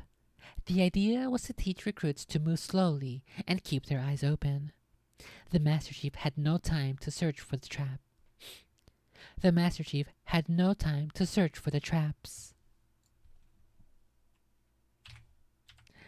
I'm gonna go ahead and take a screenshot of that because I think that is a very important sentence. The Master Chief had no time to search for the traps.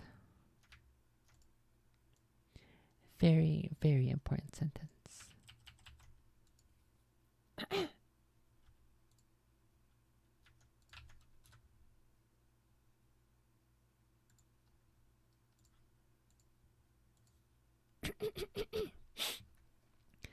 The Master Chief had no time to search for the traps. He climbed up the first pole and balanced on top.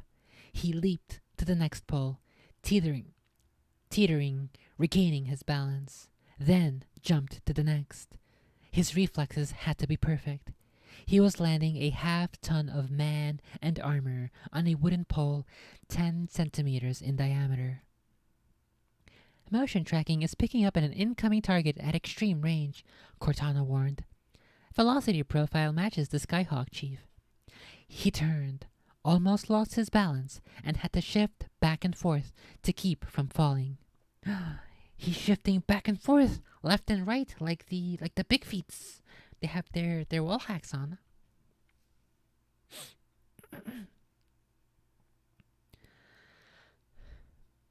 He turned, almost lost his balance, and had to shift back and forth to keep from falling. There was a dot on the horizon, and the faint rumble of thunder. In the blink of an eye, the dot had wings, and the Master Chief's thermal sensors picked up a plume of jet wash. In seconds, the Skyhawk closed, then opened fire with its 50mm cannons. He jumped. The wooden poles splintered into a pulp. They were mowed down like so many blades of grass. What the heck? Thanks for the follow. Oink oink. I like the oink oinks. Oink oinks are pretty good. They were mowed down like so many blades of grass. The Master Chief rolled, ducked and flattened himself on the earth. He caught a smattering of rounds, and his shield bar dropped to half. Those rounds would have penetrated his old suit instantly.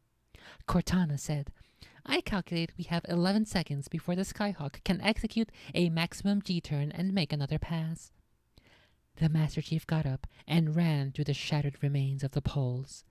Napalm and sonic grenades popped around him, but he moved so fast he left the worst of the damage in his wake. They won't use their cannons next time, he said. They didn't take us out. They'll try the missiles. Perhaps, Cortana suggested, we should leave the course. Find better cover. No, he said. We're going to win. By their rules. The last leg of the course was a sprint across an open field. In the distance, the Master Chief saw the bell on a tripod. He glanced over his soldier. Soldier? He glanced over his shoulder. What? Why the heck did I read it as soldier? Oh my god.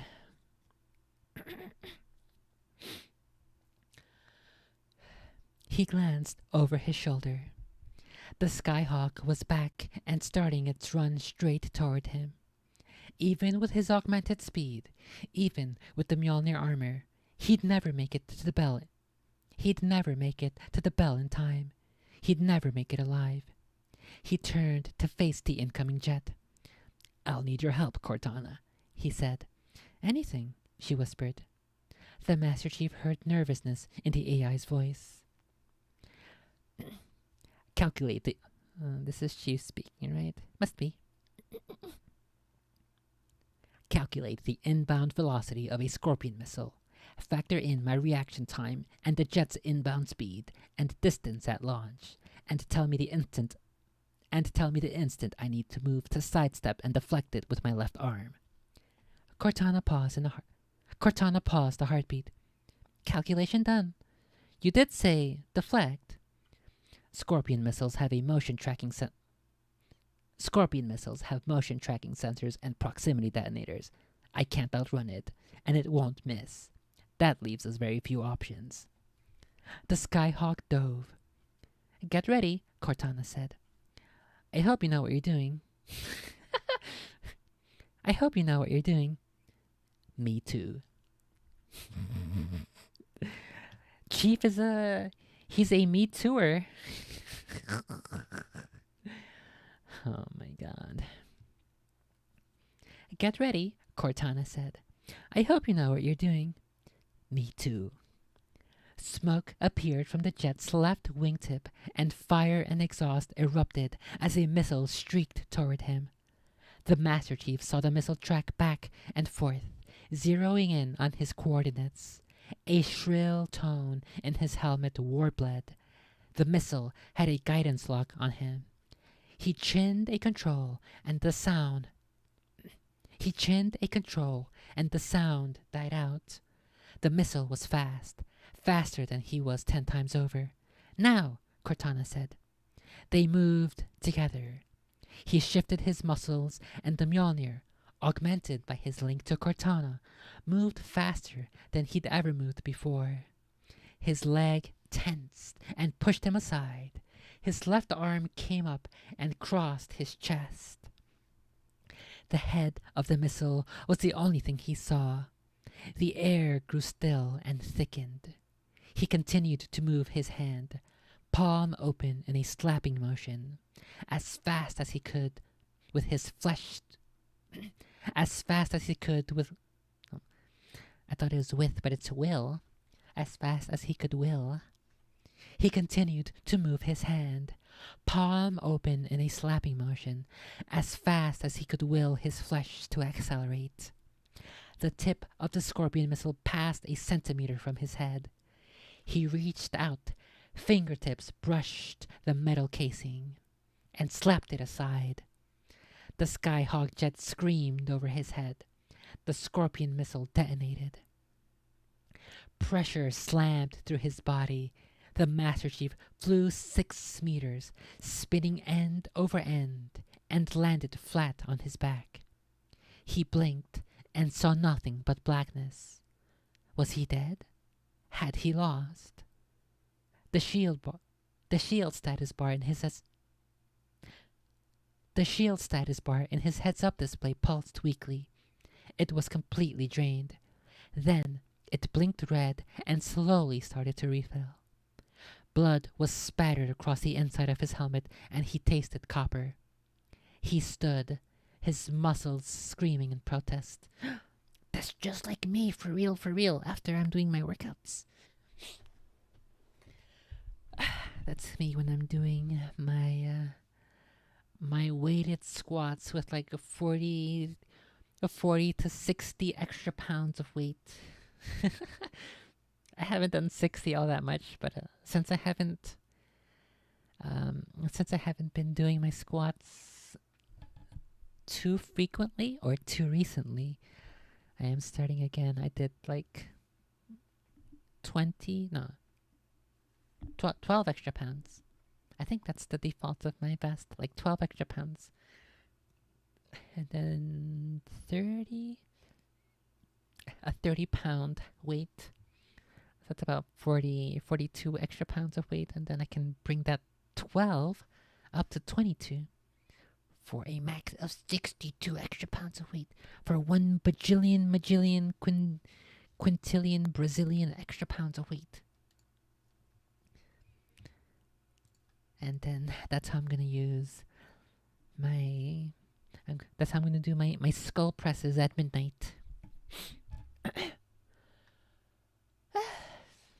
I'm pretty sure my muscles are going to be protesting at me tomorrow.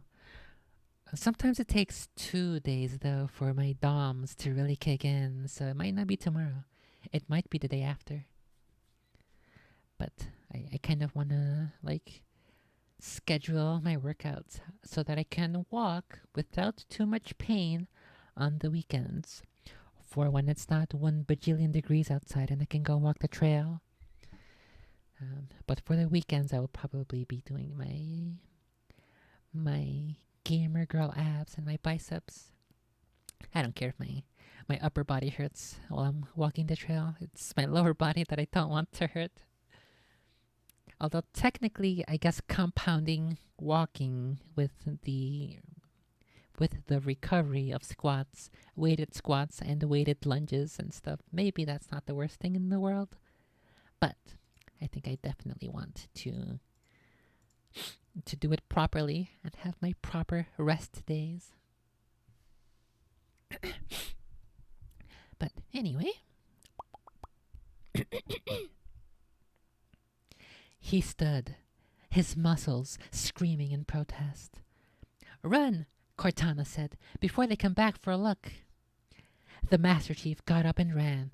What the heck? He's not supposed to run. Can I find that meme on YouTube? It should be up there, right? Master Chief running meme. Wait, what are you doing?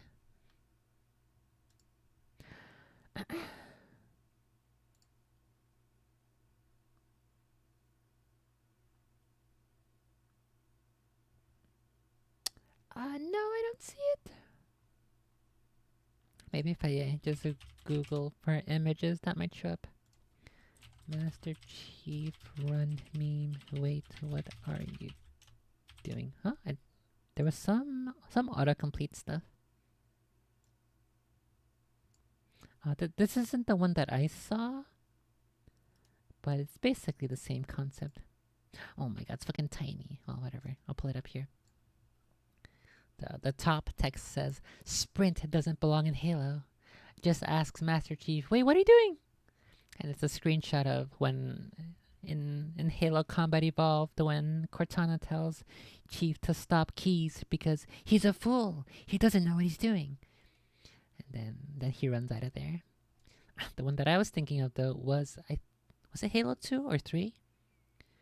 Where right before Gravemind part, right before I think he kills one of the prophets, and then he gets tentacled by Gravemind. Before you enter that place where you fight the prophet, or is it afterward? No, it's before, because what he does is there's like a Covenant ship that comes in overhead. It's like a whole Covenant fleet comes in overhead onto the Halo's orbit, and then they start blasting him, and then he has to run and jump off of the what's it called, the gondola. He has to run and jump off of that, and then he jumps into the water. But because he's Master Chief and he weighs 1 bajillion tons, he can't swim. But then there's a tentacle that drags him underwater. And that's the animation, the screenshot of that I saw, where he's running. So yeah, see, look, he's not allowed to run. He can't do that. Halo is way more better without running, without sprinting.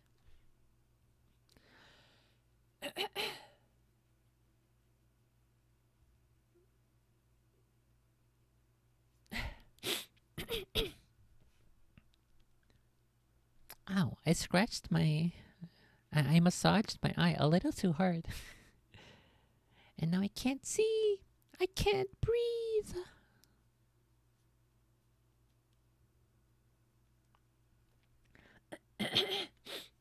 Okay, let's read this, I think, for the 3rd time, and hopefully the last time. He stood. His muscles screamed in protest. No, screaming. He stood. His muscles screaming in protest. "Run," Cortana said, "before they come back for a look." The Master Chief got up and ran. As he passed the spot where he had stood to face down the missile, he saw a 2-meter deep crater. He could feel his Achilles tendon tear, but he didn't slow. He crossed the half-kilometer stretch in 17 seconds flat and skidded to halt.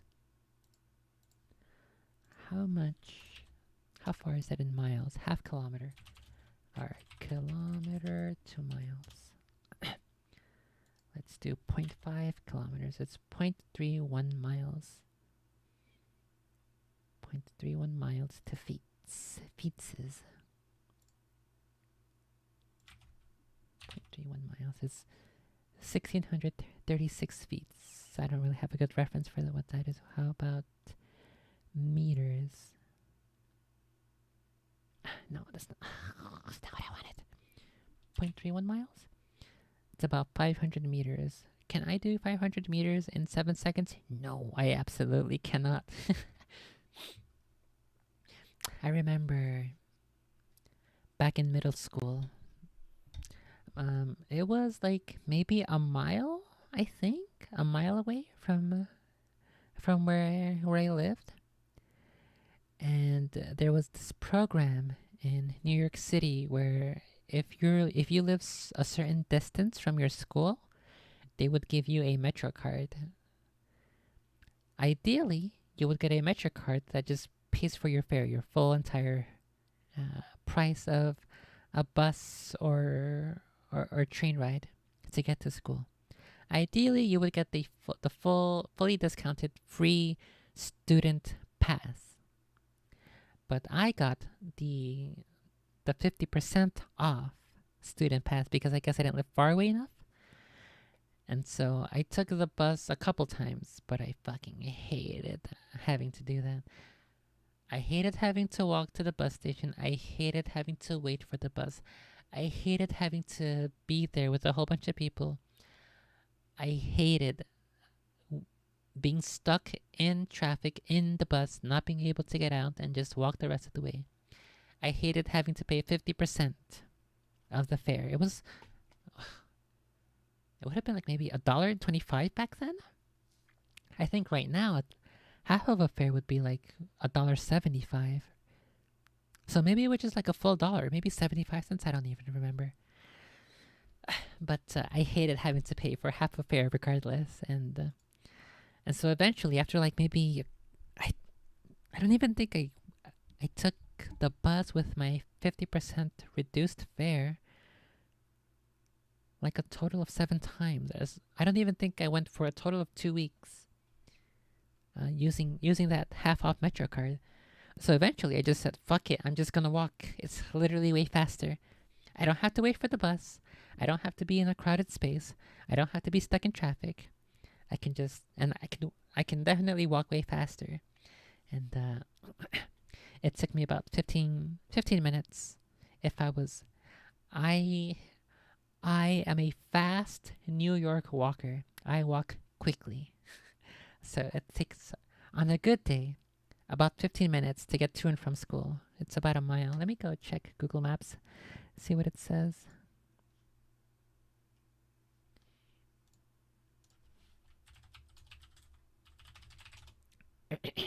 I'm pretty sure at some point I did do the measurements.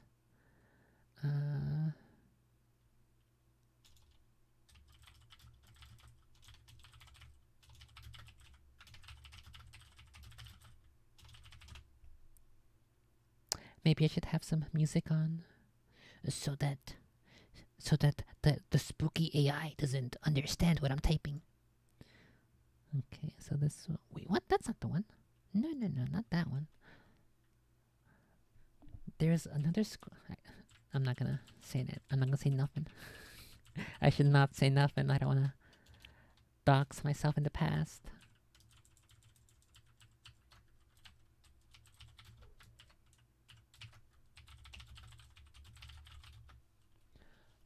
Fuck, what street was it in? It's like, fuck, I don't remember.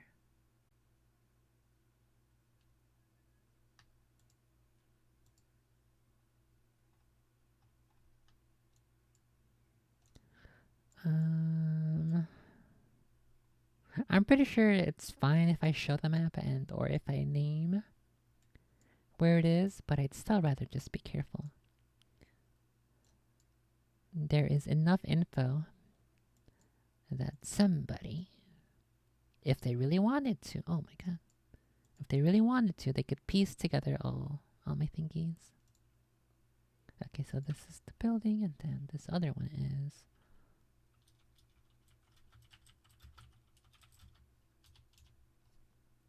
here. Okay, so according to Google Maps, the walking, yeah, walking says it's about 14 minutes. And it says it's 0.7 miles. Okay. So it's almost a mile.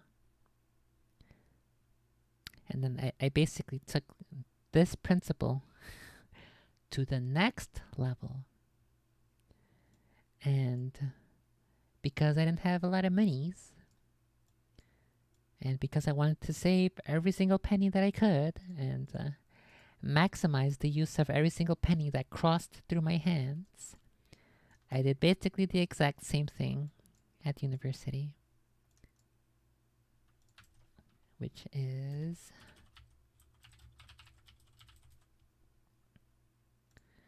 this, and then this. On some days, I just took the bus because it was either too cold or rainy, or I was too tired.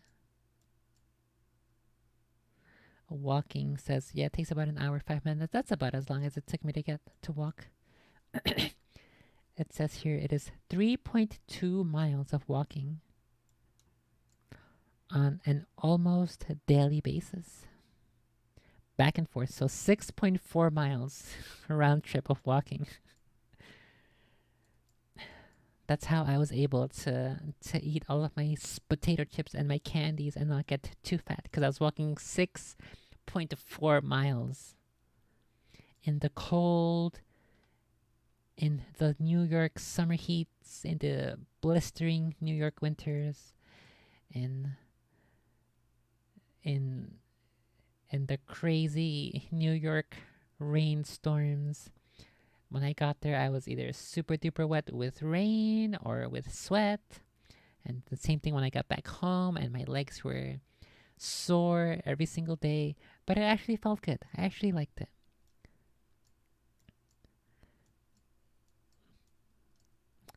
I miss just being able to walk around the city, looking at the new construction things, the new businesses and stuff. That's pretty fun. But it's definitely something I would rather do in New York with the tall buildings to give me shade. And that's why it's kind of like a meme where I never needed sunglasses in New York. I never needed sunglasses until I came to try that in a small town. And I do not want to walk here being in the sunlight, getting skin cancer. No, thank you. No, thank you very much. But yeah, when I didn't want to waste money, the worst part is walking took as long as the bus because of having to wait for the bus, having to wait in traffic.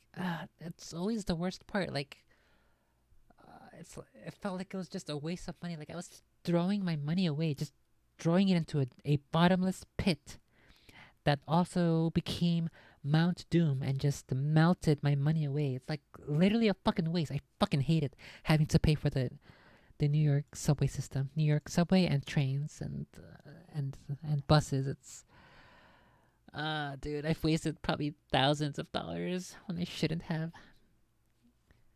It's god awful. Not a worthwhile use of monies. If I had instead kept that in a savings account or put it into a like a VOO or something or a VTX, like phew, whoa, I'd have like a whole other $3,000. What the heck? Unfortunately, you cannot redo the past. So, although if I had that $3,000 available, I would be in a much better position for my surgeries.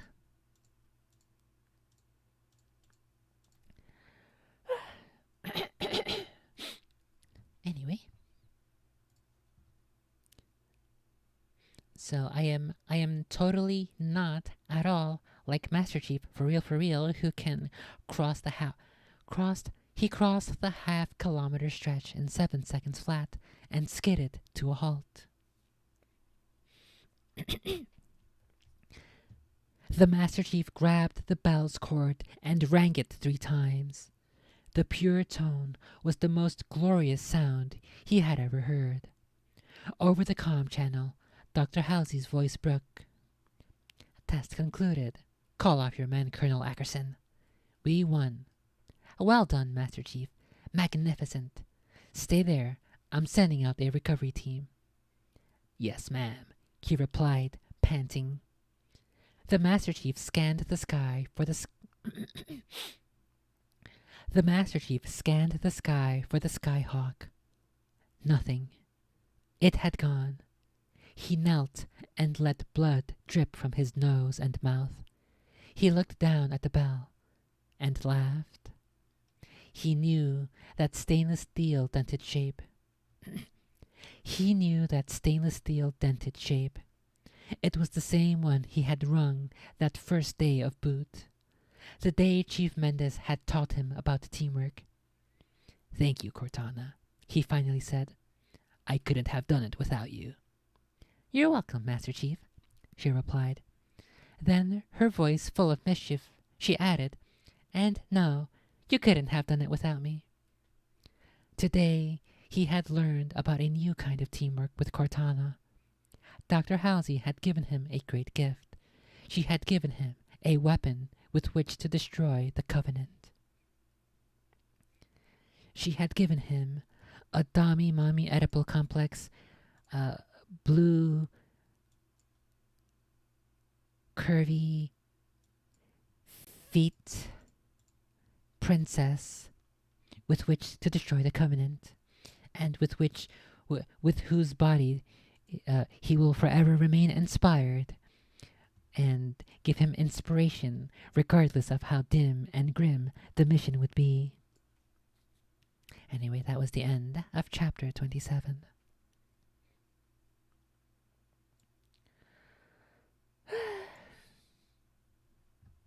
Maybe that's part of the reason why I have my My gamer girl abs are trying to hide because I'm not walking around as much as I used to back in New York. And so all the Takis and the potato chips and the yummy candies, they're showing through a bit more rather than the gamer girl abs.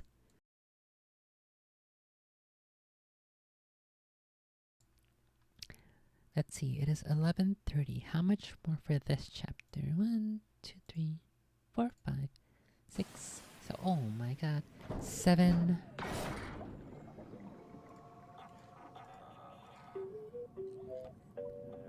How do I get my Gamer Girl app sweat spray bottle? 7 pages for chapter 28.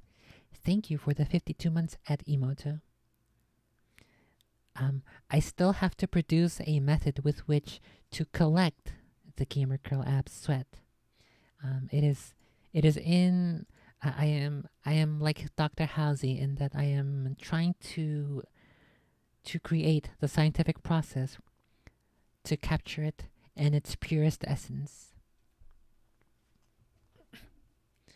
I did work out also earlier today, and I did have quite a bit of gamer girl abs. So I need to just do more of that, and then that'll be okay. However, I do not know if I should publicize it because maybe the FDA might not want me to sell it.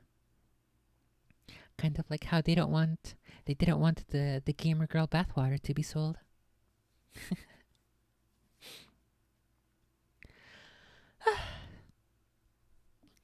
What's you up to today with your 52 months? Is there anything you're celebrating today or these days recently? Also, what the fuck is this? Why in the absolute heck is he allowed to just face slap, to just bitch slap this fucking missile from this jet? That's not realistic. What the heck? He deflected it, so he put all of his shield onto his left hand. He bitch slapped that missile. The head of the missile was the only thing he saw. The air grew still and thickened. Wow. I wish I could do that. You don't sell it, then you just send it as a gift for free to your loyal subscribers. Maybe. Although I think probably the government would still want a cut of that. I'm celebrating not fucking dying in the middle of the shitstorm I'm finding myself. What the heck? Is it also super duper hot over there again? Like last time? Or is it a work-related shitstorm? Because those are always annoying. If the heat was the worst of it, I'd be fine. Rippy dippy. Work and moving out. Oh, okay. Did you find it a place? Did you, or is that part of the shitstorm? You're still trying to figure out how to get through that?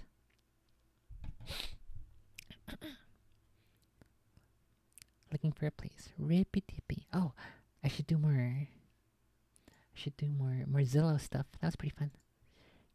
Yeah, I don't know what it's like over there, but there's also like, you gotta be careful when looking at places in Zillow. I think I've heard some stories where like people, they put up a site somewhere to say that like they're selling it, but then when you get there, it's not actually for sale. Some person just wanted you to hand over some monies as if they owned the place, but they don't. What the heck? Fuck those guys. Scams are definitely aplenty on the internet. Gotta be careful. That should be a spooky stories thing. Being scammed on the internet. Chapter 28. 0400 hours. August 30th, 2552. Military calendar. UNSC Pillar of Autumn, in orbit around Epsilon Eridani system, reach a military complex. Cortana never rested. Although based approximately on the human mind, AIs had no need to sleep or dream. Dr. Halsey had thought she could keep Cortana occupied by checking the systems of the Pillar of Autumn while she attended her other secret projects. Her assumption was incorrect. While Cortana was intrigued with the unique design and workings of the ship, its preparation barely occupied a fraction of her processing power. She watched with the Pillar of Autumn's cameras as Captain Keyes approached the ship in a shuttle pod. Lieutenant Hikawa left to greet him in the docking bay. From sea deck, Captain Keyes spoke over the intercom.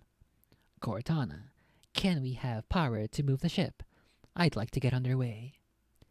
She calculated the remaining reactor burn-in time and made an adjustment to run it hotter. "The engine's final shakedown is in theta cycle," Cortana replied, "operating well within normal parameters, diverting 30% power to engines." "Aye, sir." "And the other system's status?" Captain Keyes asked. "Weapons system check initiated. Navigational nodes functioning. Continuing system-wide shakedown and triple checks, Captain." "Very good," he said. "Appraise me if there are any anomalies." "Aye, Captain," she replied. The comm channel snapped off. She continued. I thought this word here was cheeks by accident. I was about to read it as cheeks, but I double-checked with my eyes. She continued her checks on the Pillar of Autumns. She continued her checks on the Pillar of Autumn as ordered. There were, however, more important things to consider, namely, a little reconnaissance into Oni databases, and a little revenge. She dedicated the balance of her runtime toward probing the SATCOM system around Reach for entry points. There, a ping in the satellite network coordination system.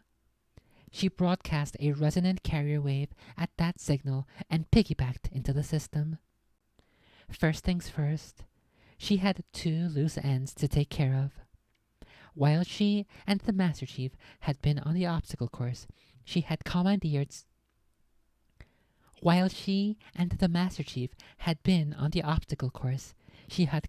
SATCOM Observation Beacon 419 and rotated it to view them from orbit.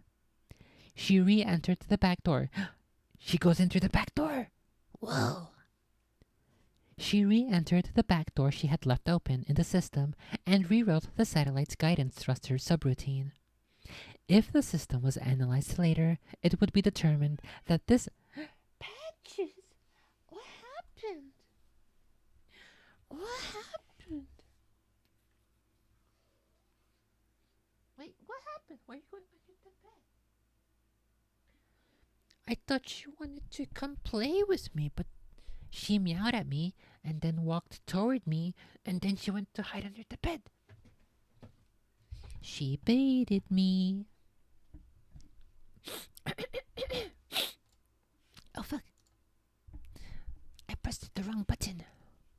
Patches? What happened? You wanna play? Okay, I'll finish reading this last chapter and then we can play, okay? Play with you for the rest of the night, okay, buddy? Just like 5 more pages.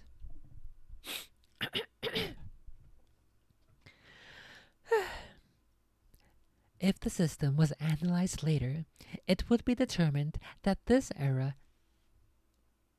What, now you want to come up here? Here, you want to lay down? I'll put you on cameras. Put on the patchy cameras. Whoa, whoa, whoa. No, no, no. You come here, up here. Over here. Come here. Lay down. Lay down, and then I will read to you. I will read to you the story of the Master Chiefs. What the heck? You're all wet. Look.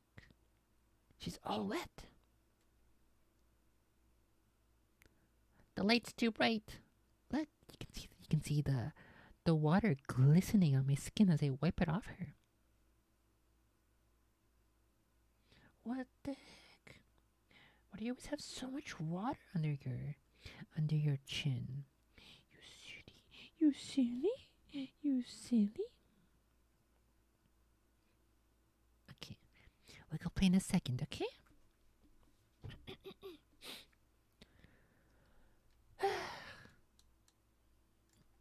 Just out of the way. Yeah, she is wet.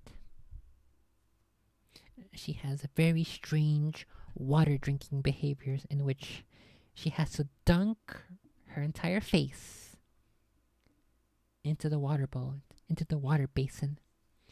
And then she does like this weird thing where the basin is here, her head is in the basin, and then she moves her arm to be like sideways under her head. I don't even know.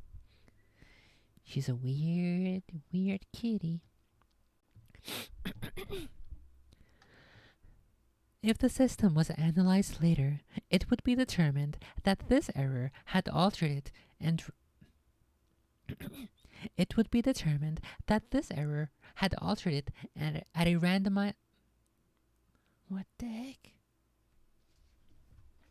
Okay, my head is too high, so it's too bright and I cannot focus on the words. It would be determined that this error had altered it to a random orientation. If the system was analyzed later, it would be determined that this error had altered it to a random orientation rather than a planned position. She withdrew, but left her back door intact. I'm glad that Cortana left her back door intact so I can use it later. This trick might come in handy again. Watch out, buddy. Don't press no buttons on the keyboard. You might mute me by accident, like last time. I can't see. The other loose end that required her attention was Colonel Ackerson, the man who had tried to erase her and the Master Chief. Cortana reread Dr. Halsey's recommended test specifications for the Mjolnir system on the obstacle course. She had suggested live rounds, yes, but never a squad of orbital drop shock troopers, chain guns, lotus mines, and certainly not an airstrike. That was the Colonel's doing. He was an equation that needed to be balanced. What Dr. Halsey might have called payback. She linked to the UNSC personnel and planning database on Reach. The only AI there, Beowulf, knew her and knew not to let her in. Beowulf was thorough, methodical, and paranoid. In her own way, Cortana couldn't help but like him. But compared with her code cracking skills, he might as well have been an accounting program. Cortana sent a rapid series of queries into the network node that processed housing transfer requests. A normally quiet node. My pussy's gone. Gotta turn the camera off. There's no pussy to show. A normally quiet node. She overloaded it with 1 billion different pings per minute. What the heck? She's DDoSing him. What? The network attempted to recover and reconfigure, causing all nodes to lag, including Node 17, personnel records. She stepped in and inserted a spike wedge, a subroutine that looked like a normal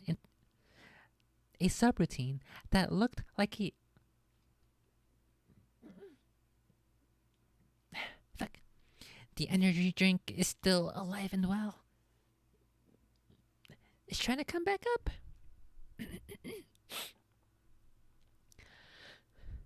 She stepped in and inserted a spike wedge, a subroutine that looked like a normal incoming signal, but bounced any handshake protocol. She slipped in. The Colonel's CSV was impressive. He had survived 3 battles with the Covenant. Early in the war, he received a promotion and volunteered for 12 Black Ops. For the last few years, however, his efforts had focused on political maneuvers rather than battlefield tactics. he had filed several requests for increased funding for his special warfare projects. No wonder he wanted the Master Chief gone. The Spartan 2s and Mjolnir were his direct competition. Worse, they were succeeding where he failed. At best, Ackerson's actions were treason. But Cortana wasn't about to reveal all this to Oni Oversight Committee. But Cortana wasn't about to reveal all this to the Oni Oversight Committee. Despite the Colonel's methods, the UNSC still needed him and his spec war specialists in the war. Justice, however, would still be meted out. From the Oni database, she masqueraded as a routine credit check and entered the Colonel's bank account, to which she wired a substantial amount to a brothel on Gilgamesh. She made sure the bank queries sent to confirm the transaction were copied to his home immediately. Colonel Ackerson was a married man, and his wife should be there to receive them. She cut into his personal email and sent a carefully crafted message requesting reassignment to a forward area to personnel. Finally, she inserted a ghost record, an electronic footprint that identified the source of the alterations, Ackerson's personal computer pad. By the time Ackerson was done untangling all of that, he'd be reassigned to field duty and get back to fighting the Covenant where he belonged. With all the loose ends neatly tied up, Cortana rechecked the Pillar of Autumn's reactor. The shakedown was proceeding nicely. She tweaked the magnetic field strength, and part of her watched the output from the engine for fluctuations. She inspected all weapons systems 3 times, and then went back to her own personal research. She considered how well the Master Chief had performed this morning on the obstacle course. He was more than Cortana could have hoped for.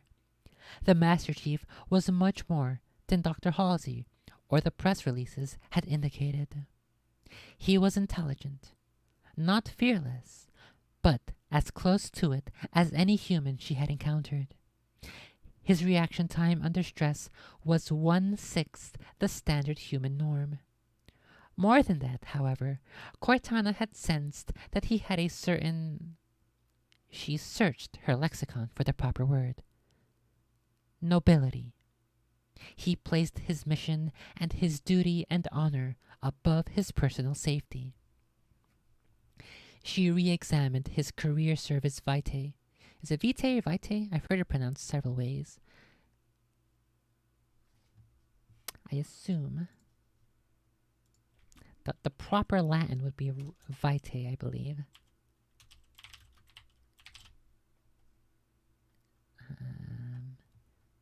Pronounced vitae.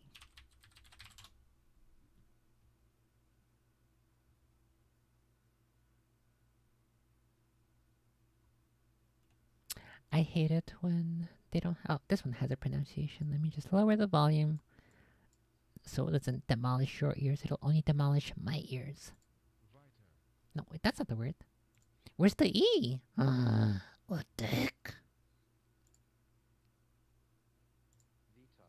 Vitae?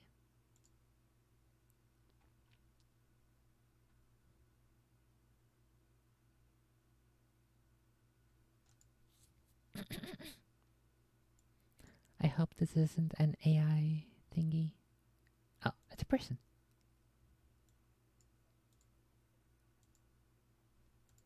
Okay, it is Vitae then. Vitae it is.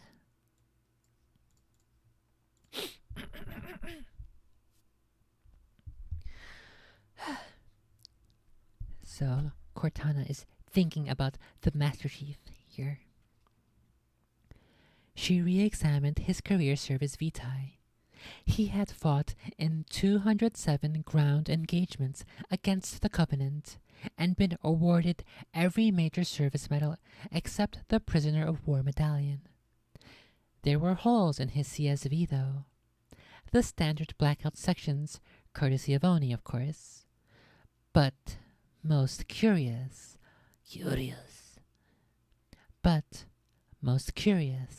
all data before he entered active duty had been expunged. Cortana wasn't about to let a mere erasure stop her. She traced where the order to erase that data had originated. Section 3. Dr. Halsey's group. Curious. Very curious. She followed the order pathway, crashed into layers of countercode. The code started a trace on her signal. She blocked it, and it restarted a trace of the origin of her block. This was a very well-crafted piece of counter-intrusion software, far superior to the normal Oni slug code. I thought I was going to say sludge code, so I hesitated. This was a very well-crafted piece of counter-intrusion software, far superior to the normal Oni slug code. If nothing else, Cortana liked the challenge. She withdrew from the database and looked for an unguarded way into Oni's Section 3 files. Cortana listened to the hum of coded traffic along the surface of Oni's secure network. There was an unusual amount of packets today, queries and encrypted messages from Oni operatives. She peered into them and unraveled their secrets as they passed her.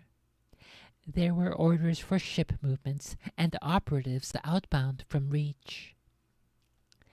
This must be the new directive to send scouts into the periphery systems and find the Covenant. She saw several ships docked in Reach's space docks. Oni stealth jobs made to look like private yachts. They had cute, innocuous names: the Applebee, Circumference, and the Lark.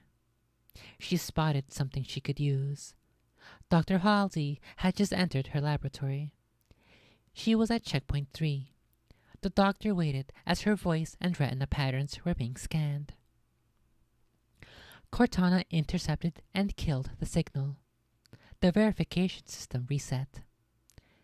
"Please rescan retina, Dr. Halsey," the system requested, and repeat today's code phrase, and repeat today's code phrase in a normal voice. Before Dr. Halsey could do this, Cortana sent her own files of Dr. Halsey's retina and voice scans. She had long ago copied them, and occasionally they came in handy. Section 3 verification opened for Cortana. She had only a second before the doctor spoke and overrode the previous entry access. Cortana, however, was a lightning strike in the system. She entered, searched, and found what she wanted. Every piece of data on Spartan 117 was copied to her personal directory within 70 milliseconds. She withdrew from the Oni database, routing all traces of her queries back to her Ackerson Ghost. She closed all connections and returned to the Pillar of Autumn. One quick check of the reactor. Yes, operating within normal parameters, and she sent a complete report to Lieutenant Hall on the bridge. Cortana examined the Master Chief's complete CSV. She scanned backward through time, his performance data on the obstacle course, and the debriefing he had given at Oni headquarters. She paused and pondered the signal the Covenant had sent from Sigma Octanus 4.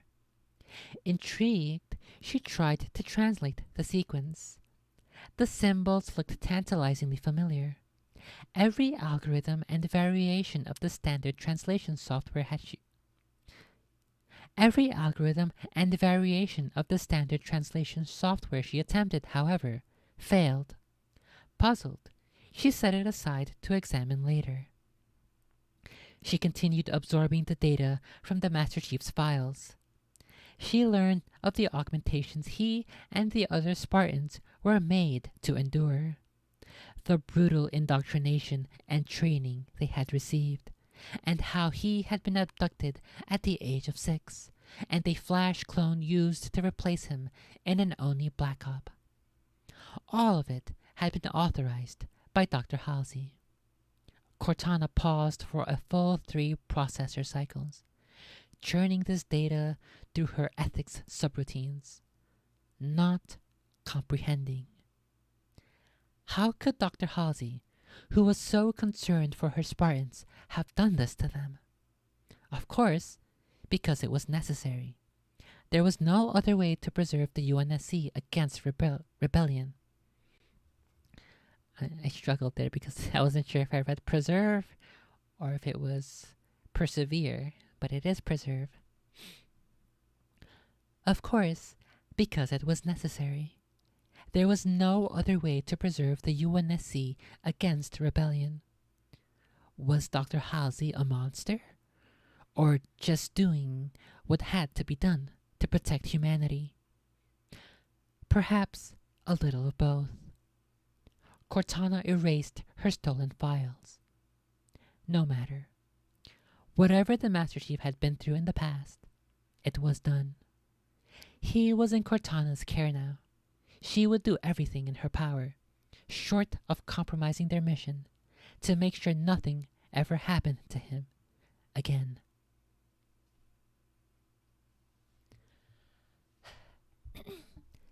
And that is where we will end today, at page 313. Next chapter, which we will start the next time, will be chapter 29. That was fun. But now I gotta go play with Patches because she has not been played with as much as she wants to today. Jeez. Okay, let's see. Page 313. Last time we were on page 278, so let's do 313.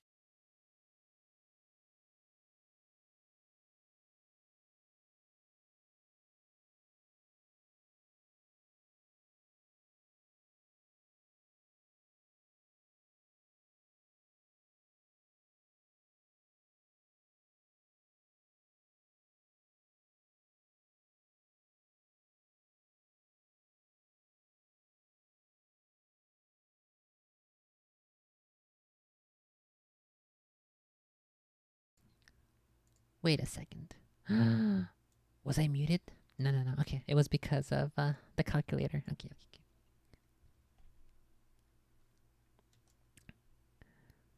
One thing I don't like about this current keyboard is... Where the heck is the calculator? So my hotkey for muting is the minus key. And if I want to use calculator and subtract, then I have to press the number pad to actually subtract on the calculator, I think. Yeah, so if the number lock is not activated, then the minus key doesn't mute me. Like right now, I'm pressing it, but if I press the number pad and then press the minus key, it mutes me and unmutes me. This. Okay, I was kind of spooked there that the entire last part of that chapter I was muted, but I'm not. I was not muted, so it's all good.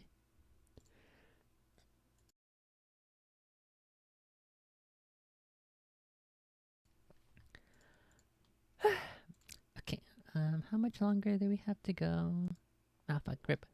I think I closed it all the way. No, okay. Chapter 29, we are on page 314 of 435. about another 120 pages or so.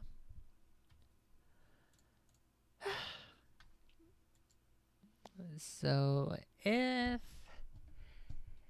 if I do about 90 pages of reading or so, and then maybe another 2 super duper long reading sessions, maybe 3 if I read less than my average of 100 pages, 90 to 100 pages.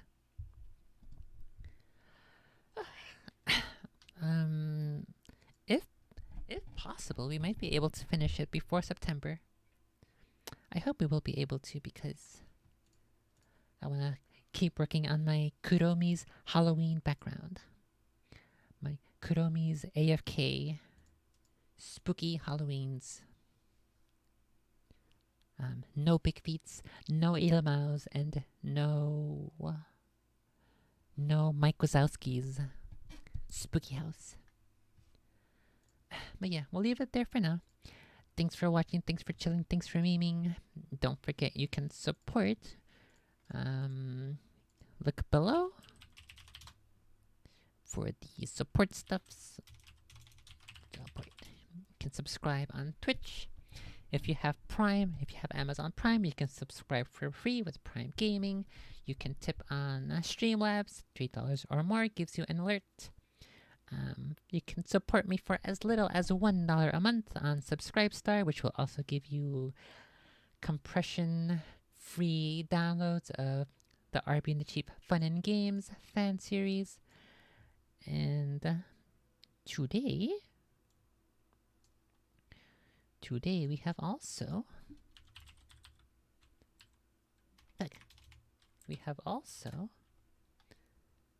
fully set up the Sophie's Storehouse. You can buy my stories and my poems. I will try to do a schedule where I work on my modern, audiences appropriate, mistakes were made, edit. I will try to work on that daily, or at least semi-daily, to try to get that out. I think that the core of that story still, I still feel as if I got out of that story what I wanted to get out. So you can buy my stuff here. Also, you can check out my affiliate links, which are also there. I also have a link here on my Sophie's Storehouse. You can check out my affiliate links of pretty cool items, or also my wish list down here. And that's it. Oh yeah, I guess I'll also do lists. Check out there my pretty cool Amazon affiliate items that I recommend. And then also for FTC requirements, I earn commissions off that if you click that link, which help me out and help support my work. So there's all my stuff. Thanks for hanging out. Thanks for listening. Thanks for allowing me into your home. Take care of yourselves. Try not to be too spooked. Try not... definitely do not do this at home where you slap a Skyhawk missile with your hands like the Master Chief did, because I'm pretty sure you're not gonna like that. You're probably not gonna enjoy that at all. But wait, that's not the one I wanted. I wanted this one.